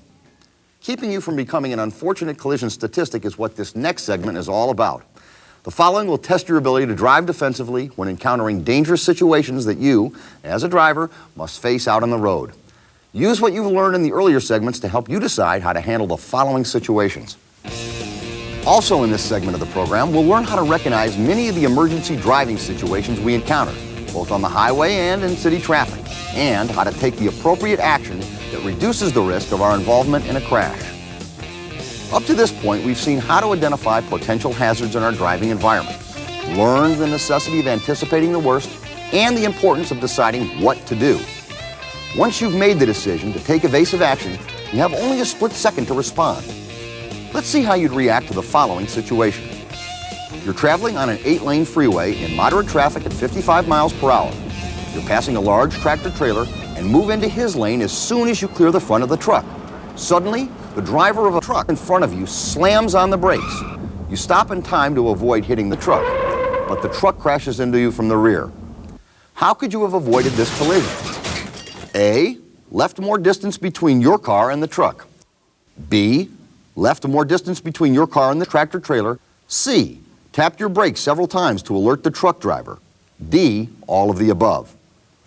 The answer is B, left more distance between your car and the tractor-trailer. You know, the biggest complaint of truckers is that cars cut them off, pulling too close in front of them. Because trucks are bigger and heavier, it takes them much longer to stop than it does cars. You should leave more space between yourself and a truck than you would for another car. A good rule of thumb when passing a truck is wait until you can see both headlights and the tires in your rearview mirror before pulling in front of the truck. Next, you're driving on a 2-lane road. Passing is permitted in either direction. An oncoming car pulls out to pass, coming head-on into your lane. You're moments away from a head-on collision. What should you do? The choices are A, turn quickly into the left lane. B, slow down and move to the right. C, stay in your lane and maintain your speed. Or D, stop immediately in your lane. The correct answer is B, slow down and move to the right. Slowing down will help you maintain control, and moving to the right gets you out of the way. Do these at the same time and be prepared to keep moving to the right even if you have to drive off the road completely to avoid a collision.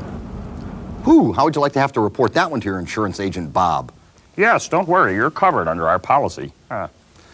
Ready for the next one? Okay, here we go. You're driving a car approaching a blind intersection where there are no signs or signals. Suddenly, a car appears from the cross street. You strike it broadside. How could you have avoided this? Your choices are A, turn sharply to the left. B, sounded your horn as you approached the intersection.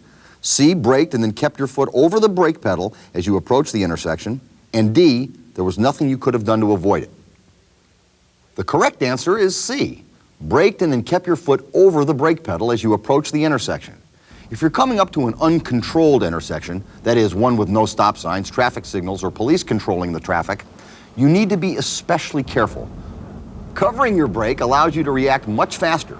For example, if you were traveling at 30 miles per hour, you could stop 20 to 25 feet sooner than if you still had your foot on the gas. That movement may mean the difference between life and death. Remember the segment on reaction time? Well, there you go. By anticipating what may happen, you've been able to avoid a collision.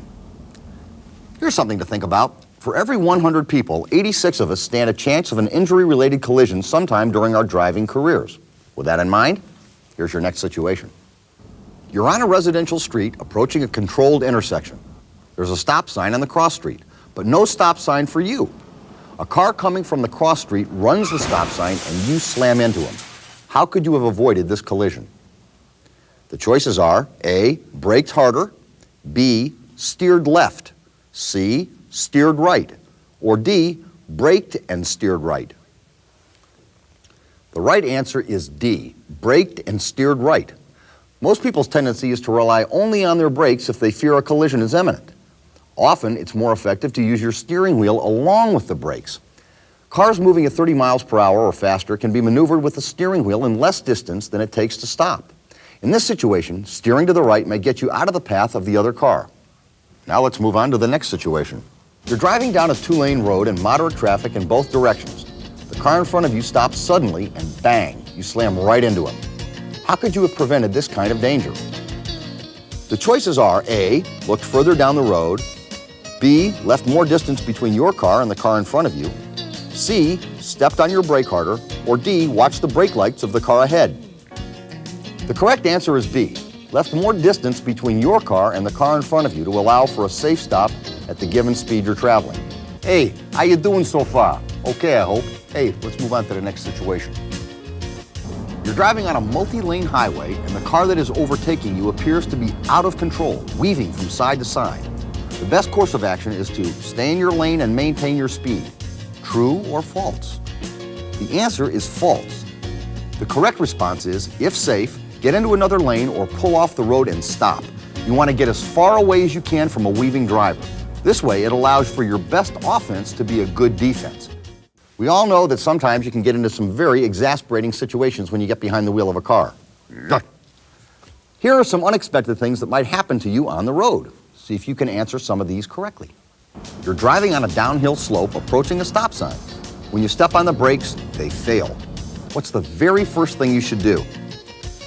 The choices are A, shift your car into a lower gear. B, apply the emergency brake. C, pump your brake pedal and try to build pressure. And D, if possible, steer off the road to the right to a clear area. The correct answer is C.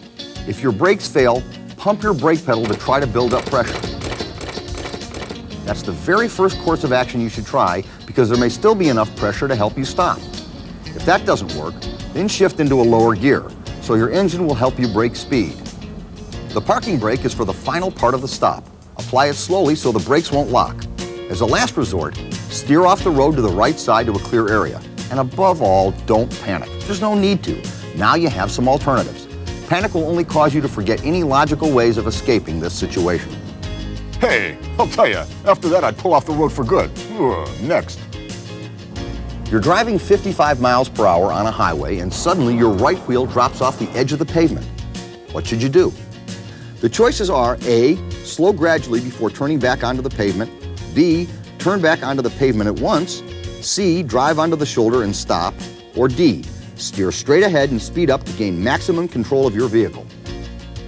The correct answer is A, slow gradually before turning back onto the pavement. Keep a firm grip on the steering wheel and take your foot off the accelerator. You'll need to fight the tendency of the wheel to pull towards the shoulder if it's soft. Ease off the accelerator and brake gently. When it's safe and your speed is under control, turn the wheel quickly about a quarter of a turn to the left.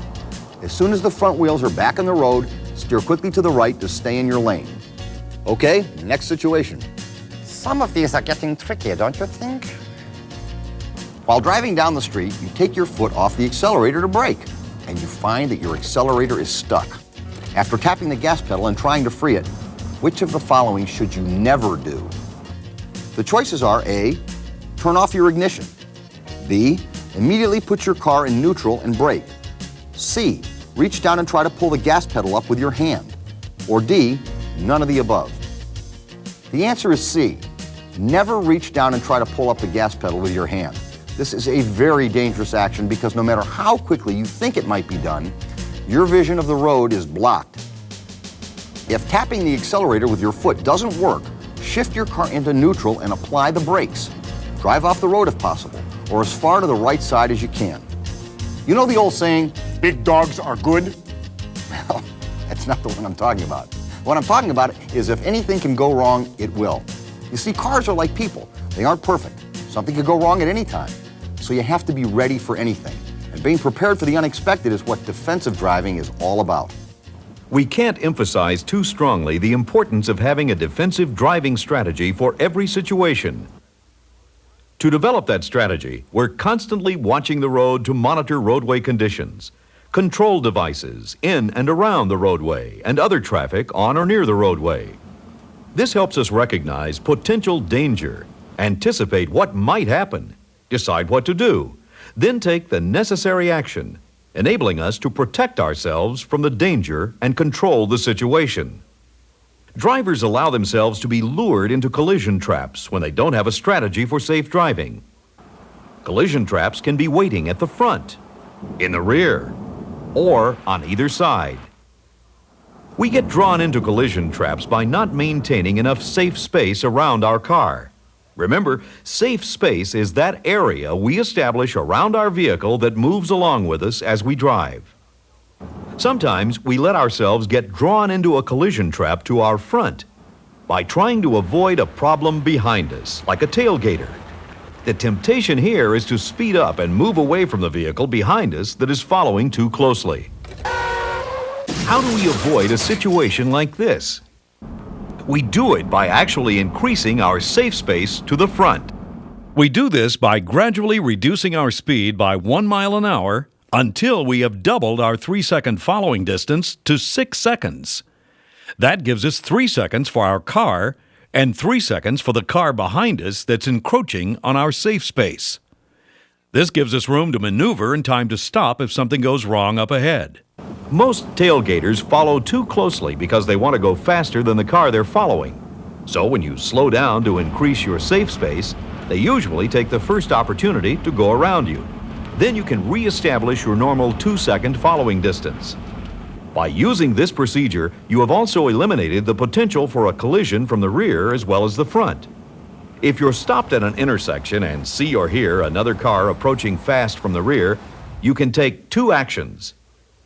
If the way ahead is clear, try to pull forward to give the other car more room to stop, or at least reduce some of the impact. If a crash can't be avoided, brace yourself and release your brake an instant before being hit.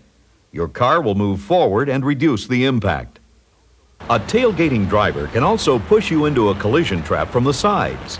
Unless you increase your safe space in front of you, here's what could happen. The tailgater was able to push you into a collision trap because you didn't maintain enough safe space, front, rear, and side. But you weren't alone. The car you sideswiped got caught in the same trap. By not observing the situation to his front and side, and by not maintaining enough safe space to the side, he suffered the consequences. If this driver had been using a good defensive strategy, he would have had plenty of safe space in front, back, and on both sides. When the car to his right swerved into his lane, all he would have hit was open space, not the other car. A defensive strategy puts a driver in better control of the situation. The driver would have been able to recognize the potential danger posed by the reckless driver in the next lane. He might have been able to predict either a rear-end collision by the tailgater or the sudden swerve by the car in front of the tailgater. He would have already decided on a way to avoid the scenario that was unfolding to the front and side of him. Then he would have been ready to take action, distancing himself from danger and controlling the situation. Recognizing potential hazards is relatively easy. They're everywhere. Anticipating the worst is also easy. You could be faced with the threat of a head-on collision if an oncoming car suddenly moved over onto your side of the roadway. Head-on collisions create the highest force of impact and should be avoided if at all possible. When you encounter the threat of a head-on collision, you should slow down as much as possible without locking your brakes. This will reduce the force of impact and give the other driver more time to recover control of the vehicle. Communicate with your horn and headlights. This might alert a sleeping or inattentive driver. Begin to brake and move right. Steer right to the shoulder. Never steer to the left. Be prepared to drive completely off the roadway if necessary. If you can't avoid a collision, try to sideswipe the oncoming vehicle rather than impact it head-on. This will reduce the force of impact and increase your chances for survival. When you're faced with the threat of a side impact, you should brake or accelerate quickly, whichever seems more likely to prevent or lessen the force of impact. Communicate with your horn or headlights to try to communicate with the other driver. Look for a possible escape route, possibly in another lane or off the roadway if there's room to maneuver. Brake firmly and turn your vehicle to the side to lessen the force of impact. The decision to swerve to avoid an oncoming collision should be used as a last resort. This decision is not easy to make, as you must take into account various situations in the driving environment. If you decide to swerve, you must have an escape route in mind. Grip the steering wheel tightly and turn sharply in the direction you want to swerve. In the same motion, countersteer to stabilize the vehicle. Return to your intended path of travel as quickly as you can safely do so. If your vehicle runs off the roadway into water but does not sink right away, try to escape through a window. Because of the difference in water pressure, you may not be able to open your car door. If your vehicle starts to sink before you can escape, move to the back seat where an air pocket usually forms. Take a deep breath and exit from a side window or kick out the rear window. Rear windows are designed to pop out of most cars. Running off the roadway can also cause a collision with electrical poles, causing the wires to fall on the car, or sometimes you can drive into wires that are either laying on the road or hanging low from electrical poles. If this ever happens, you should stay inside the car. If you step out of the car, you could be electrocuted the minute your foot touches the ground. Wait until help arrives and the wires are removed. Do not let anyone approach the car or touch it. Touch things only with the back of your hand. If you use the inside of your hand and there is a current, it will cause the muscles to contract and grab hold. What happens if the car catches on fire because of the hot wires? Obviously, you can't stay in the car.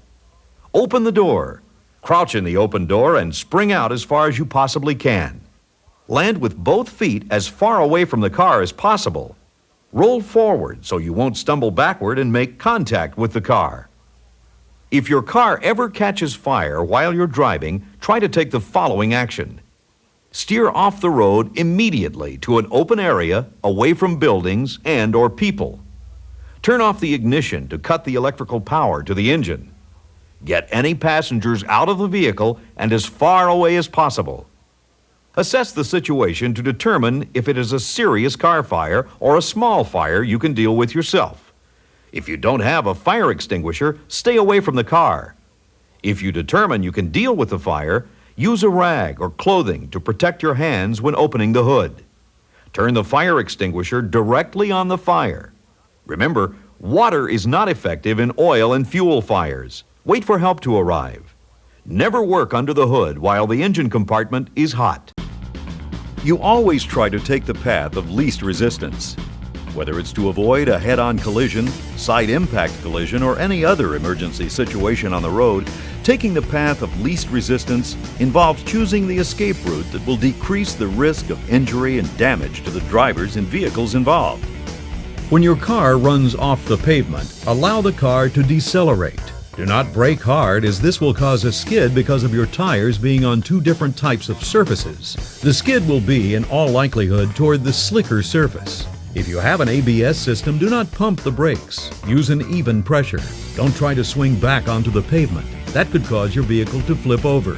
Instead, reduce your speed. Turn your wheel and drive carefully back onto the pavement. If your car's rear wheels start to skid, you should take your foot off the gas immediately and turn your steering wheel in the direction of the skid. Don't slam on your brakes, as that will cause you to lose further control of your vehicle. If you go into a front wheel skid, you should maintain your speed and turn your steering in the direction of the skid.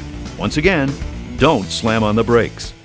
Remember, when you take to the road with the right driving attitude, you'll have a better chance of making it to your destination alive and in one piece.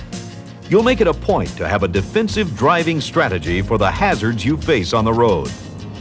And you'll always make certain your vehicle is in good working order, from the tires right on up. That's fundamental to safe driving. The following section will give you some tips on keeping your car in good working condition and what to do if mechanical malfunctions occur. They can, you know. There's one very simple way to find out many of the things you need to know about taking care of your car: your owner's manual. It's the authority, the reference book for the specific needs of your particular automobile. Read it, be familiar with it, and use it. If we show you something that differs from what your manual indicates, follow the manual. Cars vary, and the manufacturer has carefully determined what suits his car best. One of the first things to think about in car care is the type of fuel you use: regular, unleaded, or higher octane premium. Octane helps your engine use gas efficiently. If there's not enough octane in the fuel you use, you'll hear a sharp knocking noise that results from uncontrolled combustion in your engine. Just like that car right there. Now, if you hear persistent and severe knocking, try a higher octane gasoline. And if that doesn't solve the problem, you should take your car to a service facility, because it can signal a more serious problem. Oh, by the way, you won't get better performance by using premium fuel if your car doesn't need it, so don't bother. Try the type of gas recommended in your owner's manual and use a higher octane only if you need to. There's another very important procedure to follow at every fill-up: checking the oil. It should be a habit that you never break. Oil lubricates, cleans, and cools your engine, and without it, serious damage will result. You have a decision to make here. Either learn to check the oil yourself or use a full service station instead of a self-service station and ask the attendant to do it for you. If you've decided to check the oil yourself, find the dipstick. Generally, it's located on the right or left-hand side of the engine. Take it out and wipe it clean. Then insert it back into the engine completely. Then take a look at the reading. It'll say right on the dipstick if you need more oil. If you do, check your owner's manual for the correct oil for your car. The most popular weights of oil are 5W30, 10W30, and 10W40. Different oil weights represent different levels of viscosity or thickness. If you do a lot of high-speed highway driving, you'll need a thicker oil that can lubricate the engine at higher temperatures. In very cold weather, use a thinner oil, like 5W30. That will reduce engine resistance for easier starting. Whatever weight oil you need, use only the highest quality, which you can recognize by the marking API-SF on the container. Another thing, always be aware of the oil pressure warning light on your dash. It won't tell you if you need more oil, but it will tell you if the pressure is low. And if that light ever goes on, don't drive. Call a mechanic. Otherwise, you can do major damage to the engine. There's another habit you should develop each time you fill your car. A walk-around inspection. It'll take you minutes, but it can save you endless trouble. Begin your walk-around inspection by checking the tire treads for wear. The tires come with built-in wear bars, and if you can see them, your tires are done for. Watch out for bulges, cuts, and blisters. Also, check for nails, glass, rocks, or other hazards stuck in the tread. If you don't clean them out, you can find yourself on the side of the road with a jack in one hand and a lug wrench in the other. Next, make sure that your turn signals are working. Check them outside, front, and back. Also, try your brake lights and headlights. If the headlights are dirty, you could be losing as much as 90% of the illumination they provide. See that your windshield is clean and that the wipers are working. Now turn your ignition key until the dashboard warning lights go on. Check to see if any are burnt out and get them replaced if they are. Lastly, check the brake pedal for firmness and make sure the emergency brake is in good order by parking on an incline and seeing if it holds. Welcome to part 2 of the basic car care video. We'll begin with the most important topic of all, safety maintenance. There are several parts in your car that your life is riding on. One of these is your brakes. In this next section, we'll take a look at some of the most common problems that can develop in your brake system so that you can be sure to recognize them before they become too severe. All of these problems need the immediate attention of your mechanic. Don't ever put off having a look at your brakes if you have any doubts about their effectiveness. A brake pedal can feel spongy. Now, this may be caused by anything from an incorrect adjustment to brake drums that are too thin. Notice if your brake pedal needs more pressure than usual to stop your car. If it feels unusually hard or it's not responding like it normally does, it's known as fade. The cause could be a defective power assist unit or a partial brake system failure. Have it checked. Also, if your brakes are pulling to one side, it could be grease or foreign matter in the linings, or a sticky or leaking wheel cylinder.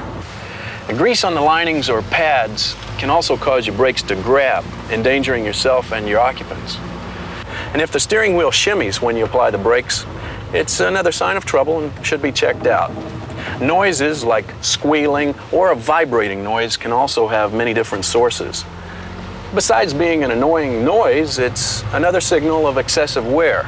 The point is, your brakes are essential to safe car operation. If you notice any of the symptoms we've talked about, you should take your car into a service facility. Good brake maintenance also means having wheel bearings repacked every 2 years. This will reduce friction and therefore wear on your wheels. Another very important safety feature in your car are your tires. Most cars today have tires known as radial ply. They're the longest wearing and give the best handling. The 3 most commonly used radial tires today are regular radials, which are not recommended for driving in snow, all weather, which are good for most conditions, and snow tires for very deep snow. We've mentioned checking for signs of wear and hazards in the tread, but sometimes a flat is unavoidable. You can make changing flat tires easier on yourself by making sure you know where the spare and the tools are kept in your car. So take a minute to find them before you need them. And check your spare often to make sure it's going to be usable when you need it. Some cars have a mini spare designed to be used for driving short distances only. It saves space and weight in your car. But like a temporary filling in a tooth, it must be replaced quickly. Use it only to get to a facility where your regular tire can be replaced or repaired. Your tires are also good indicators of the condition of your steering and suspension systems.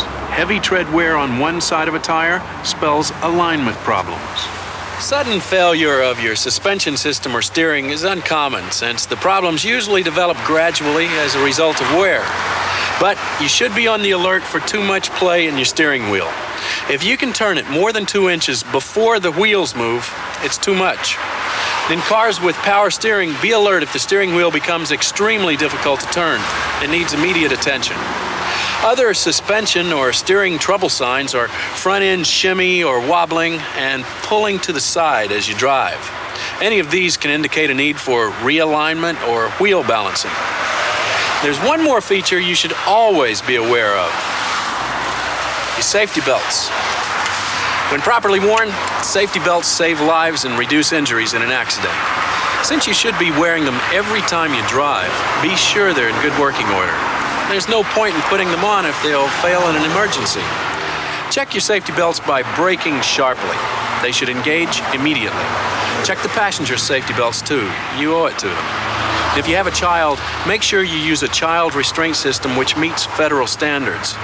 And if you do have a collision, replace your safety belts. They're designed to stretch, and they won't be effective the next time you need them. You've been responsible about having all of your inspections done, and you're aware of safety factors in the maintenance of your brakes, tires, suspension, and steering. You jump in the car, put on your safety belt, adjust the head restraint and mirrors, turn the key, and the car won't start. After selecting your own choice verbal response to this situation, what else can you do? Check the gear selector. Make sure it's in park or neutral. Look at the fuel gauge. Do you have gas? If so, check your dash lights and see if any current's being generated by the battery. If they're working, try the headlights to see if there's enough power to get them going. If the battery's dead, it's time to jump start the car. Keep jumper cables handy and know how to use them. If you're not totally sure how to jump start a car, call a service facility. It's a simple, quick procedure when done properly, but it can be dangerous if the cable hookup is done incorrectly, so don't try it unless you know what you're doing. If the problem's not a dead battery, check for corrosion on the terminals and cables. Clean? Then it might be your alternator connections, belt tension, or the starter and solenoid. These are more complex problems and require a call to a mechanic. A necessity for handling on-the-road situations is an emergency kit. In your glove compartment, keep the name and address of someone who should be notified in an emergency. Also, a waterproof flashlight with alkaline batteries, a pocket knife, tire pressure gauge, and a pad of notepaper with a pen or pencil. It's also a good idea to keep the registration numbers of your car keys in your wallet, so if you ever lock yourself out, you may be able to have the keys duplicated fairly easily. In the trunk of your car, keep these items on hand: commonly used hand tools, work gloves, first aid kit, plastic ground cloth, jumper cables, clean rags or paper towels, electrical tape, duct tape, flares, warning triangles, a tire pump, some flexible wire, a piece of sandpaper or battery terminal tool for cleaning your battery, a can of engine oil, a fire extinguisher, and your jack and lug wrench. Auto parts stores have kits that contain many of these items, which you can purchase if you don't have time to put one together for yourself. In the winter, add seasonal supplies like a blanket, small shovel, snow brush, ice scraper, a bag of sand or other abrasive, traction mats, and tire chains. Keep all the trunk items in a box so they don't roll around and damage your car. When the need arises for one of these items, and it will, you'll really be glad you took the time to organize these emergency supplies. That concludes part 2 of the basic car care videotape. California vehicle codes require that automobile equipment have certain specifications. For example, tail lights must be in good working order and must be visible from 1,000 feet behind the vehicle. Backup lights must emit a white or amber light when the vehicle is in reverse, not to exceed 75 feet. Every car or vehicle towing another apparatus must have turn signals for left and right, which are visible from 300 feet. An automobile must possess a horn in good working order, which projects a sound audible from 200 feet, but is not so overpowering as to disrupt the safety of others. A vehicle is allowed to have fog lights, which can be addition to, but not in replace of, regular high and low beam headlamps. Windshields, side and back windows must be free of defects or other materials which obstruct normal vision, and sunscreening devices must be easily removable. Here are a few more helpful hints when faced with serious driving situations. Even at the legal speed limit, a tire blowout could cause a serious crash. A front tire blowout can cause you to lose steering control and swerve to the side in which the blowout occurs. If your left front tire blows, it could cause you to swerve left into a head-on collision with an oncoming vehicle. A blowout on any wheel could cause your vehicle to flip over. Should you have a blowout, be sure to keep a firm grip on your steering wheel to maintain as much control over steering as possible. Don't slam on your brakes. That could cause further loss of steering or cause your vehicle to flip over. Instead, slowly steer your vehicle out of the skid. Correct any change in direction. Remove your foot from the accelerator and slowly ease the car off the roadway. If you're in heavy traffic, get your vehicle under control as quickly as possible after a blowout. Then, cautiously work your way off the roadway.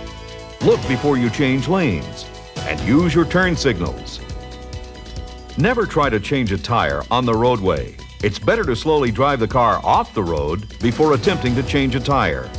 Even if you destroy the tire and rim in the process, you'll come out way ahead in the long run by putting safety ahead of economics. Get as far off the roadway as you possibly can. You don't want to get hit by a speeding car while you're changing a tire. The best way to ensure against a blowout is to make certain that your tires are in good shape. Routinely inspect them for tread wear and punctures. The law requires at least 1/32 of an inch of tread depth. And routinely check to make sure tires are properly inflated. With the advent of self-service gas stations, many routine tire checks the attendant used to make are now almost entirely the individual's responsibility. And all too often, we don't check. So get back in the habit of routinely checking your tires at least once a week. Losing a wheel is similar to a blowout. The warning signs are often the same: a thumping noise or pulling to one side. The same basic rules apply for recovering control. Many of the bad brakes that happen on our roads are caused by bad brakes on our cars. It's the responsibility of every motorist to make sure brakes are in good working order. Your sense of survival should tell you that it simply makes good sense. Unlike tires, brakes are more difficult to inspect and maintain. This procedure usually has to be performed by a mechanic or brake specialist, but it's something you should do at least once a year, and sooner if your brakes aren't operating properly. If the brake pedal feels soft or mushy, if the pedal goes almost to the floor, or if you have to pump the pedal before the car will stop within the required distance, you need to have them inspected immediately. In the event of brake failure, do the following. 1. Pump the brake pedal rapidly. 2. Immediately shift into a lower gear. And 3. Apply the handbrake. These procedures will help bring the car to a stop, but depending on your speed and the severity of the failure, your vehicle will travel some distance before you'll be able to bring it to a halt. So be looking for escape routes to avoid a collision. Get your car off the roadway as soon as you can do so safely. Don't be tempted to try to drive it to a garage. Call a tow truck and have it safely removed from the side of the road. The law requires your braking system to be able to stop within a distance of 25 feet at a speed of 20 miles per hour. If your brakes don't stop you, something else will.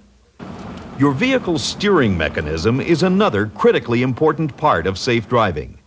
Don't forget, it takes you 1.5 seconds just to react. If your steering doesn't respond instantaneously, your life could take a turn for the worse. Make sure your steering wheel has a minimum of play in it. If you suddenly lose power on your car, you'll find it very difficult to steer with power steering. If it happens, don't brake suddenly, since that makes it even more difficult to steer. Shift into a lower gear and slowly ease safely off the roadway. Do not turn off the ignition while the car is in motion, since this may lock up your steering wheel. Although steering and braking may be difficult with loss of power, they will still function. So use them to the best of your ability. If necessary, use the emergency brake to assist in braking, or shift to a lower gear if you have a manual transmission. If your emergency flashers still work, be sure to turn them on. Remember to check your power steering fluid weekly. Have your steering and linkage checked periodically, and while you're at it, get your muffler inspected. A faulty muffler can cause carbon monoxide to leak into your vehicle, causing drowsiness and fatigue. In fact, too much carbon monoxide can be lethal. Also, check your battery and electrical system. Remember, if your car loses electrical power, it makes your power steering and brakes difficult to operate. Check all fluid levels routinely. Your car's power steering and power brake systems won't operate properly with low fluid levels. Make sure your headlights are in good order, both the high and low beams. They should be properly adjusted so as not to blind other drivers. Should your headlights fail, bring your vehicle to a stop off the roadway as quickly and smoothly as possible. Turn on your emergency flashers and turn signals as a warning to other vehicles and to give yourself as much light as possible. If your hood flies up while your vehicle is in motion, take your foot off the accelerator immediately and brake smoothly as you ease onto the shoulder of the road. You'll have to look out your left window to see, but on some cars, you may be able to peek through the gap under the hinge edge of the hood. Make it a habit after service to check to see if the hood is securely attached. There are certain procedures to follow in the event your car breaks down. Move your car off the pavement. If you can't get off the roadway, get everyone safely out of the car. Turn on your emergency flashers and raise the hood. If it's night, turn on the inside light. What should you do if you see a light flashing on the side of the road? Move into the lane furthest away from the flashing light. Reduce your speed. Observe the scene carefully. Be prepared for the unexpected. Sure, it's going to cost some money to keep your car properly maintained, but in a piece of machinery you're entrusting your life to, just think how much it could save down the road. Now it's time for another professional driving safety tip from the Dodge Skip Barber Driving School with Chief Instructor Terry Earwood. This is Terry Earwood again for the Dodge Skip Barber Driving School. In this segment, we're going to talk about a major cause of highway collisions: improper off-road recovery. Improper off-road recovery occurs when a driver tries to drive back onto the road after 2 or more wheels have dropped off the pavement. The jolt from the unexpected drop often causes drivers to overreact and spring back onto the road. This is a major cause of head-on collisions caused by the driver leaving his or her foot on the gas and snapping back onto the road, oftentimes ending up driving across their lanes head-on into oncoming traffic.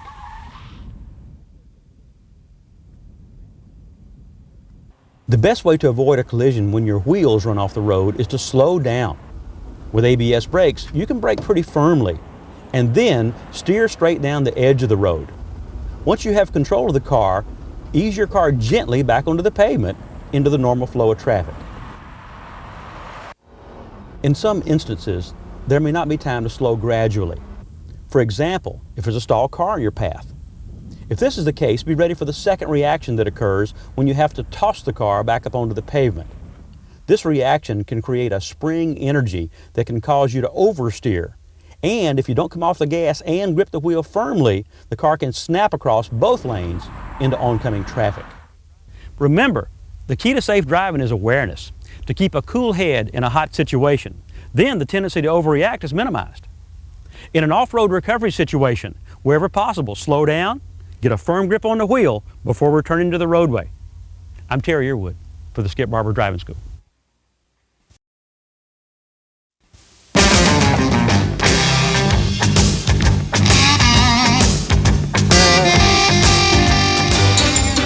Americans have been in love with the automobile since its invention. You might even say it's been a case of unbridled passion. Sorry, lame pun. But as we soon learned, when we combine the automobile with a lack of restraint, you get a strange version of the aeroplane and a lot of aches and pains. As incredible as it seems, it took us 50 years to realize that what was happening to people in their automobiles really wasn't a laughing matter. Nearly a decade later, we figured out one way to reduce the number of traffic casualties: seatbelts. But they never really clicked with most people. Another excellent pun. So more than 20 years later, we made it mandatory. Are we quick or what? Now it's the law. You're required to wear safety belts to drive a car. Even though we've been told time and time again about the life-saving qualities of seatbelts, some people still don't believe it. So we're going to tell you one more time, and we're going to keep telling you until you get the message. Safety belts can definitely save your life. And what about airbags? Airbags have been known to prevent serious injuries and head-on collisions and speeds up to 65 miles per hour. That's not just a lot of hot air either. Ugh. These things combined with safety belts give you an even better chance of survival. So why not look for cars equipped with airbags? Sure, they might cost a little bit more, but believe me, your life or the life of your family is worth the extra expense. Hey, look, if you won't listen to me, maybe you'll listen to a couple of guys who really know something about safety belts and airbags. Vince and Larry. Oh, yes. Take it away, guys. Do not attempt this at home. We are professional dummies.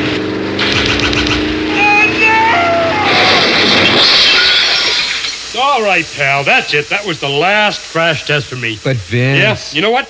I've got a nice, safe career as a department store dummy waiting for me. Vince, you can't quit now. More people are buckling up every day, and the word is... At last, a wardrobe, a real wardrobe. The word is getting around. People are starting to pay attention. Ah, come on, Larry.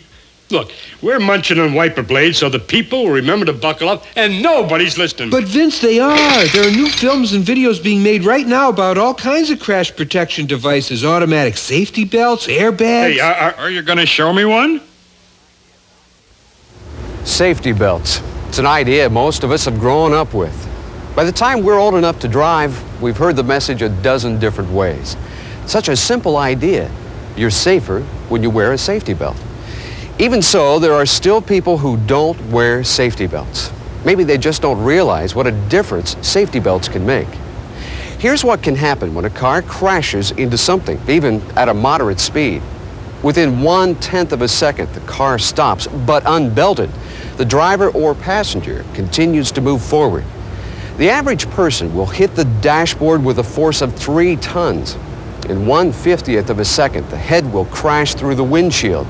And by then, well, but with a safety belt properly secured, a crash at the same speed can be nothing more than a little bump. In fact, it could prevent serious injuries. So why don't people wear safety belts all the time? Sir, why aren't you wearing your safety belt? Why aren't I? Right. I just forgot to put it on. It's too uncomfortable, I guess. Especially in this truck. It just feels uncomfortable. I forgot. I just had to get out of the car a few minutes ago and I'm getting back in again. I stopped at the corner, let my son out, and I forgot to put it back on. Just forgot it. I don't know. Well, if you was to have a wreck, if the safety belt don't break and it was gonna throw you out, it'll bust your appendix and kill you anyway. Lazy, I guess. Oh, jeez, I forgot. Thank you. Because if I get in a wreck, I'd much rather get thrown from the automobile. Well, I'm afraid of getting trapped inside the car if it goes in the water or if there's a fire or something. People say that all the time, but the truth is, less than 0.5% of car crashes involve fire or submersion, which can trap the driver or passengers.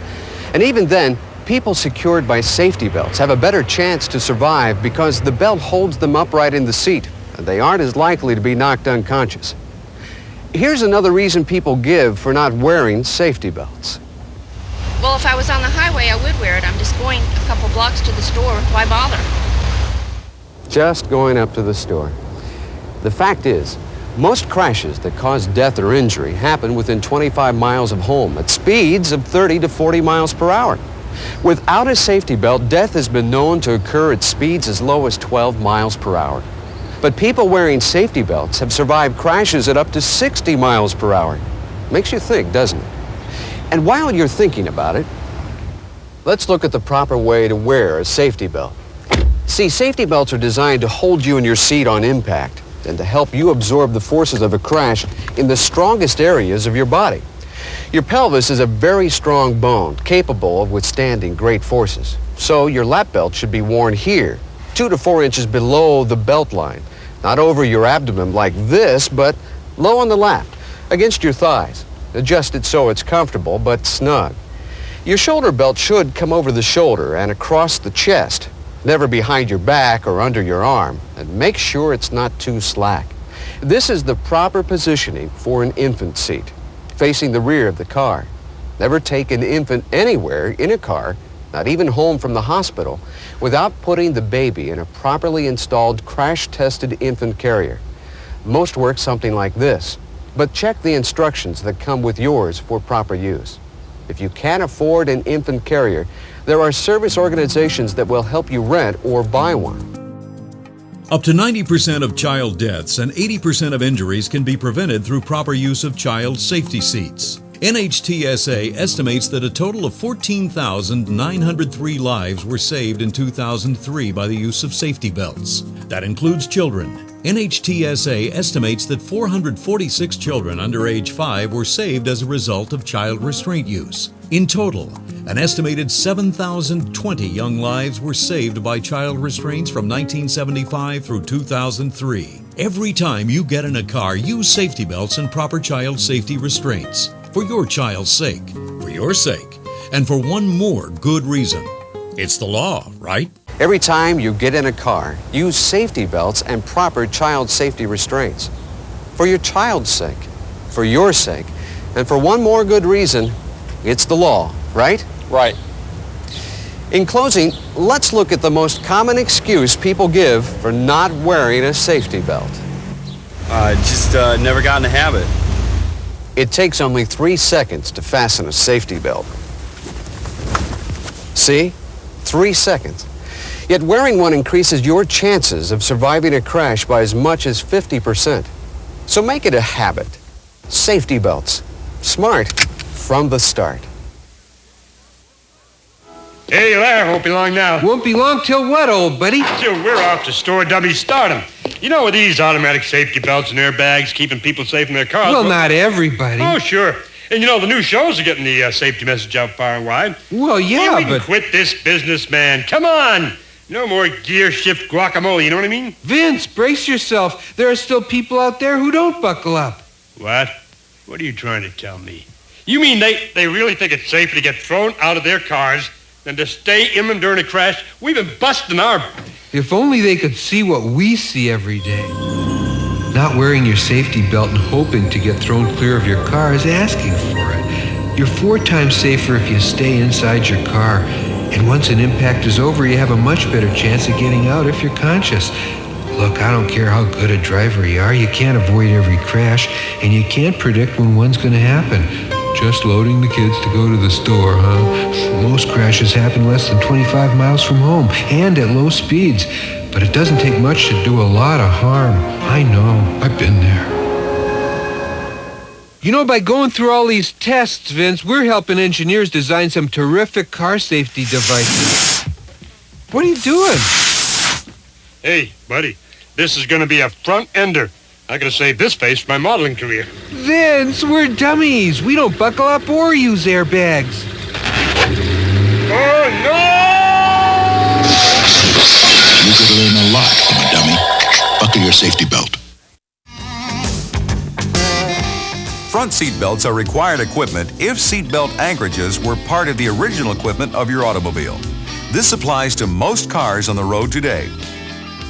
California law requires that the driver and all passengers wear seat belts when driving. Children must be secured in a child safety seat or car booster seat until they are 6 years old or weigh 60 pounds. In choosing a safety seat for your child, remember 3 important points. It must have a seal of federal approval. It must fit properly in your car. And it must be the proper size for your child. Also, Caitlin's Law prohibits leaving a child 6 years of age or under in a motor vehicle if there are conditions that present a risk, if the engine is running, or if the keys are left in the ignition. This is now an infraction punishable by a $100 fine.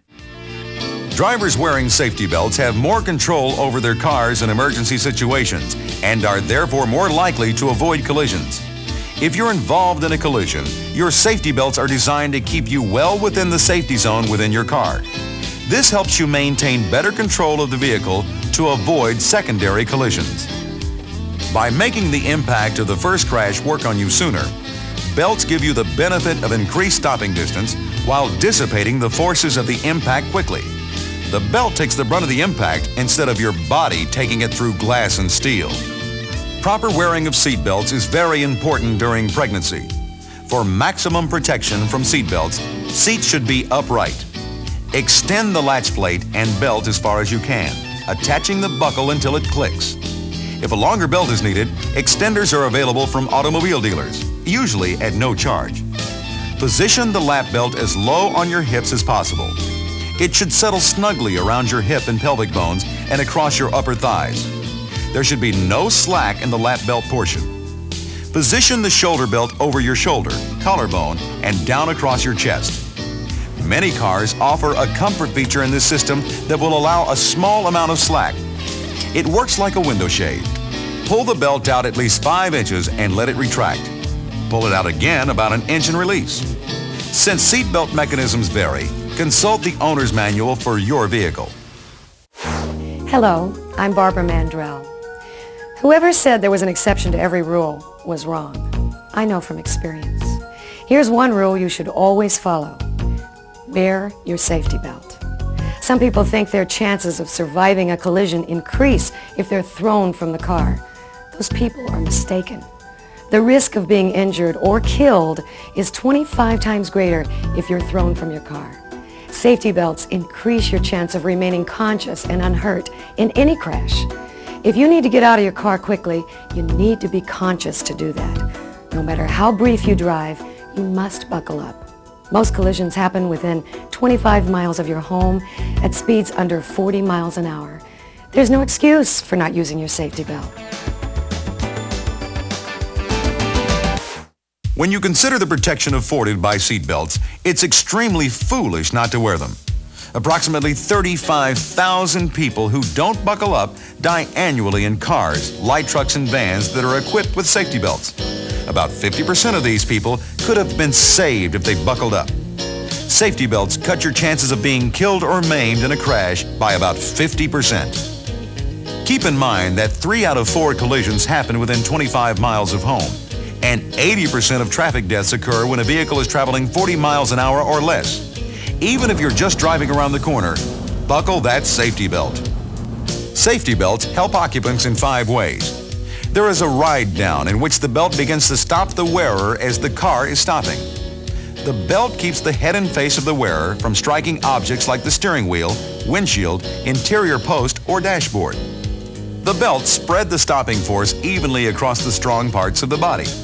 Belts prevent vehicle occupants from colliding with each other. And as we saw earlier, belts help the driver maintain vehicle control, thus decreasing the possibility of an additional collision. When a crash occurs, the occupants experience 3 separate collisions. The primary collision of the vehicle itself, the collision of flying bodies within the vehicle, and the collision of other objects within the vehicle. Safety belts help protect you from the second and third collisions, the ones that occur inside the vehicle. In a real sense, safety belts can help keep you from becoming one of the flying bodies inside the vehicle. Safety belts can also protect you from being thrown from the vehicle. You're 25 times as likely to survive a crash if you remain inside the vehicle than if you're thrown from it. To protect motorists against the secondary collision, the law requires you to buckle up. That way, if you're involved in a crash, your safety belts will keep you well within the safe space inside today's automobiles. As this film dramatically illustrates, safety belts can save lives. Which car would you rather be riding in? The occupants wearing seat belts have a far better chance of survival, even in a head-on collision. Safety belts can also help protect you if you're struck from the side or the rear. Even if you remain in the car during a crash, you're in serious danger if you're not wearing seat belts. And your backseat passengers who aren't buckled up can become a missile aimed right at your head. Your seat belt can help protect your chest from being crushed by the steering wheel and can help keep your windshield from making mincemeat out of your face. If this had been a real crash, the driver of this car might have lost control and could have swerved into an oncoming lane of traffic for a head-on collision. By protecting you from flying bodies inside your vehicle and by keeping your body inside the vehicle, seat belts help you maintain better control of your car after a collision. And that could possibly be the difference between life and death, particularly if the initial collision is relatively minor. When you see that a head-on collision is unavoidable, you'll need all the protection you can get. If you're wearing your safety belt, cross your arms in front of your face to protect it from flying glass and debris from the dashboard and the instrument panel. If you're not wearing a shoulder strap, protect your upper body from impact with the steering wheel. If you see that your vehicle is about to be struck from the rear, press your head tightly against the head restraint to minimize the whiplash effect. Take your foot off the brake until impact, and then brake immediately. By having your foot off the brake, you'll soften the impact by allowing your car to be thrust forward by the collision. But be ready to brake immediately after impact so that the thrust of the impact won't carry you into the path of another vehicle. If you see that a collision from either side is unavoidable, brace yourself firmly with the steering wheel and be prepared to steer back toward the direction of the impact immediately following the impact. The energy of the collision will propel you away from the impact. Remember, you are also moving forward.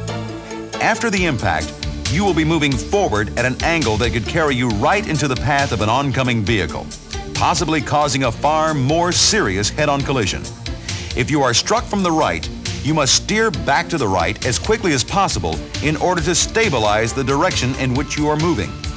Automatic safety belts are designed so that the driver and occupant do not have to manually buckle their safety belts. These belts are self-adjusting and lock upon impact. Many new model cars come equipped with driver's side and/or passenger side airbags. This equipment is designed to protect the individual in a cushion of air that absorbs the force of impact and protects the individual from striking hard objects directly to the front. This equipment, used in conjunction with safety belts, is about the most effective combination of protective equipment in today's cars. Unlike motorists, motorcyclists are not protected by a shell of steel and metal. Also, they don't have the added protection of safety belts. In a serious collision, they are very likely to be thrown off their motorcycle onto the pavement. About the only protection that can be provided for a motorcyclist is a crash helmet to protect the head. The law requires that a helmet like this be worn by any person riding on a motorcycle. As of January 2003, California law requires all persons under 18 years of age to wear a properly fitted and fastened bicycle helmet while operating a bicycle or riding on a bicycle as a passenger, or while operating a non-motorized scooter or skateboard, wearing inline or roller skates, or while riding on a non-motorized scooter or skateboard as a passenger. Protective devices like safety belts and head restraints can definitely reduce the number of deaths and serious injuries caused by traffic crashes each year. That is an irrefutable fact that has been proven time after time in study after study. And as more and more cars come onto our roads equipped with airbags, driving will become that much safer. When used in conjunction with safety belts, airbags have helped drivers walk away from even serious head-on collisions with little more than minor injuries. But as good as safety equipment is getting on our cars, it's not worth a thing unless it's used and used properly. And it's certainly no substitute for safe driving. When it comes right down to it, you are the greatest safety feature a car can ever have. Hi, I'm Scott Bakula. When I'm on television, I'm constantly leaping back and forth in time, but in real life, I live right here in the present like everybody else. And when I want to get somewhere, I have to take my car.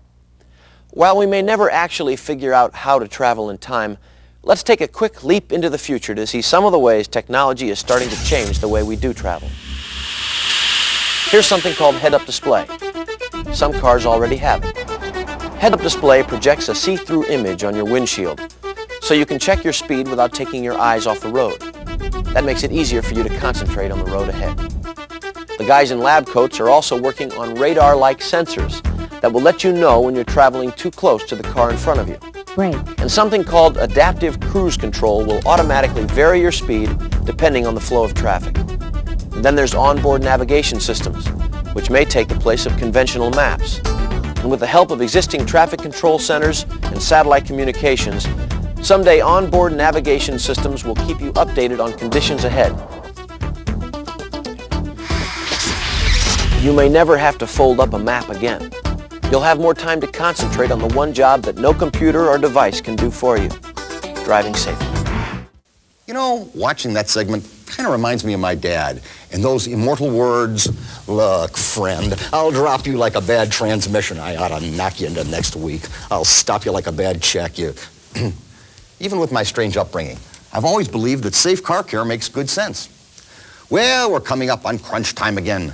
Folks, after all this, I guess crunch is kind of a bad choice of words, huh? Hey, here's something really wacky and crazy. Another section review. So now we pause for a message from your user-friendly interactive network. And if you want, from your friendly 1-800 instructor. Stop your VCRs and activate that network. And if you like, take a 10-minute break. Break free as a butterfly from a cocoon. Fly to the kitchen, maybe, for popcorn and some big, delicious mounds of heaping goo.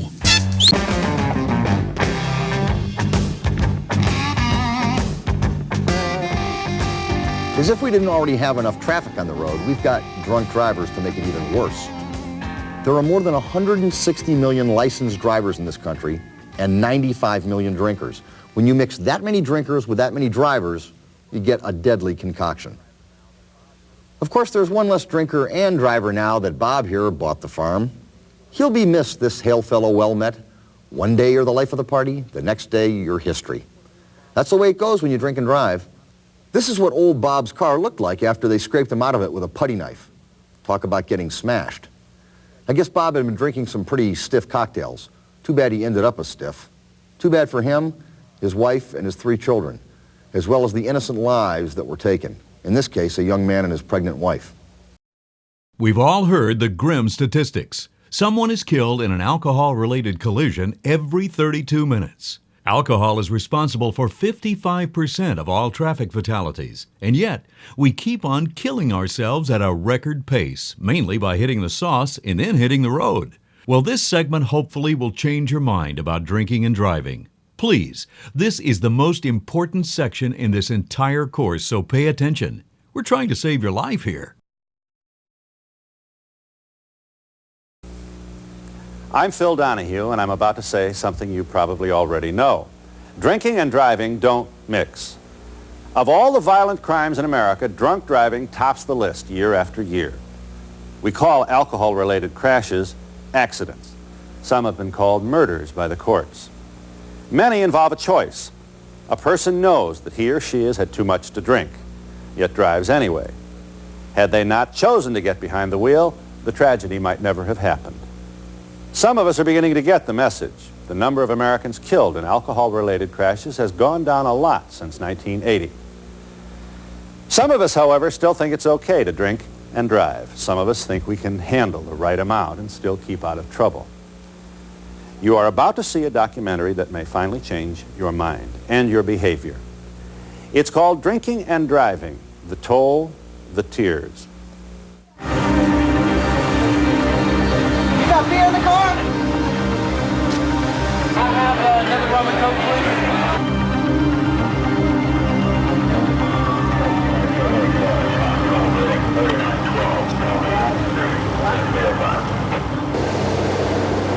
We're all aware of society's new standards and tougher enforcement designed to prevent accidents. But this day, nearly 65 people will have died and over 2,000 will have been injured in alcohol-related crashes in this country.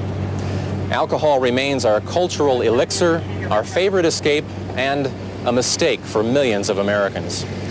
Perhaps there would be further progress if we could go beyond the headlines and the fleeting pictures on the newscast to really understand the consequences people go through.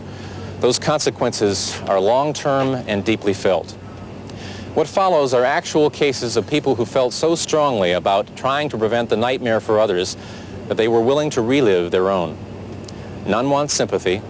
All want understanding and a commitment from you for your own survival and that of others.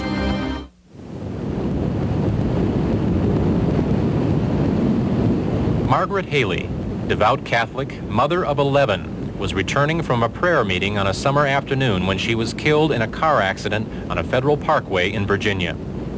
David Fleming, a carpenter and an admitted alcoholic, had, while intoxicated, led police on a high-speed chase before crashing into Mrs. Haley's car. Mr. Fleming became the first man to be convicted of murder in a drunk driving case under federal statute.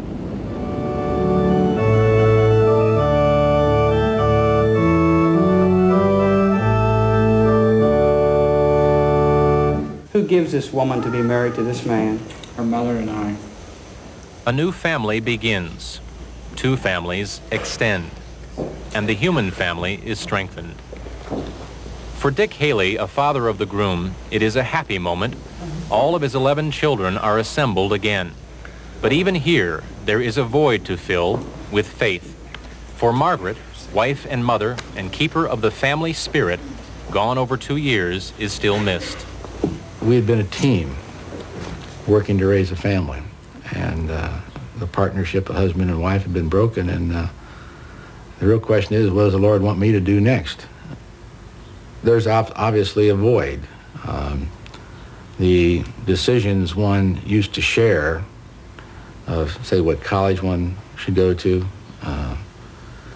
the boyfriends, the girlfriends, the weddings. We had breakfast together every day. She always fixed breakfast for me, and we always shared the readings. And we did that with the children.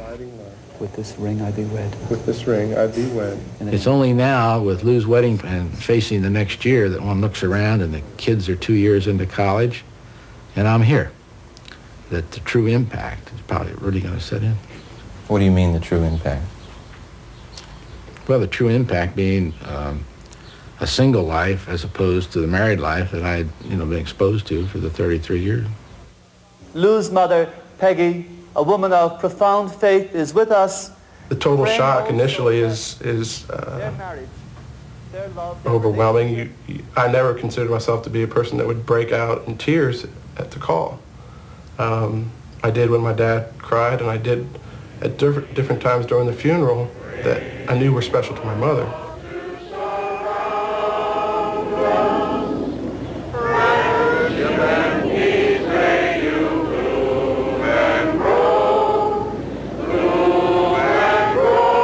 Today is the type of day that I like to go out for a bicycle ride.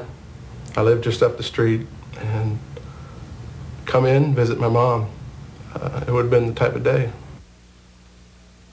I, Barbara, take thee, Louis. I, Barbara, take thee, Louis. To be my wedded husband. To be my wedded husband. Michelle Haley will never be able to forget her mother's death. It came 3 weeks before her wedding.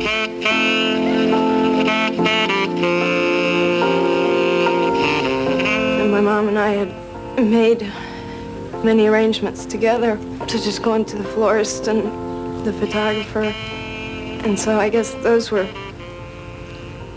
real symbolic kind of things where she wasn't there. And it hurt a lot. A lot of times, just the initial walking home, coming into the house and expecting to see her. And so it hits in isolated jolts. You don't have that interaction anymore. You don't have anyone that really cares as much about what silly things your kids did today. And you also don't have the feedback of, is this the right thing to do? Is this something to expect? And then there's the sharing. And for my brothers and sisters, they'll never experience the little bit that I had, of having her come and help me when the baby came. The youngest, twins Vince and Kim, went through their final year of high school without Mom. Your graduation, you see everybody taking pictures with their parents. You know, you see mom and dad there, and you have that loneliness, and you just know that, you know, things could have been different. You know, your mother could have been there taking pictures with you, or, you know, bragging about you to the parent next door or something like that. You grow up quick.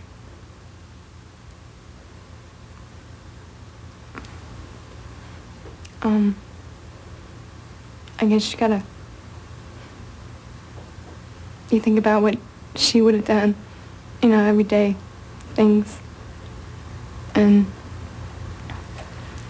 I mean, there isn't anybody in the house now. I mean, being the youngest, you don't have to worry about younger kids to take care of, but you got to worry about, I worry about my dad, the house, you know. Come home from school and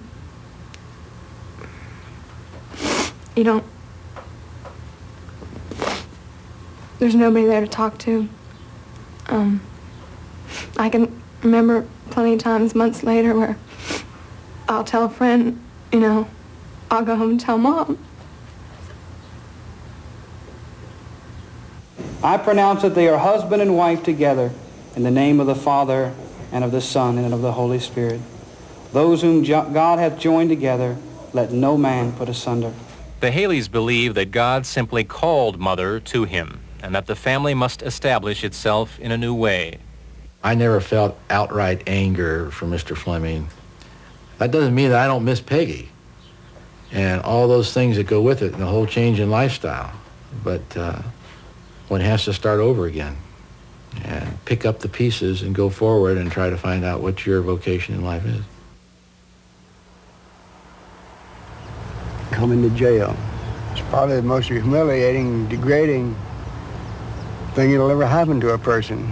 I was born free. I've always lived free. I don't want to be incarcerated. Among the inmates at this minimum security prison in Texas is the drunk driver convicted in Margaret Haley's death. David Fleming is serving a 3-year sentence for murder, but his payback actually began at impact. Both arms were broken. I had a hip was dislocated and broken, and my left leg, my right leg was broken. I had 7 broken ribs, punctured lung, and a severe concussion. They put an artificial hip joint in my left hip. My right leg is all bowed and twisted. I don't know what, I wouldn't have been a lot better off if I'd have gotten killed in that accident also. The 58-year-old man's pain is not just physical. I think a lot about her family, how they're faring without her. I think about her grandchildren. Don't understand what happened to their grandmother. That was a terrible thing that I'd done. Mr. Fleming wrote a letter to the Haleys begging forgiveness. It's something that I'd done while I was drunk that I don't remember, but yet it was a human life. How does God look at it? A lot of nights I couldn't sleep. I still have them. I wake up crying. That I did the whole first year. Still, it bugs me. I might be sitting in my room reading a novel and a book or something, and my mind drifts off to the accident. It always. There's not a day passes that it don't drift off to the accident. As in most drunk driving incidents, there were previous alcohol-related arrests, 2, and Mr. Fleming had been driving on a suspended license for several years. What inside you said it was okay? I guess I can't answer that. The answer may be in the unwillingness or inability of Mr. Fleming and the system to address his alcoholism. David Fleming admits the disease claimed 2 marriages, his career, and now has left him convicted and crippled as he heads into his golden years. All you can say is, look at me, what booze done to me.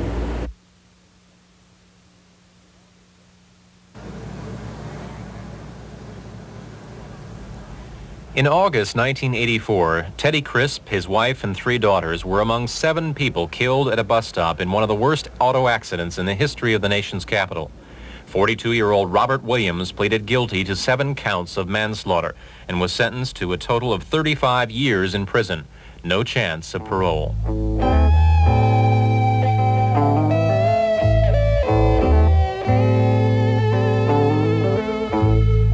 We have one infant female who is dead, one infant whose sex is unknown that is dead, one adult male is dead, and one adult female is dead. The macabre roll call confirms drunk driving spares no color, creed, or age.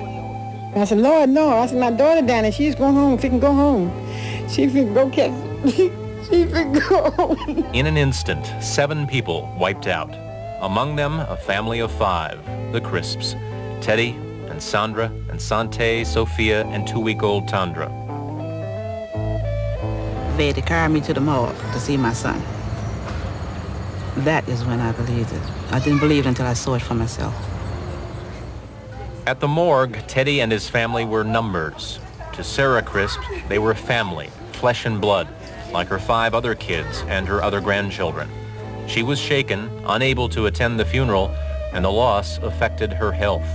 When they called me, told me the trial was going to be a certain day, and matters related to my son were all coming to a head, I had a stroke. There were daily sudden reminders. I walked right into the living room and I saw my children's picture on television, and I just screamed. And I started crying. I believe I cried for at least 2 to 3 hours. I just let it all out. Ted's sister, Anna Johnson, says the recovery for some in the family has been very slow. Angela was 4 years older than Teddy. She was the one that had to identify all the bodies. She hasn't been herself since. The family's veil of security has been torn away. Everybody's just overprotective.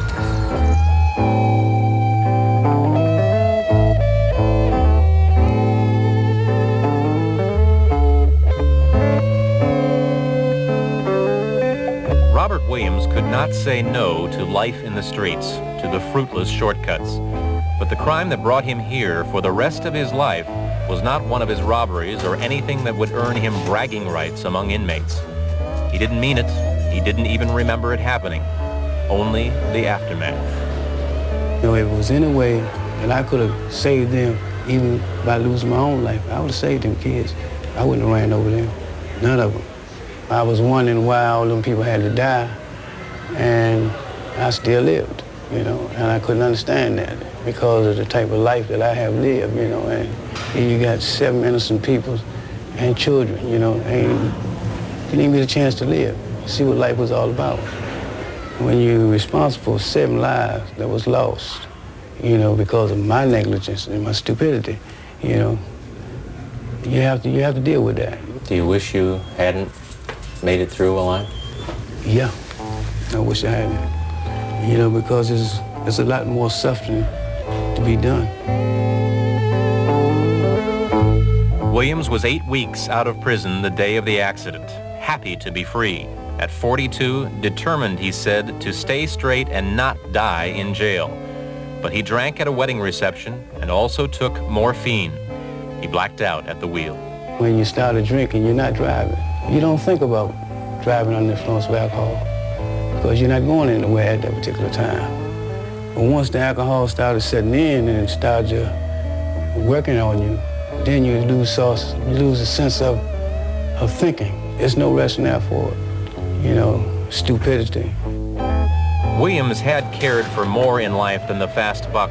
He had been a parent, had held a number of jobs, and had been a drug counselor for a time. You can always fall off the track, you know, at any given time, and the worst thing is to do is to hang around where drugs are. See, now I think that's one of my mistakes. Now I pleaded guilty, you know, to the fact that I was guilty. All I ask is for their forgiveness, that's all. Maybe I'm paying for all the wrong and everything I've done in my life, I don't know. And maybe that's why I was spared to suffer.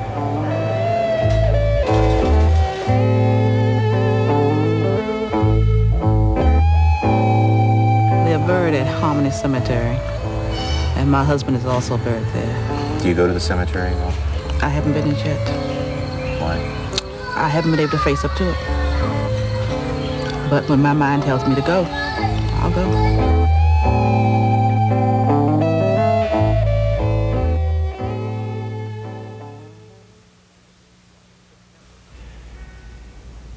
In September 1983, an impaired driver, John Mark Anderson, collided with this car in Oklahoma.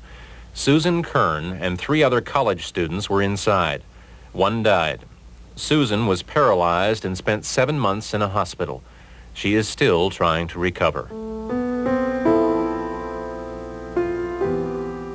It's hard because I know that my walking is horrible. I know it. But I'm trying to work so hard to get back to normal. 2 years ago, living, let alone walking, was considered a long shot for Susan Kern. One of the doctors in Oklahoma said that why revive me one of the times that my heart stopped. Why revive me? Because I'm never gonna wake up. Susan suffered 3 fractures of her skull, a broken jaw, 7 broken ribs, a broken wrist, a fractured pelvis, and a brainstem injury. She was in a coma for 3 months. She awoke paralyzed. I wrote down someone died, right? You know, with the question mark. So I knew. Don't ask me how, but I knew. Okay, you ready? Yeah. Go ahead on the right leg. For Susan, life has become a diet of therapy. Speech, physical, occupational, and this, biofeedback with Dr. Bernie Brucker. His team at Miami's Jackson Memorial Hospital attaches electrodes to specific muscle groups. Color-coded signals allow Susan to concentrate on muscle control. She is trying to train healthy brain cells to take over the work of damaged ones. Gee, this is much improved. It was 8 months before Susan could speak to be understood, a year before she could walk at all. The physical and emotional toll has been heavy. And I think to myself, why? It shouldn't happen. I shouldn't be giving you this interview right now. I should be a normal 21-year-old out dancing, having a good time. What I want you to do is get your weight over this right leg, balance it on there. While you're doing that, I'm going to want you to bring this blue line up and keep the yellow line down, okay? Huh. Now, this is not easy. You're asking a lot. I know. When I walk into a mall, everybody looks at me like, what is wrong with that girl? Like I'm some sort of freak. Less yellow. See how much yellow you have in there? Yeah. Okay, can you give me a little less yellow? What do you think? Difficult, isn't it? I'm trying. Yeah, I know. Come on, stay with it. Susan was walking out of a nightclub with friends one night when an insensitive young man saw her. And he said, I see I'm not the only one who's had one too many. I cried for a good 2 days. Much better. Okay, and rest. I've never done that. I know, this is something new. I went through a period where I was just depressed because I felt so helpless. Take care. Bye-bye. Why didn't you give up? I was young. I was only 19. How can you give up and stay in a wheelchair or a nursing home for the rest of your life? My life has only just begun.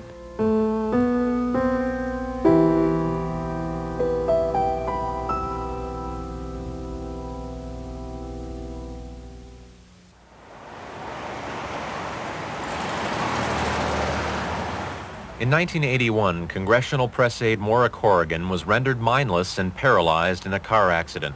Her boyfriend, Michael McDonald, was killed. Soldier Patrick Patterson, who had imbibed at an Army service club, was convicted of manslaughter. Legal precedents were set making Virginia merchants, and in this case the federal government, liable for damages of nearly $1 million for the first time. Pat, I've got 3 files here. For 30 years, John Corrigan has been a political mainstay in Cleveland as Cuyahoga County prosecutor. The night he flew to Washington to attend to his injured daughter Maura, one of 6 children, he was filled with fear. I had visions of Maura being crippled in some way or another. I had visions of Maura dying. Then, of course, when I saw her and saw how peaceful she looked, I thought that she would survive and come through this thing. I have a vision of 3 police officers standing at the foot of my bed, and one of them telling me that a person was killed and another was critically injured. And at that point, I just went out of it. It just was like Shock City. Patrick Patterson is trying with difficulty to live in civilian life after the nightmare he helped foster while in the Army. He enlisted in his teens, green about life and liquor. There must be a romanticism about alcohol in the service. I thought I was doing what everyone else was doing. Going out and just having fun. Just being a GI. At age 19, incapacitated by drink, Patrick Patterson unintentionally left Maura Corrigan permanently incapacitated with a brain injury. He ran a red light. Maura has been in an Ohio nursing home for 4 years, unable to care for herself or communicate in any way. Her mother visits her almost every day. I visit her usually on Sundays. She will open her eyes. She will look around. We don't know exactly what she is seeing. She responds to her father and her mother on occasion in the sense that she will sometimes sob, she will grimace, she will look at us, she will manifest an anxiety. Mother's coming out to see you later this afternoon. I think about her more than anything else, what they're going through and the fact that she's in a coma. You know, death is kind of a end of story type thing, but coma is just hell carried on. The fact that you can't do anything about it, that's what really gnaws at you, because there she is and there's not a thing you can do about it, you know, and that is a forever thorn in my side. I did, of course, manifest a feeling of revengefulness toward him, of hatred. I can easily entertain that thought now, but though I can, I too have brought myself to come to the realization that this may be as miserable for him as it is for me. Patterson's license had been suspended for a year. He had been fined $200 and had spent 3 months of a 12-month sentence in jail. You didn't do nothing all day long but sit around and think. And obviously, what would I be thinking about every day? Out of jail and out of the Army, Patterson has not fared well either. A felony record has made it hard to find a decent job, and even after 4 years, the social stigma is with him. It just seemed like every time I turned around, it was getting thrown up in my face. I'm a very friendly person. I like to interact with people a lot. And if I meet someone, get to know them, have fun, you know, really get along great. And then they find out my story, and it's like the lights go out. 180-degree reaction. I'm really hard on myself about it. And fine, if people want to say I deserve it, I agree with them, because you know, it's a very, very irresponsible thing I've done. There has not been any emotional release. It's all bottled up inside of me, just waiting to blow. And I'm just like, oh, when's it going to happen? In court, Army records had shown Patterson had had an alcohol-related accident at a post in California before the tragedy. Instead of ordering and monitoring alcohol treatment, the Army simply transferred Patterson to the Pentagon. It was after the fact. Uncle Sam helped me out. And I'm not playing the violins. You know, I'm just saying if I had got the attention that he gave me after the fact, before the accident, there would have been 2 more innocent people walking the streets today.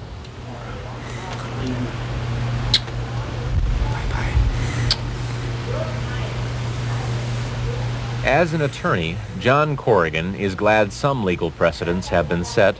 He's glad the Army may be more on the alert, but as a father, he'll be forever sorry about such a waste of life. At this point, we will not look upon her death as being significantly sorrowful, but it will be a pleasant thing, for she will have been relieved of the condition that she's in now.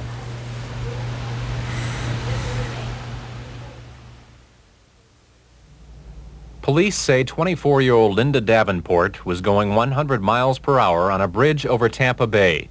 She skidded into an empty parked pickup truck and died, along with a passenger. The police report had been predictably impersonal, belying the human toll. Cold, but clear, a daughter had died abusing alcohol.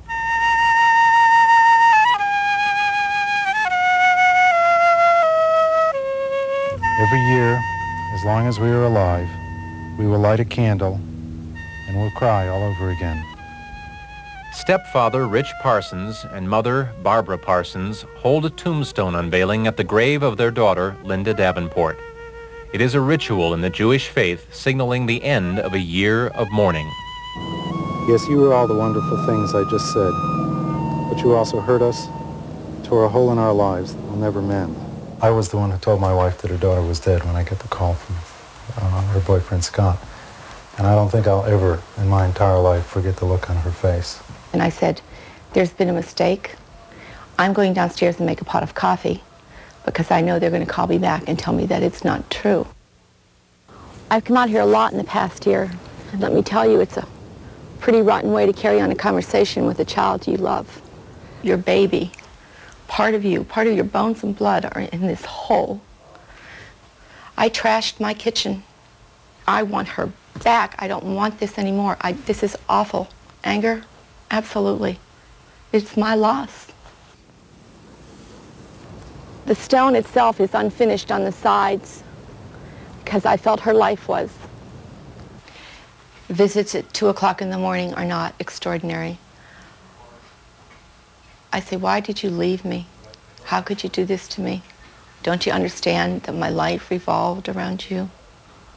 Don't you understand that I miss you? Oh God, help me to live with my grief. An impaired driver represents 2/3 of the fatalities in single-car accidents. Linda was one of them. You get very little tolerance for foolishness, either your own or anybody else's. And you realize that life is very beautiful and it's very sweet and it's very short. And we're all going to die. And Linda's death just made us come up against that fact sooner than perhaps we would have otherwise. And so because of it, we treasure it more. And because of that, we miss her a lot more.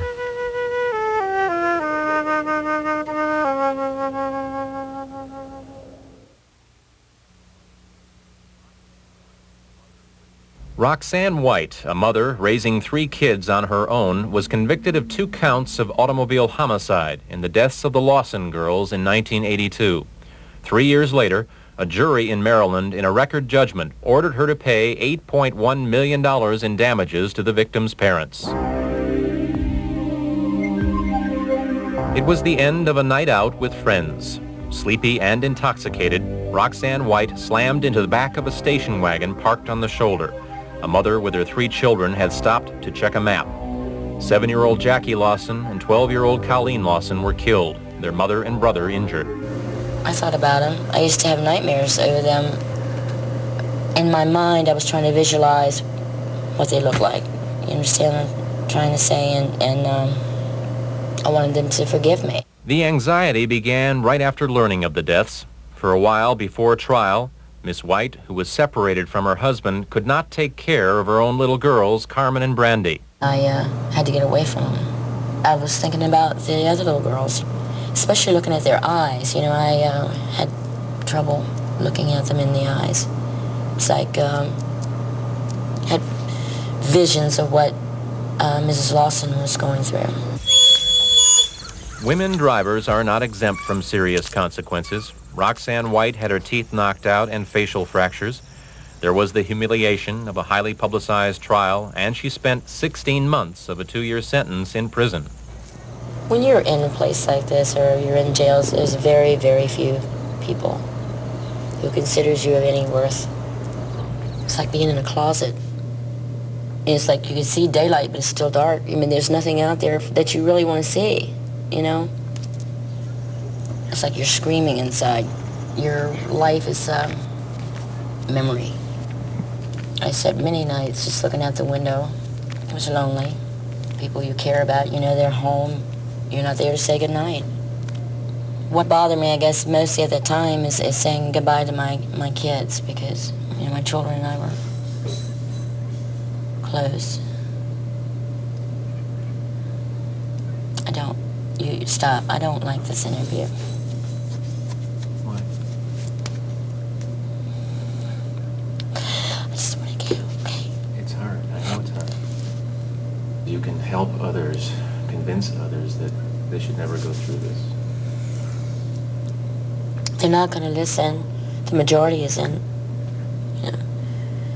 But we're trying, okay? Because they're pretty well set in their ways. The grown-ups are what they're know-it-alls. Release from prison has not returned life to normal.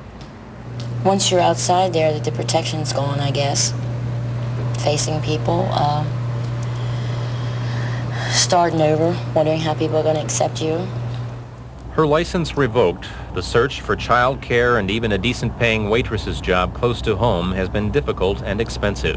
I think I spend the majority of time, and still do, on the telephone, you know, trying to get away to and from. Sure, wait. As a waitress who has virtually no assets and only $40,000 in insurance coverage, Miss White could not hope to pay $8 million in damages.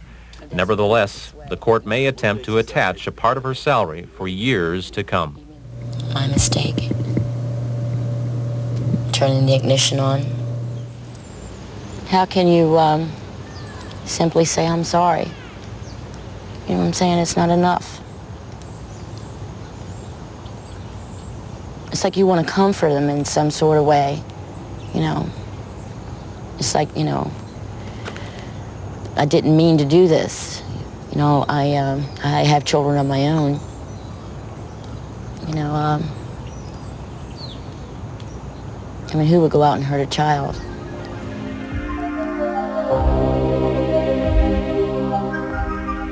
Mr. and Mrs. Lawson, estranged in the aftermath of the accident, declined to discuss the impact on their lives.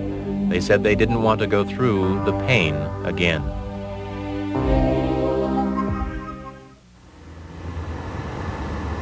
Driving is freedom. Freedom is a good time. A good time is drinking. That seems to be the cycle of growing up in America. Tom and Rich, best buddies, had partaken in the ritual in New York. So had Robert Phelan in Maryland. Separate incidents now bring them together as members of a large club now paying their dues. The windshield just like vaporized and fell in on us. I said, "Are you all right?" And he said, "Yeah, I'm all right. Just get me the hell out of here." So Rich had crashed into the back of a truck that had been pulled over by police for a DWI on the Long Island Freeway. Ironically, he and Tom, his passenger and best friend, had been drinking too. While Tom was taken to the hospital, Rich, as the driver, was taken to jail, unaware of his buddy's condition. I was banging on the bars and I was saying, "Officer, can I use a phone?" Heard the guy open the door and I said, "You know, I'm going crazy. I got to find out how my friend's doing." Heard him turn to the front desk and he said, "One of your guests would like to use the phone." He just shut the door. Tom had broken his neck and was paralyzed, all 4 limbs affected. The first thing he said was, if it was him driving, it would have been me sitting in the hospital. But I really get down on myself about it. I don't let myself, you know, out for a minute. As Tom went through his own hell in the hospital, Rich went through a series of consequences before trial. I lost my license because of it, and in turn lost my job because I was hired as an area sales representative, and I couldn't very well cover a territory without a license. I went down and applied for unemployment, but I was disqualified for that because of alcohol involvement. Even my medical insurance was canceled. There were months of nerve-wracking court delays. Rich, a first offender, was finally aided by character testimony from Tom's family. He received probation and a fine. But it meant a complete lifestyle change. No drinking, weekly alcohol awareness meetings for 5 months, life without a car, 3 years of once-a-month probation meetings, and the continuing reminders of a friend who still suffers. I do feel like I have to talk to him all the time because, you know, I start getting depressed, and like if I hear his voice or, you know, when he does better, I do better. Basically, that's what it comes down to. Never once has he blamed me. Do you think he should? Oh, I don't know. We've been out so many times that our luck just ran out. Robert Phelan has been paying one way or another for over 3 years. A 68-year-old woman died in a crash he was involved in. It's something you can't do alone. The biggest thing was the guilt and the sorrow that I put everybody else through. That, says Robert, is part of the reason he has had a second arrest and has ended up at this new DWI detention center. A judge has sent him here for 21 days. He will pay the $600 it will cost for confinement. 5, 6, 7, 8, 9, 10. Okay, take everything out of your pockets. Robert can work his printer's job during the day so his wife can make ends meet, but he is here nights and weekends. The two environments conflicting with each other, it plays a lot of havoc on your mind. Straight to work, straight to jail. Straight to work, straight to jail. There was no personal life with my family. Robert's first offense was serious, manslaughter. He spent 6 months in a jail of the old school without counseling. You can't talk to anybody. You just bottled up inside, and it hurts.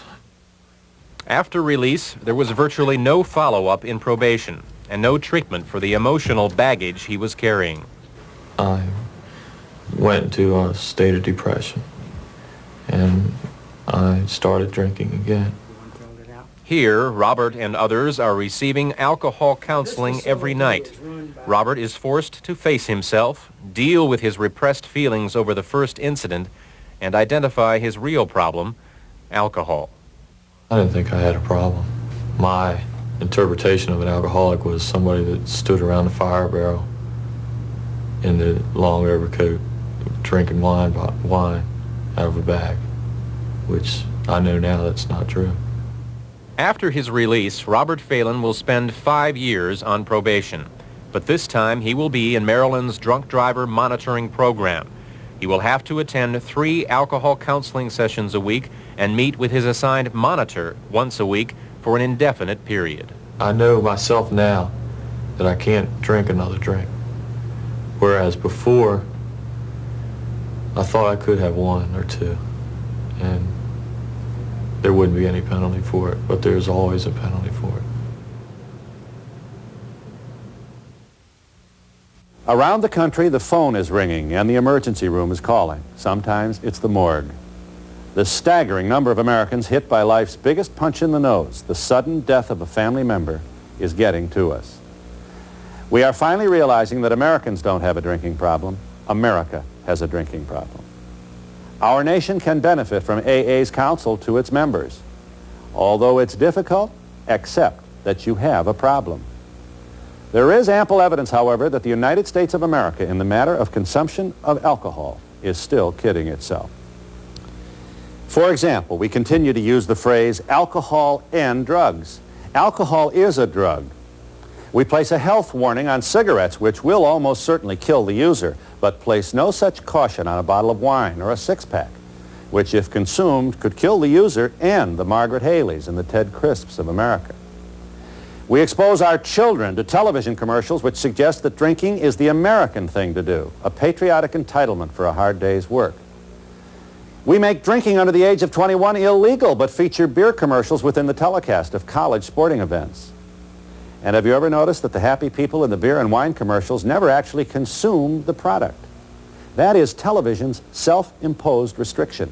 We sell it on television, we don't drink it on television. This hypocrisy gives us away. Our guilt about our drinking is showing. We claim to have 1 or 2 drinks to relax. Relax means a dulling of the senses and a slowing of the motor skills. Alcohol blunts awareness. If it didn't, you couldn't give it away. And 1 or 2 drinks may be all it takes to make you an impaired driver. There is some good news, however. Happy hours have been banned in 19 states. Breweries no longer sponsor chug-a-lug contests on college campuses. And alcohol rehab units in hospitals are running commercials that depict the agony of families with an alcoholic member. But we have only begun to meet our responsibility. Companies that make millions selling our most popular recreational drug ought to spend more of their profits reminding customers that their product can be abused. Commercials that urge caution should be as frequent and compelling as the ones that urge consumption. Stiffer laws have helped. If you're caught drunk while driving, this is what can now happen to you. 40 states and the District of Columbia can pull your license on the spot. In some states, multiple offenders forfeit their vehicle. Arrests drastically affect your permanent record. And more states are joining this movement. We're finally getting tough on drunk drivers. While stiffer laws and stricter enforcement can help, the cops alone cannot solve this problem. We do not have the will to pay the taxes needed to build the jails and hire the police to catch the number of offenders who are coming toward us every day on every highway and at every intersection. Roadblocks, legal in 39 states, are not forever. Our salvation lies not in the police, but in ourselves. And that means coming out of the closet and admitting that most of us who drink occasionally drink too much. It means recognizing that many of us find it difficult to have a good time without alcohol. We do have a choice. We don't have to drink. We have the power to arrest this deadly trend.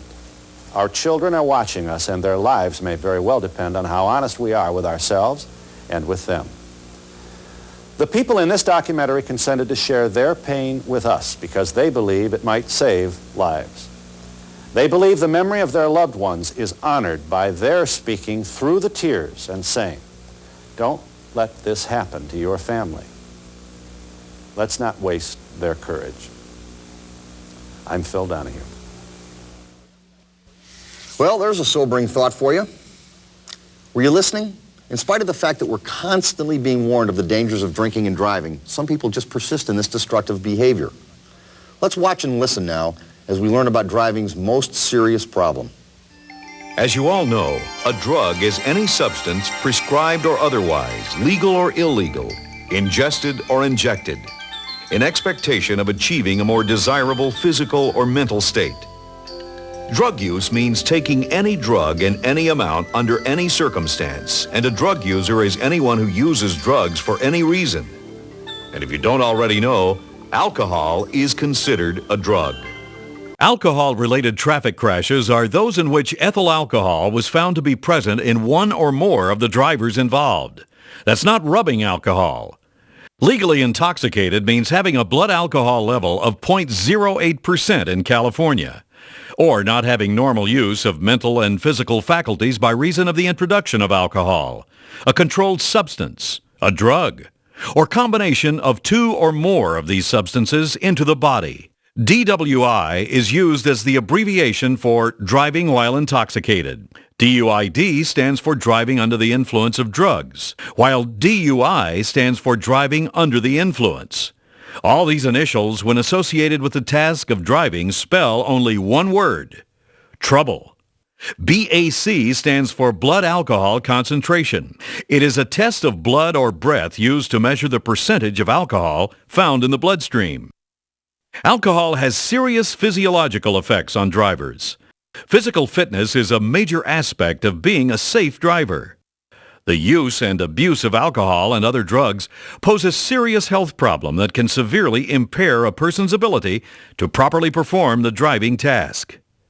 To support the fact that ethyl alcohol is the most commonly used and abused drug in the United States, each year, both state and national statistics indicate that more than half of all traffic fatalities are alcohol-related.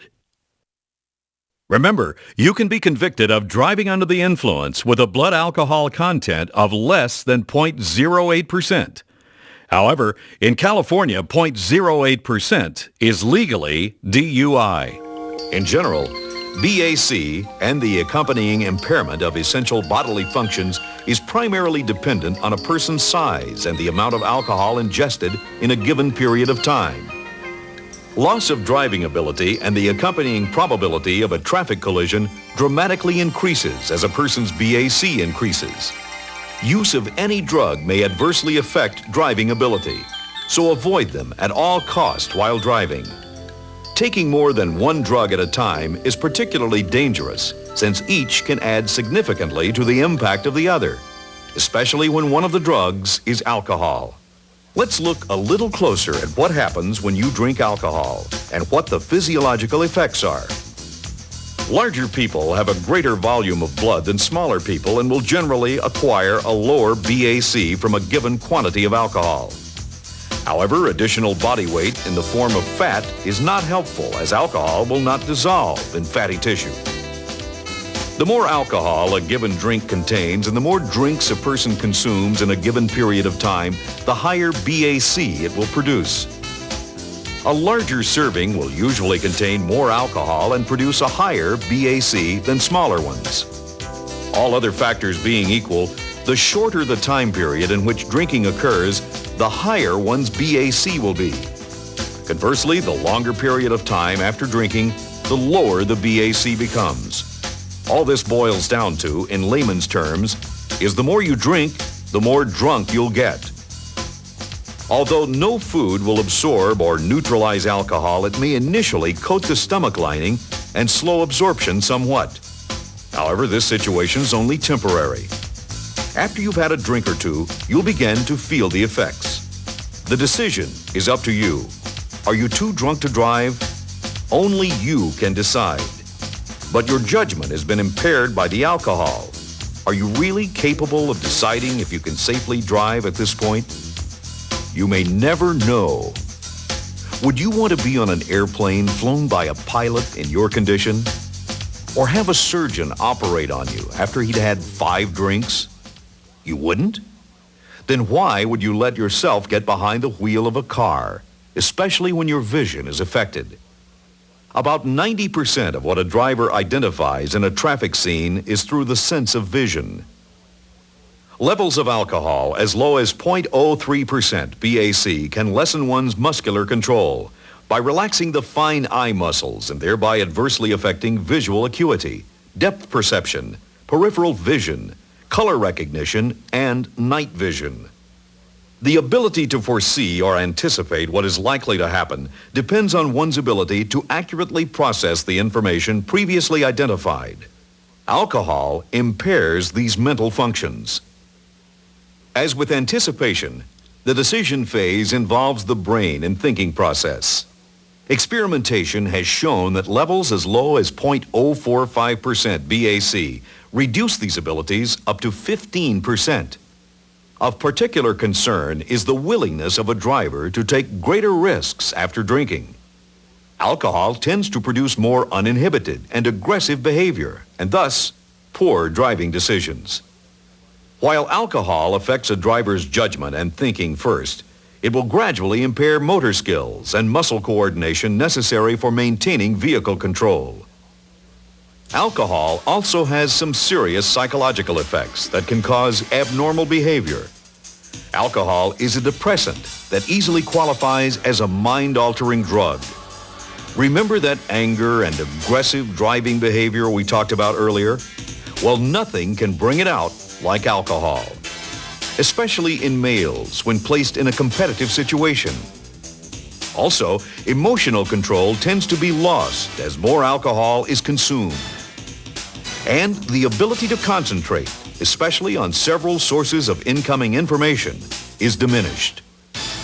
The inability to store and retain information has been found to occur with a BAC as low as 0.03%. Especially in the early stages of intoxication, some people learn to compensate by developing coping mechanisms which mask the effects of alcohol, such as not participating in those activities that might reveal their impairment. Unfortunately, too many people still participate in driving after they have been drinking. Driving while intoxicated or under the influence of alcohol can have serious consequences, even if you don't kill yourself or someone else. In all states, a person may be convicted of driving under the influence with a blood alcohol concentration of 0.1%, and in California, it's 0.08%. For commercial drivers, the legal limit is 0.04%. And if you're under 21 in California, it's 0.05%. The penalties include fines, imprisonment, and loss of driving privileges.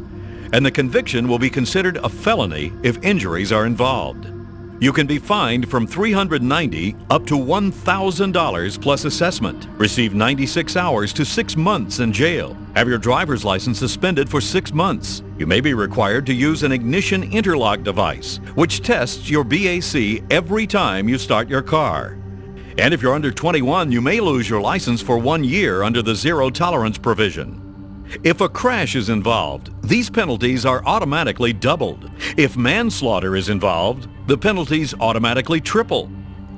New laws in California stipulate that drivers having a blood alcohol content of 20% or greater, or those refusing to submit to a chemical test, will be required to participate in an alcohol treatment program if probation is granted by the courts to the conviction. The duration of the program is set at 9 months, and the required program activity hours are 60 hours for an individual. Program activity consists of education, group counseling, and individual interview sessions. Anyone convicted of multiple DUIs within 10 years of a prior conviction can have his or her privilege reinstated if that person shows proof of having completed the first 12 months of either the 18-month or 30-month driving under the influence program. That person must also maintain an ignition interlock device in their vehicle and show proof of financial responsibility. You should also keep in mind that in California, these laws also apply to the operation of motorboats, golf carts, and motorized bicycles. So don't overdo it at any time you're operating these vehicles either. California's zero tolerance law was enacted in 1994.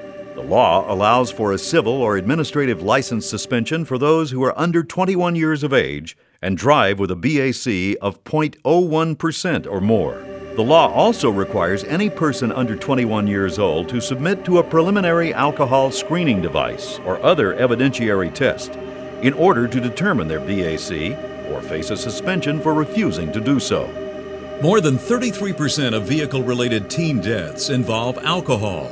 Motor vehicle collisions are the #1 killer of teens. Drivers under the age of 21 comprise 6.7% of the state's drivers, but they are responsible for 14% of alcohol-related crashes. Nationally, in 1998, 21% of the young drivers who were killed in crashes were intoxicated. Teen drinking and driving has become an epidemic and is no longer tolerated in California.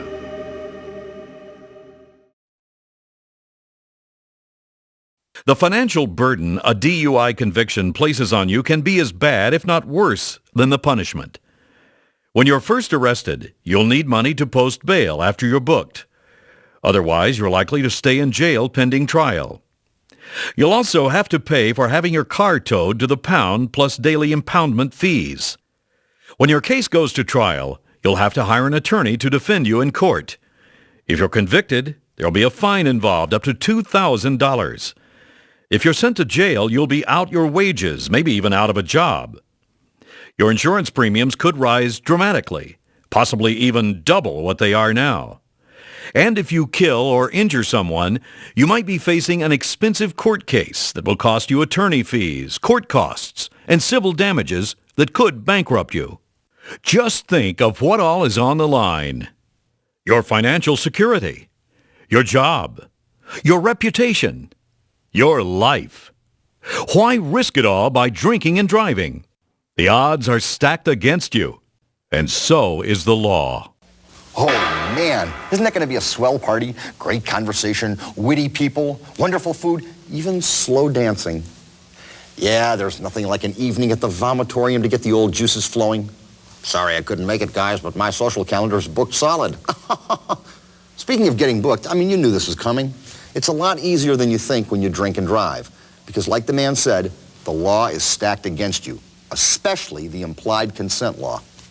Under the implied consent law, this driver could face an automatic 6-month suspension of his driver's license for refusing to submit to the breathalyzer test. The law states that any person who drives a motor vehicle is deemed to have consented to chemical testing of blood or breath for DUI and urine or blood for drugs. In other words, the consent to testing is implied by virtue of the fact that you're driving. The testing has to be a result of a lawful arrest by a peace officer, and there has to be reasonable cause to believe that the driver was under the influence of a chemical substance. The driver has a choice of taking a blood or breath test. If a person is too drunk or incapable of completing one test, they have the choice of taking any of the remaining tests. The object is to make sure that a driver has the opportunity to have his or her blood alcohol level verified. If the driver refuses to take the test or is incapable of completing it, that information can be used against him in court. It also results in a 1-year driver's license suspension. The driver does not have the right to have an attorney present before deciding to take the test or during the administration of the test. If you're arrested for driving under the influence of alcohol, you're better off submitting to the test. If you're not legally under the influence, the test will confirm it, and you won't be charged with DUI. Let's say you refuse the test because you're afraid of what your blood alcohol level might be. Your refusal could prove to be damaging evidence in court. Without test results, it'll be your word against the arresting officers. Some police units use videotape to help build very strong cases against suspected drunk drivers. Remember, when you drive a motor vehicle, you have automatically given your consent to be tested under the implied consent law. So if you mix drinking with driving and you get stopped by the police, don't expect the same old song and dance. This is no ordinary traffic violation. Drunk drivers are treated like the serious menace they are. Remember that this designated driver program encourages one individual to abstain from consuming alcoholic beverages for an outing, so he or she can be responsible for transporting the other members of the group safely. Other drugs, both legal and illegal, can affect the task of driving. Marijuana is classified as a mild hallucinogen. It primarily affects the way the user perceives things. Currently, marijuana is second only to alcohol as the drug most often found in the bodies of collision victims. It can act as a stimulant or depressant, depending on the user's mood and experience with the drug. Studies on the effects of marijuana on driving performance have resulted in the following findings. Complex reaction time is slowed, giving the driver less time to avoid hazards. Errors in recognition and interpretation of traffic signs, signals, and pavement markings is more likely. In producing a more passive behavior, there is a tendency to drive at slower speeds than normal, which can interfere with the movement of other traffic.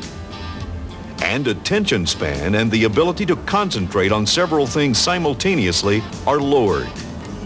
Accurate judgment of time and distance relationships are lessened, causing problems in allowing adequately for passing, following, and stopping distances. Considering all these facts, why in the world would you ever want to drive high?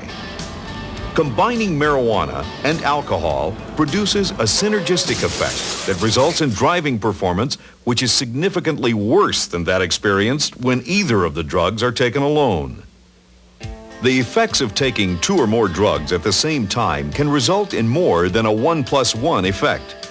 In other words, the total effect of combining drugs may be greater than and quite different from that expected from the sum of their individual effects.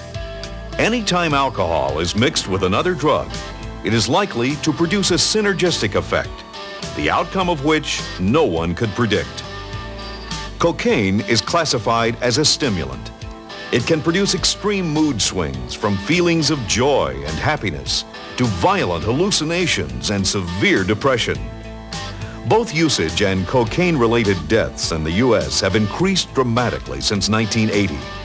Side effects of blurred vision and slowed glare recovery impair perception and thus reduce a person's ability to drive safely. Although over-the-counter drugs account for 70% of all drug purchases, they can and do adversely affect driving performance. By law, their label must provide adequate directions for use, including recommendations for operating machinery, which should be strictly followed. Although not usually considered drugs, the effect of inhalants include impaired vision and judgment, reduced muscular control, lower blood pressure, heart irregularities, inflammation of the nasal passages and lungs, wheezing and coughing, and asphyxiation in severe cases. Their intoxicating effects can last from 15 to 45 minutes.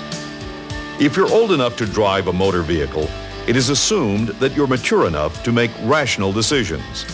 But when it comes to alcohol, rational thought seems to go right out the window, especially when we're in a group where everybody else is drinking. The temptation is strong to go along with the crowd. Well, you can. You just don't have to get drunk in the process. Just follow a few common sense rules. The most obvious rule is don't drink alcohol at all. Have a straight mixer instead. Water with a twist. Club soda, Sprite, whatever.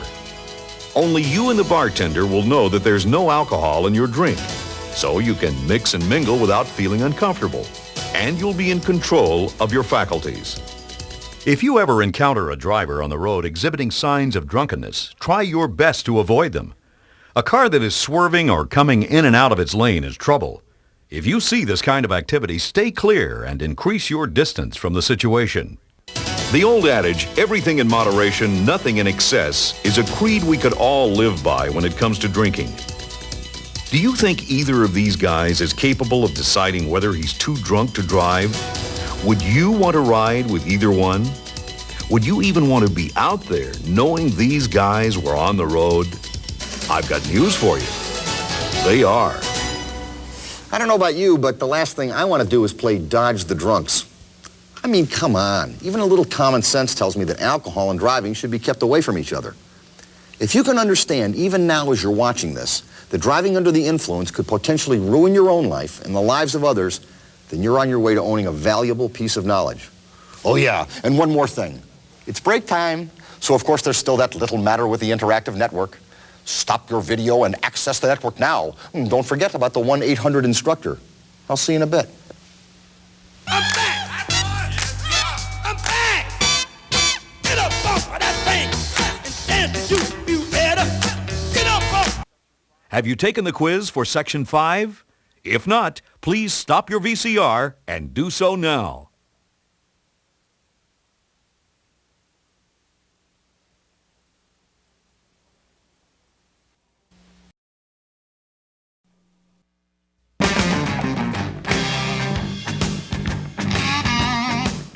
Let's test out what you've learned before you take your final exam. Here is the Ultimate Driving Challenge.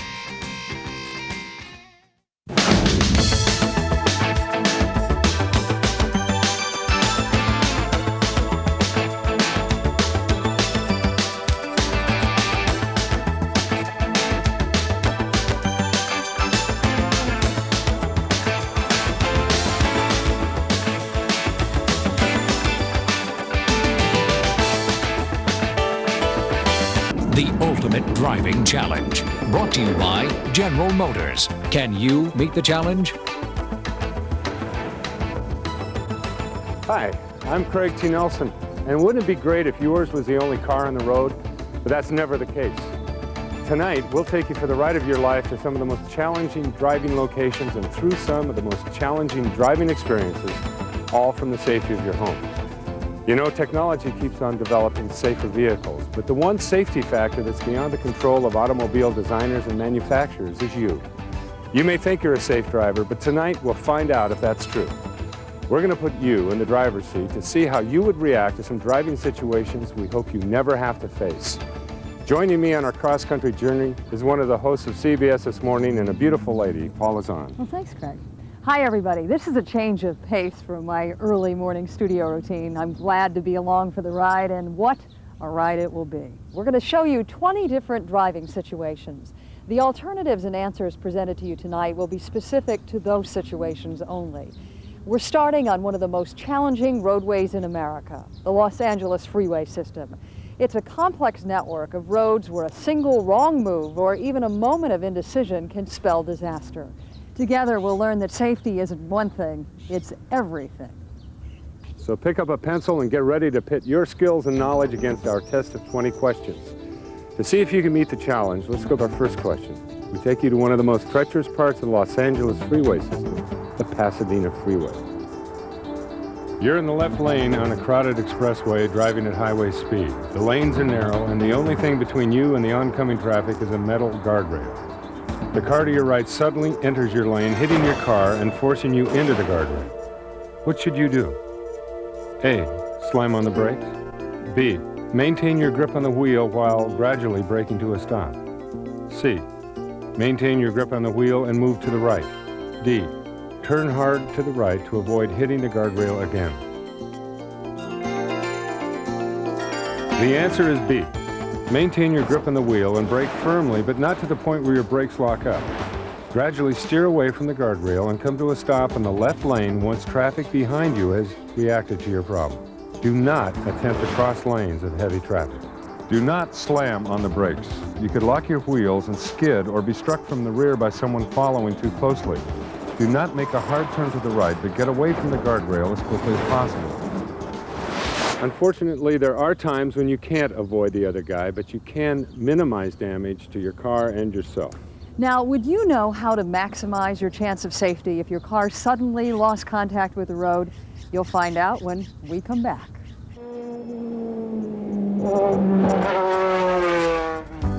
I love driving, and I respect it. I have my own racing team, the Screaming Eagles. And from racing, I've learned that technology and maintenance alone won't guarantee your safety when you're turning a corner at 185 miles an hour. Racing demands concentration and dedication. So does everyday driving. Experienced drivers try to prepare for every contingency, including the weather. But let's go to Seattle, Washington, where the excessive rainfall can create almost constant hazards with wet and slick road surfaces. You're driving after a recent rainstorm. As you drive through a big puddle, the steering wheel doesn't respond. Your car is hydroplaning, a condition where your tires begin to ride up on a film of water and lose contact with the road.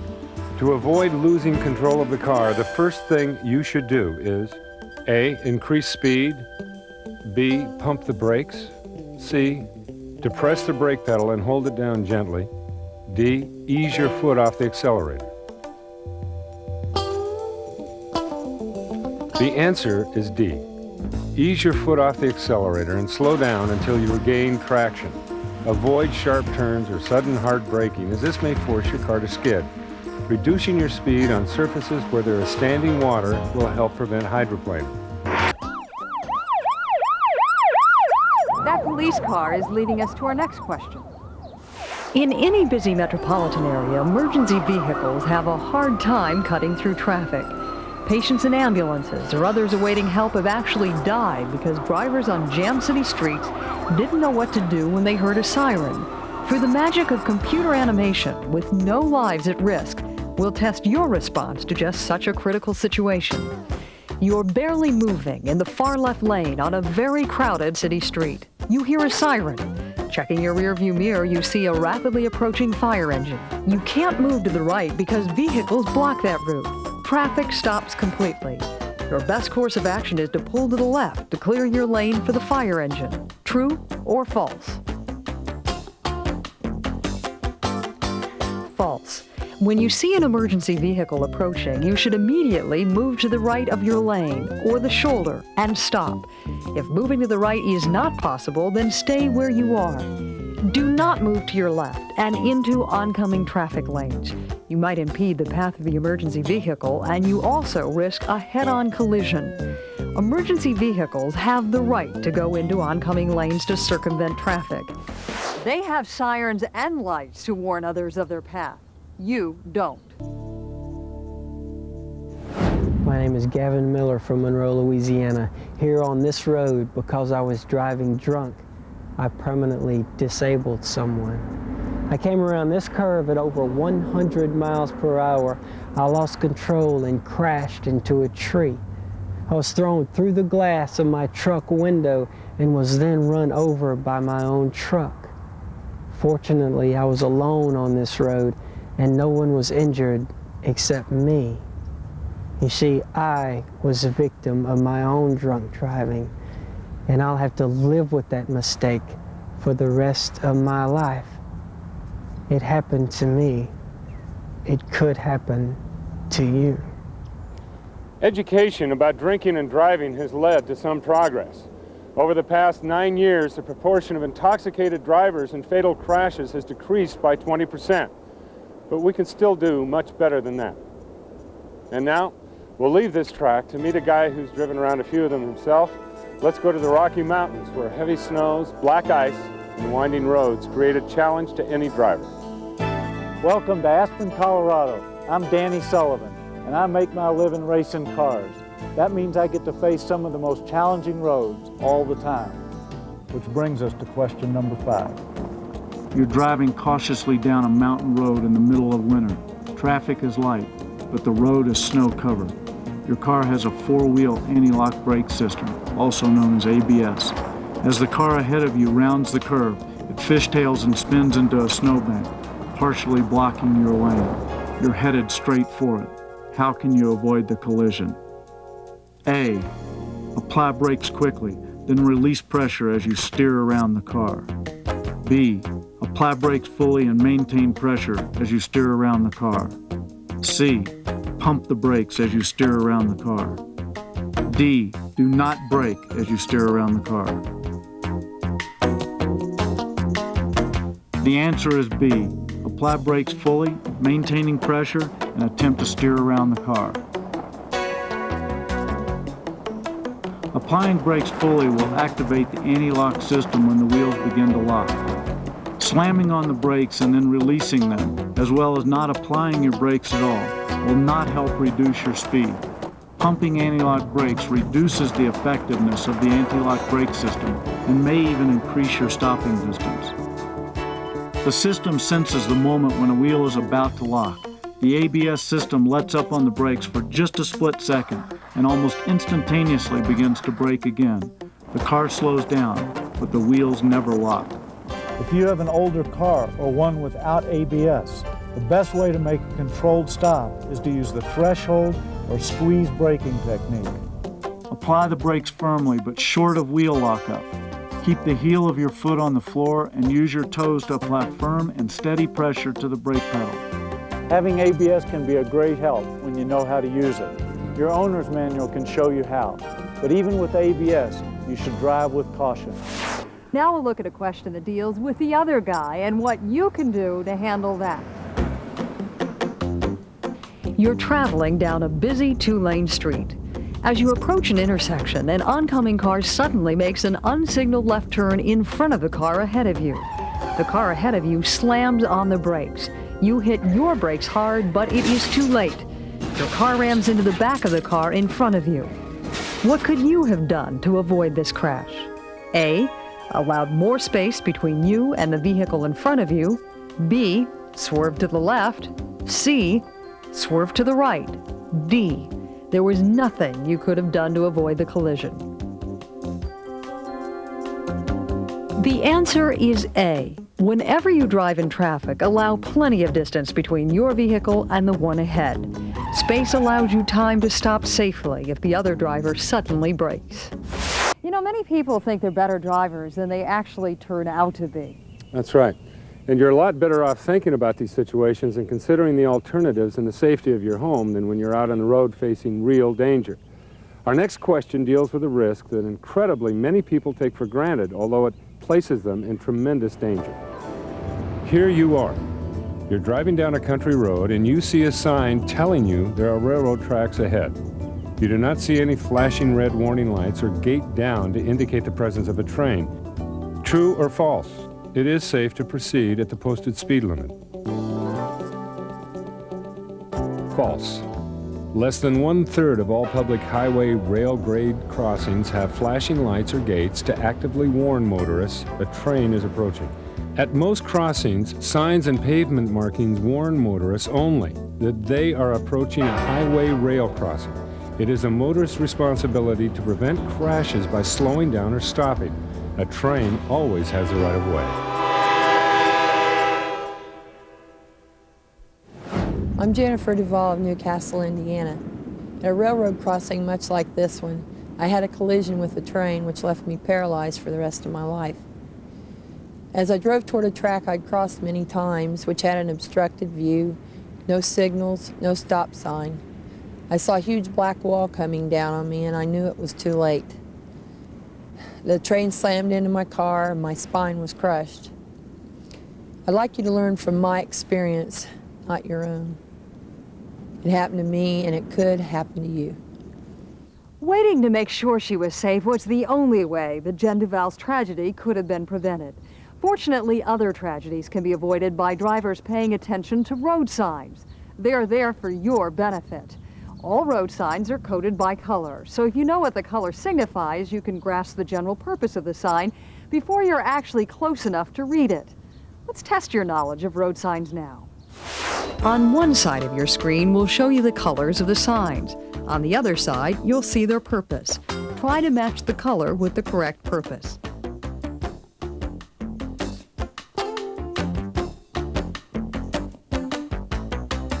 Let's see how you did. The color red forbids certain actions. For instance, it tells you when to stop or not to enter. Orange indicates there's road maintenance going on. Blue signifies services such as gas, food, or lodging. Green signs are guides to exits and directions. Yellow signs are general warnings that could include pedestrian crossings or icy roads. Now, does anyone know what a fuchsia sign means? I hope you did well on that quiz. Understanding road signs is basic information you have to know to pass a written test to get your driver's license anywhere in the country. Here's another question every driver ought to be able to answer before getting behind the wheel. You are driving in the right turn only lane on a busy street. You are not required to put on your right turn signal since it is obvious which way you are turning. True or false? False. You must always signal a change in direction. This can alert pedestrians as well as vehicles. Failing to signal is a ticketable offense. Most states require a signal for at least 100 feet prior to any change in direction. When directional signals were first made available in automobiles over 50 years ago, they were considered a major technological achievement. But since then, technology has come a very long way.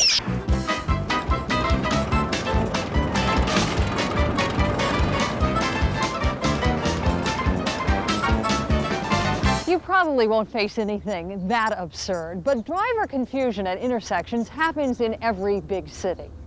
Let's go to Boston, Massachusetts, where unpredictable weather combined with the tangled spider web of old streets in this historic city creates a challenge for even the most basic maneuvers.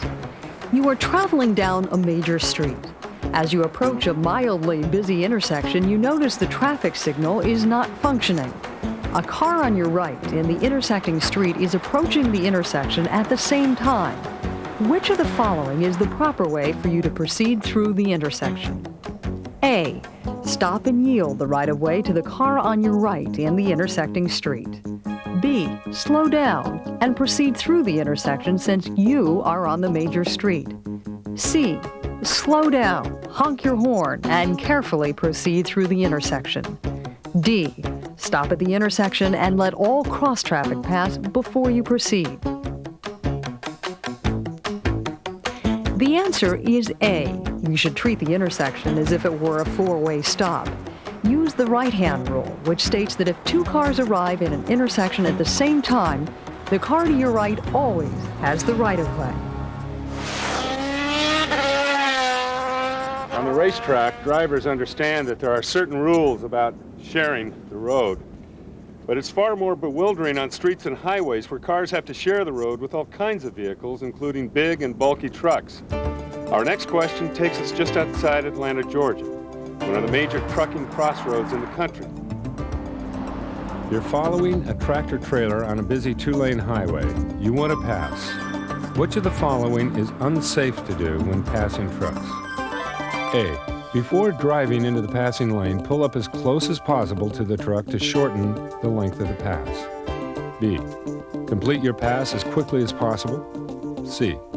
After passing, do not move directly ahead of the truck until you can see the front of the truck in your rear view mirror. D. Allow extra time and distance for passing a truck with multiple trailers. Remember, the question is, which is unsafe to do? The answer is A. You should never drive too closely behind a truck because a truck has a blind spot of up to 200 feet immediately behind it. Make sure you are far enough behind the truck for the driver to see you in the truck's side mirrors. If you can't see the truck's mirrors, the truck driver probably can't see you. The proper method for passing a truck is to check the stripes on the road, check your mirrors, signal your intention, and move into the passing lane when it is safe to do so. Complete your pass as quickly as possible. Do not attempt to move directly ahead of the truck until you can see the front of the truck in your rear view mirror. If you got that question right, you were paying attention to the test. But were you paying attention to the road signs? Time to test your memory. What was the last sign you saw? Let's go back and look. Help!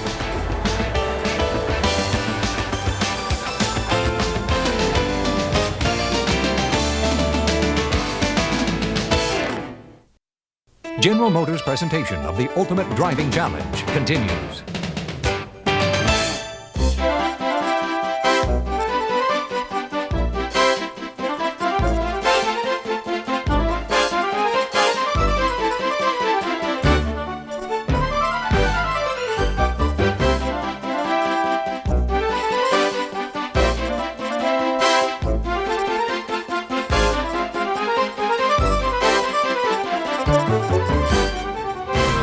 Of the dueling vehicles is only a slight exaggeration of the collisions that mount up every day on our streets and highways, and this is one of the results. But there's a lot you can do to avoid disaster on the road, and that's why we're here.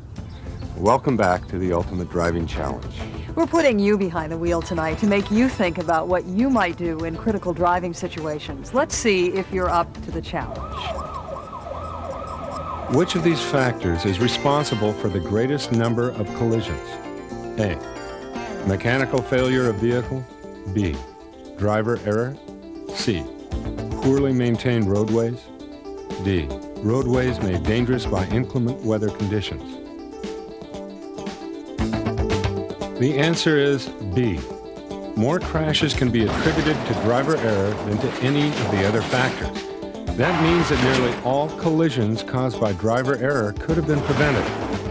Driver error involves factors like inadequate lookout, excessive speed, improper evasive action, and driver inattention or distraction.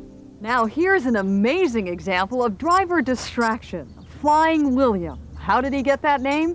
We go to the ever-treacherous cliffside winding roads of Big Sur, California to find out.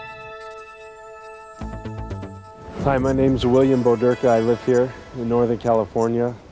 I decided to visit some friends in the Big Sur area, and I was driving down Highway 1.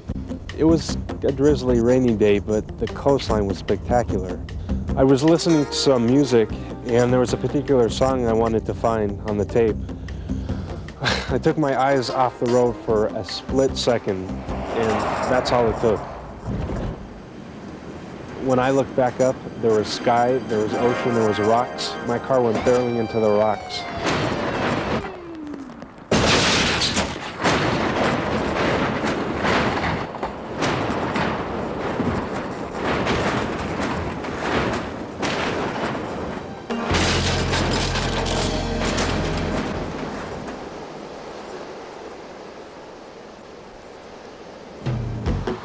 The point was, I took my eyes off the road for a second, and that's all it took. And if it happened to me, it could definitely happen to you. And it could happen to you. Let's prove it now. You're driving on a local road when something on the radio catches your attention. Now count 1001, 1002, 1003. You won't have to face a camel on the highway every day, but as you just saw, being distracted for even 3 seconds is long enough for you to miss something you really need to see on the road. To help prevent collisions, you have to constantly scan the road looking for anything that could represent trouble for you. We're going to put you in the driver's seat again to see how well you can identify potential driving risks. Let's cruise down one of the most challenging roads in America, a typical residential street, and see how many hazards you can identify.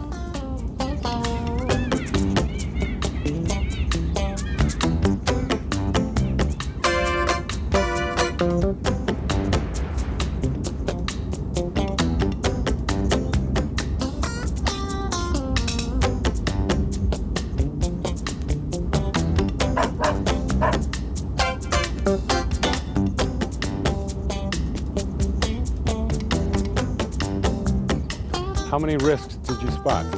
I counted 8. Let's go back and see them. First, watch out for the kids because they're watching out for the ball.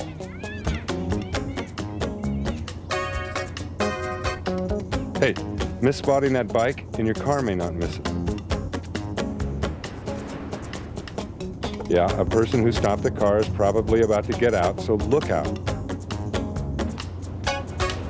You're right, he didn't signal, but a car at an intersection is going somewhere. Better be ready for any direction. What's faster than the speeding bullet? An unleashed dog. Okay, they're thinking lawnmower. It's up to you to think safety.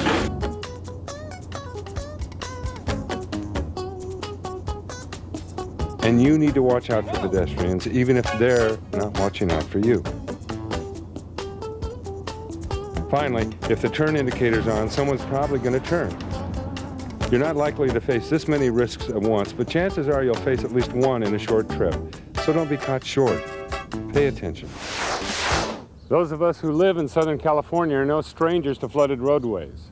This has been a bumper year for snowfall and rainstorms all across the country, causing widespread flooding from coast to coast. When that happens, we realize that every driver needs to know how to cope with flooding, no matter what the location. Now, it's your turn. You're driving in a rainstorm. The rain has suddenly turned into a torrential downpour. Water is rushing down the road, getting deeper by the second. What is your best course of action? A, speed up and try to drive to higher ground quickly. B, slow down and drive through the water cautiously. C, pull over slowly, stop, and stay in the car until help arrives. D, pull over slowly, stop, get out of the car, and get to higher ground. The answer here is D. Get out of the car and seek higher ground. You should never attempt to drive through pools of standing water on the road because they could be deeper than they appear. Floods can erode roadways or actually displace a section of a bridge. These hazards may not be visible under the floodwater. Most cars will float for a short period, but they can be quickly swept away, and you don't want to be trapped inside. Could this happen to you? You bet. Let's go to San Antonio, Texas, where the flat terrain combined with sudden heavy rains create a dangerous flood potential. I'm Charles Lovett of San Antonio, Texas, and right here on this spot, I made a terrible error in judgment that nearly cost my son and myself our lives. It had been raining heavily for a couple of hours when I came over this hill. I could see that the creek was flooding across the road, but nothing that I didn't think I could handle in a full-size pickup. I was terribly wrong. I didn't get halfway across when the water literally stopped me dead in my tracks. The force of the water was totally amazing. It lifted up the pickup and threw it like a toy into the creek. We got pushed down about 100, 120 yards before anybody could get to us and offer us any kind of assistance to get out of the truck. It happened to me. It could happen to you. If you had to drive through a flood, a motorcycle would probably not be your first choice of vehicle. Even in good weather, out of every 100 vehicles on the road, only 3 are motorcycles. But motorists still need to learn how to share the road with motorcycles, and the place to begin is by becoming aware when motorcycles are there. To test your motorcycle IQ, let's go to Miami, Florida, where year-round balmy weather has created a haven for motorcyclists, but a challenge for everyone else driving with them. Which of these statements about motorcycles is true? A, a car doesn't need to change lanes to pass a motorcycle. B, motorcyclists should ride with their headlight on during the day. C, motorcycles must always yield the right-of-way to cars. D, the safe following distance behind a motorcycle is 2 cycle lengths. The answer is B. Because their vehicles are less visible than cars, motorcyclists should always ride with the headlight on. A motorcycle's small size makes it more difficult to spot in traffic, so motorists must actively look for motorcycles in changing traffic conditions. Motorcycles have the same rights and must adhere to the same rules on the road as cars. When following a motorcycle, automobile drivers should follow at the same distance as they would follow a car. Safety becomes an even bigger issue when you're sharing the road with one of these babies. School buses transport about 22 million students every day. Let's go back to Seattle for this important question. Driving on a 2-lane undivided road, you see a school bus approaching from the opposite direction. As you get closer, the bus stops and you see its red lights flashing. Should you A, slow down and pass the bus carefully, B, come to a complete stop, then drive on slowly, C, stop and wait to go until the lights are no longer flashing or the bus is moving again, D, disregard the flashing lights because the bus is on the opposite side of the road? The answer is C. If you're on an undivided road, you must stop and wait until the lights are no longer flashing or the bus is moving again, regardless of what side of the road the bus is on. There could be children you can't see getting out and walking around the blind side of the bus. If you are on a divided road, you still must stop if the bus is on your side of the road. It is not necessary to stop if the school bus is across the median in the opposite lane. But you should still drive carefully because there are children around. Keep your eyes wide open and stay alert for our next challenging question. Concentrating on what you're doing is the key to safe driving. If you don't pay attention, you can sometimes drift off the road even when you're awake. With that in mind, here's your next question. You're driving on a 2-lane highway when your right wheels drift off onto the unpaved shoulder of the road. What is the first course of action you should take to correct the situation? A, turn the steering wheel immediately to the left. B, hold the steering wheel firmly and ease off the accelerator. C, stop as quickly as possible. D, move your left wheels onto the shoulder and then quickly turn back onto the road. The answer is B. Hold the steering wheel firmly and ease off the accelerator. Then, if there is nothing in the way, steer your vehicle so it straddles the edge of the pavement. Next, turn the steering wheel up to 1/4 turn left until the front tire contacts the pavement edge. Then turn the steering wheel to go straight down the roadway. If the level of the shoulder is only slightly below the pavement, recovery is fairly easy.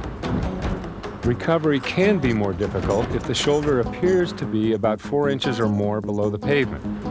Try to follow the same procedures, but if the right front tire scrubs against the side of the pavement, do not steer more sharply to the left.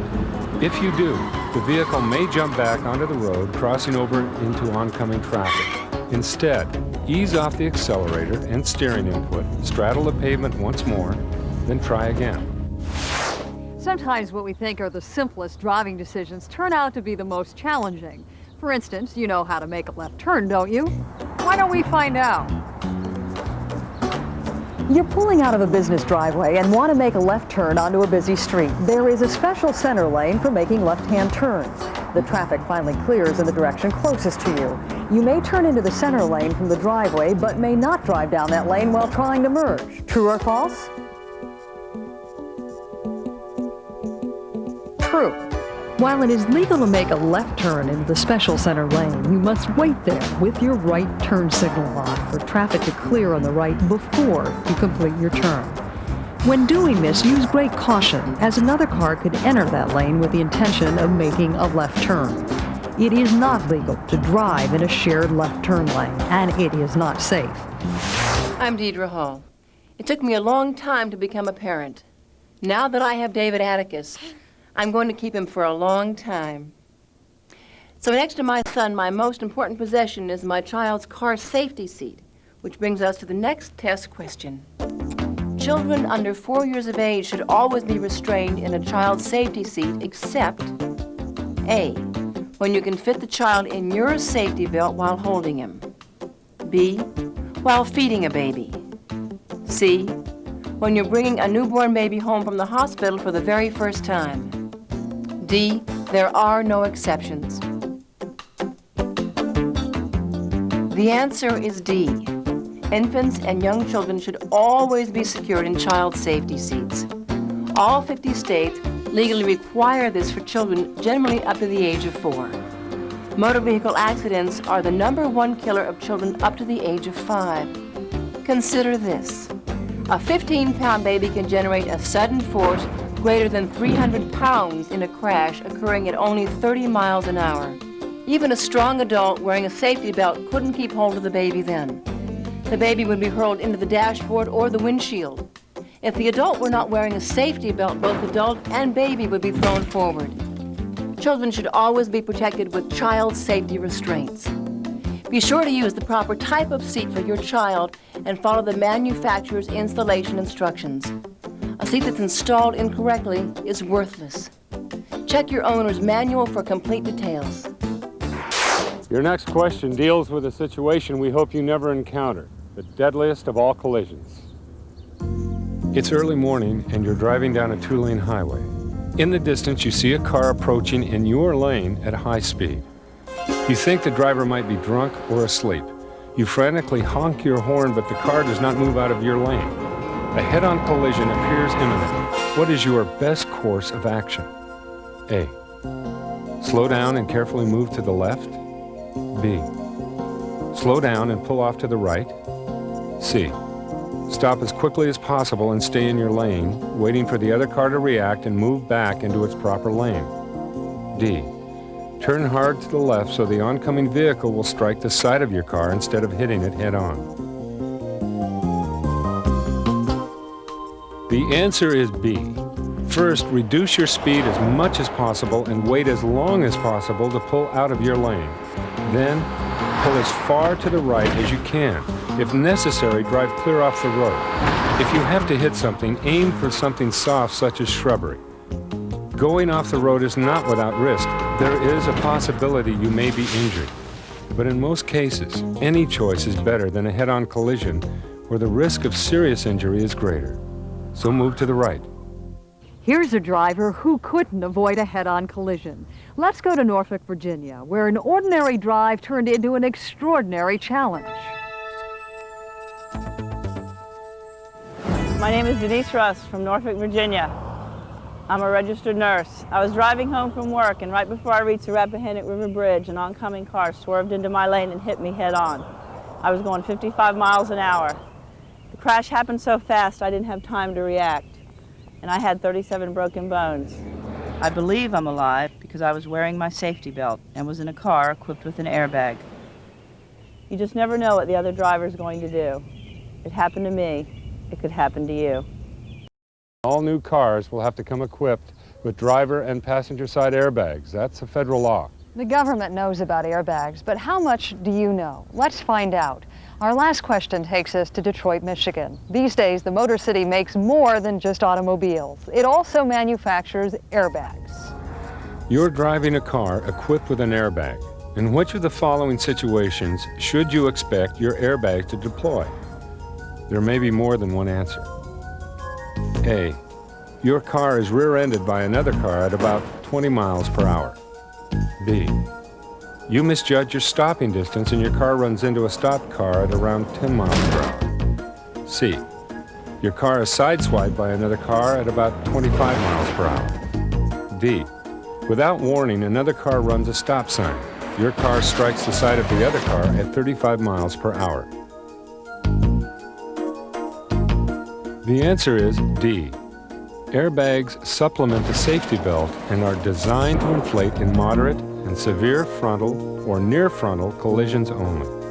When used in combination with safety belt, airbags further reduce the risk of fatality in frontal or near frontal crashes. Always wear a safety belt, even if you have a car that is equipped with an airbag. Safety belts provide protection in all types of crashes, not just head-on crashes.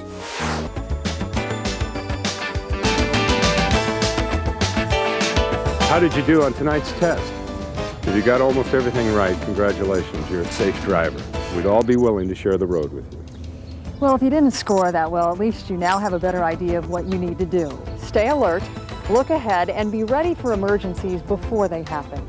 We want this program to encourage you to recognize and think about possible alternative actions you can take to help avoid personal injury or damage to your car. I know it's been a great education for me, and it's been fun working with you, Frank. It's been terrific working with you, Paula. And with all of you, too. And remember, good driving not only protects you, it makes the road safer for everyone. Good night. Well, it's that time, folks. Time to test what you've learned and what you thought of the course, including yours truly. Be nice. Hopefully, you learned a lot about driver safety and maybe had a smile, too. The purpose of this program is to save lives, reduce traffic-related injuries, and make you a safer driver. Hopefully, we have accomplished all three of these objectives. Remember that safe drivers have a good attitude, they know and obey the rules of the road, they also know what actions to take during a life-threatening driving situation. They wear their safety belts, and they make good driving decisions. I know you hate to see this end. I do too, but hey, I got a plane to catch. When you activate the interactive network, you'll be asked to first take the comprehensive examination. Then you'll be asked to participate in the course evaluation. Both are similar to what you've done before, so just follow the instructions, and good luck. Get up off of that thing and dance to you better. Get up off of that thing and dance to you. Sing it now. Get up off of that thing and dance to you better. Once again, we hope you had a good time and learned that being aware of what goes on around you can make a big difference when driving on our roads today. And remember, this isn't the county fair, and those aren't bumper cars out there you're driving, so buckle up and be careful. Thanks again, and drive safely. That plane.